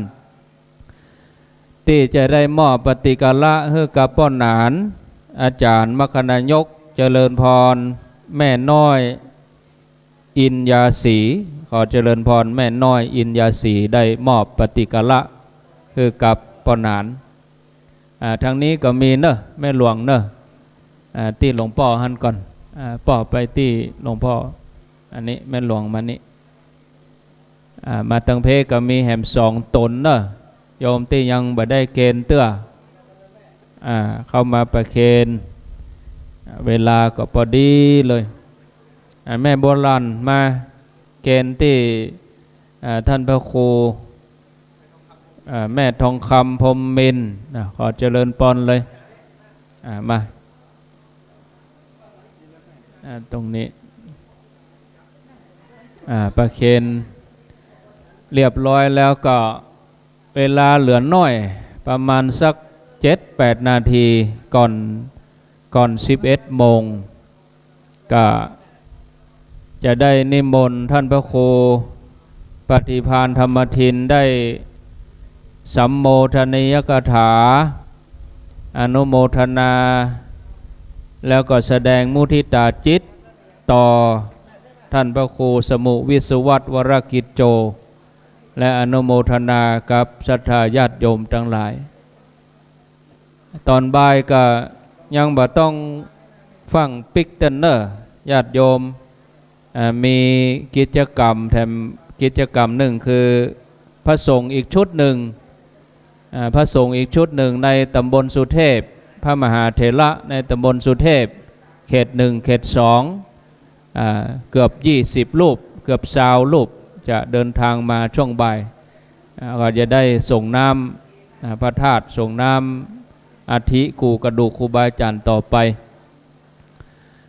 เมื่อญาติโยมได้ประเคนเรียบร้อยแล้วก็ตอนนี้ไปตั้งอกตั้งใจขอนิมนต์ท่านพระครูหลวงปู่พระครูปฏิภาณธรรมทินในฐานะประธานสงฆ์นำสวดมนต์ได้สัมโมทนีกถาและอนุโมทนาตามลำดับไปครับขอนิมนต์ครับจ้างว่าดีใจที่ได้เป็นเจ้า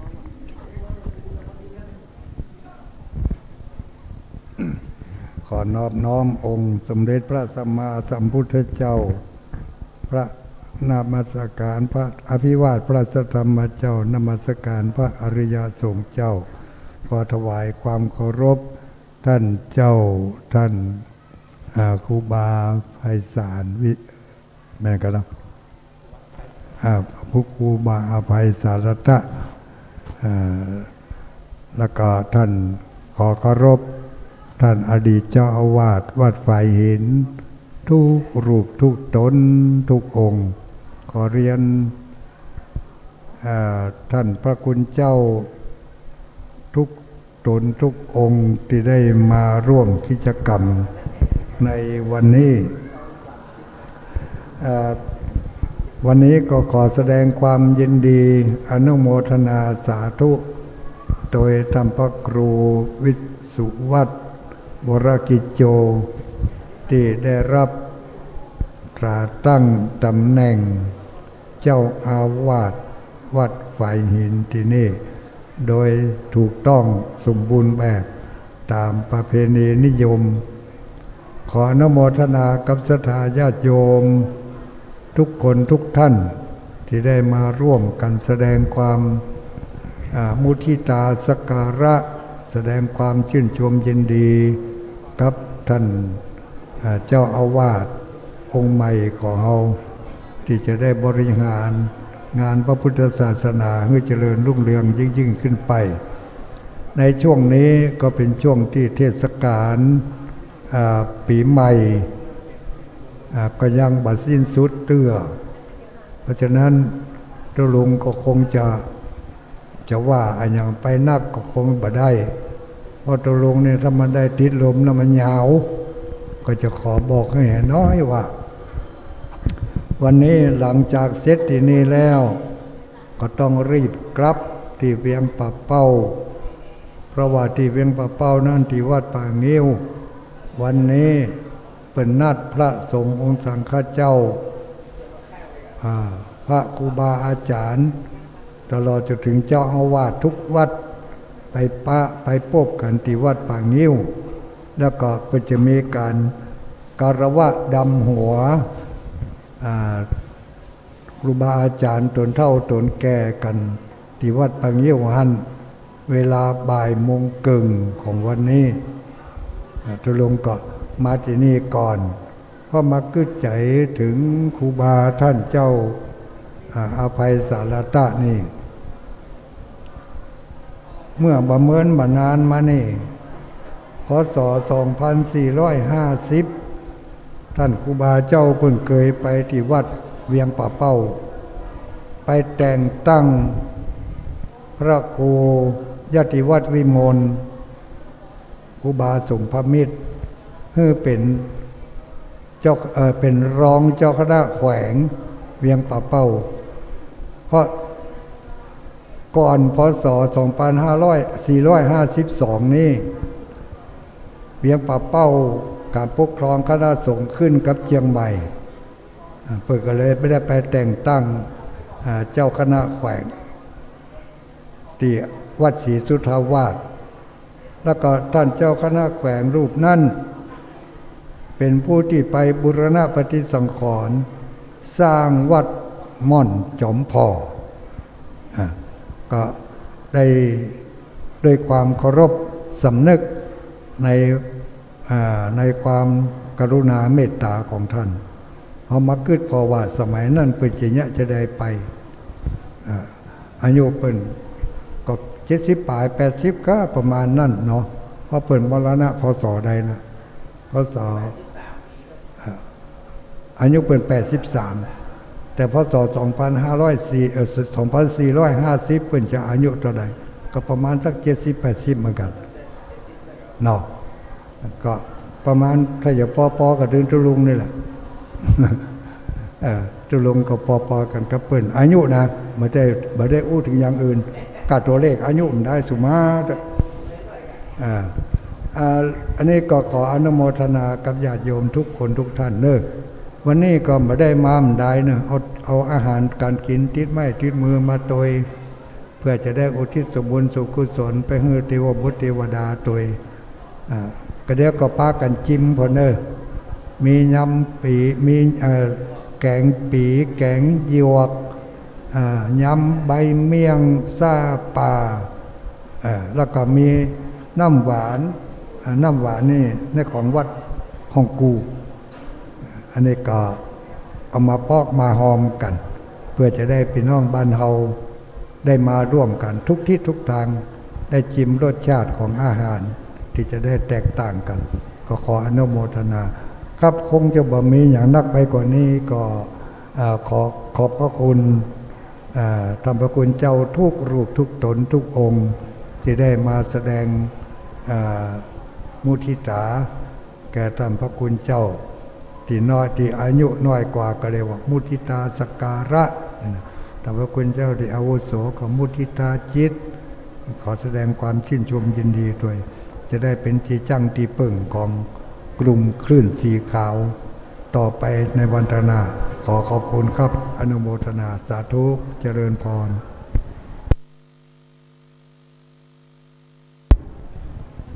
ศรัทธาฮับปอนเด้อเกี่ยมน้ำหยาดเด้อตั้งใจฮับปอน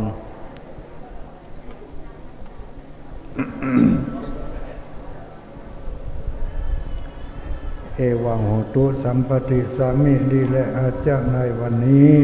ก็หาเป็นวันดีที่ทีอันวิเศษเหตุว่าระวิสังขารปีเก่าได้ล่วงล้นพ้นไปแล้วปีใหม่เกี่ยวปัญญาวัน ก็มาตันหอดถึงมูลศรัทธาสมณศรัทธาอุปาสกอุปาสิกาทั้งหลายต่างผู้ต่างคนก็ได้น้อมนำมายังกีฬานับปัจจัยเข้าตอกดอกไม้ถูกใต้บูผาจิงสุขันโตตกะอัมพิโลตกะมัทปนะตั้งไว้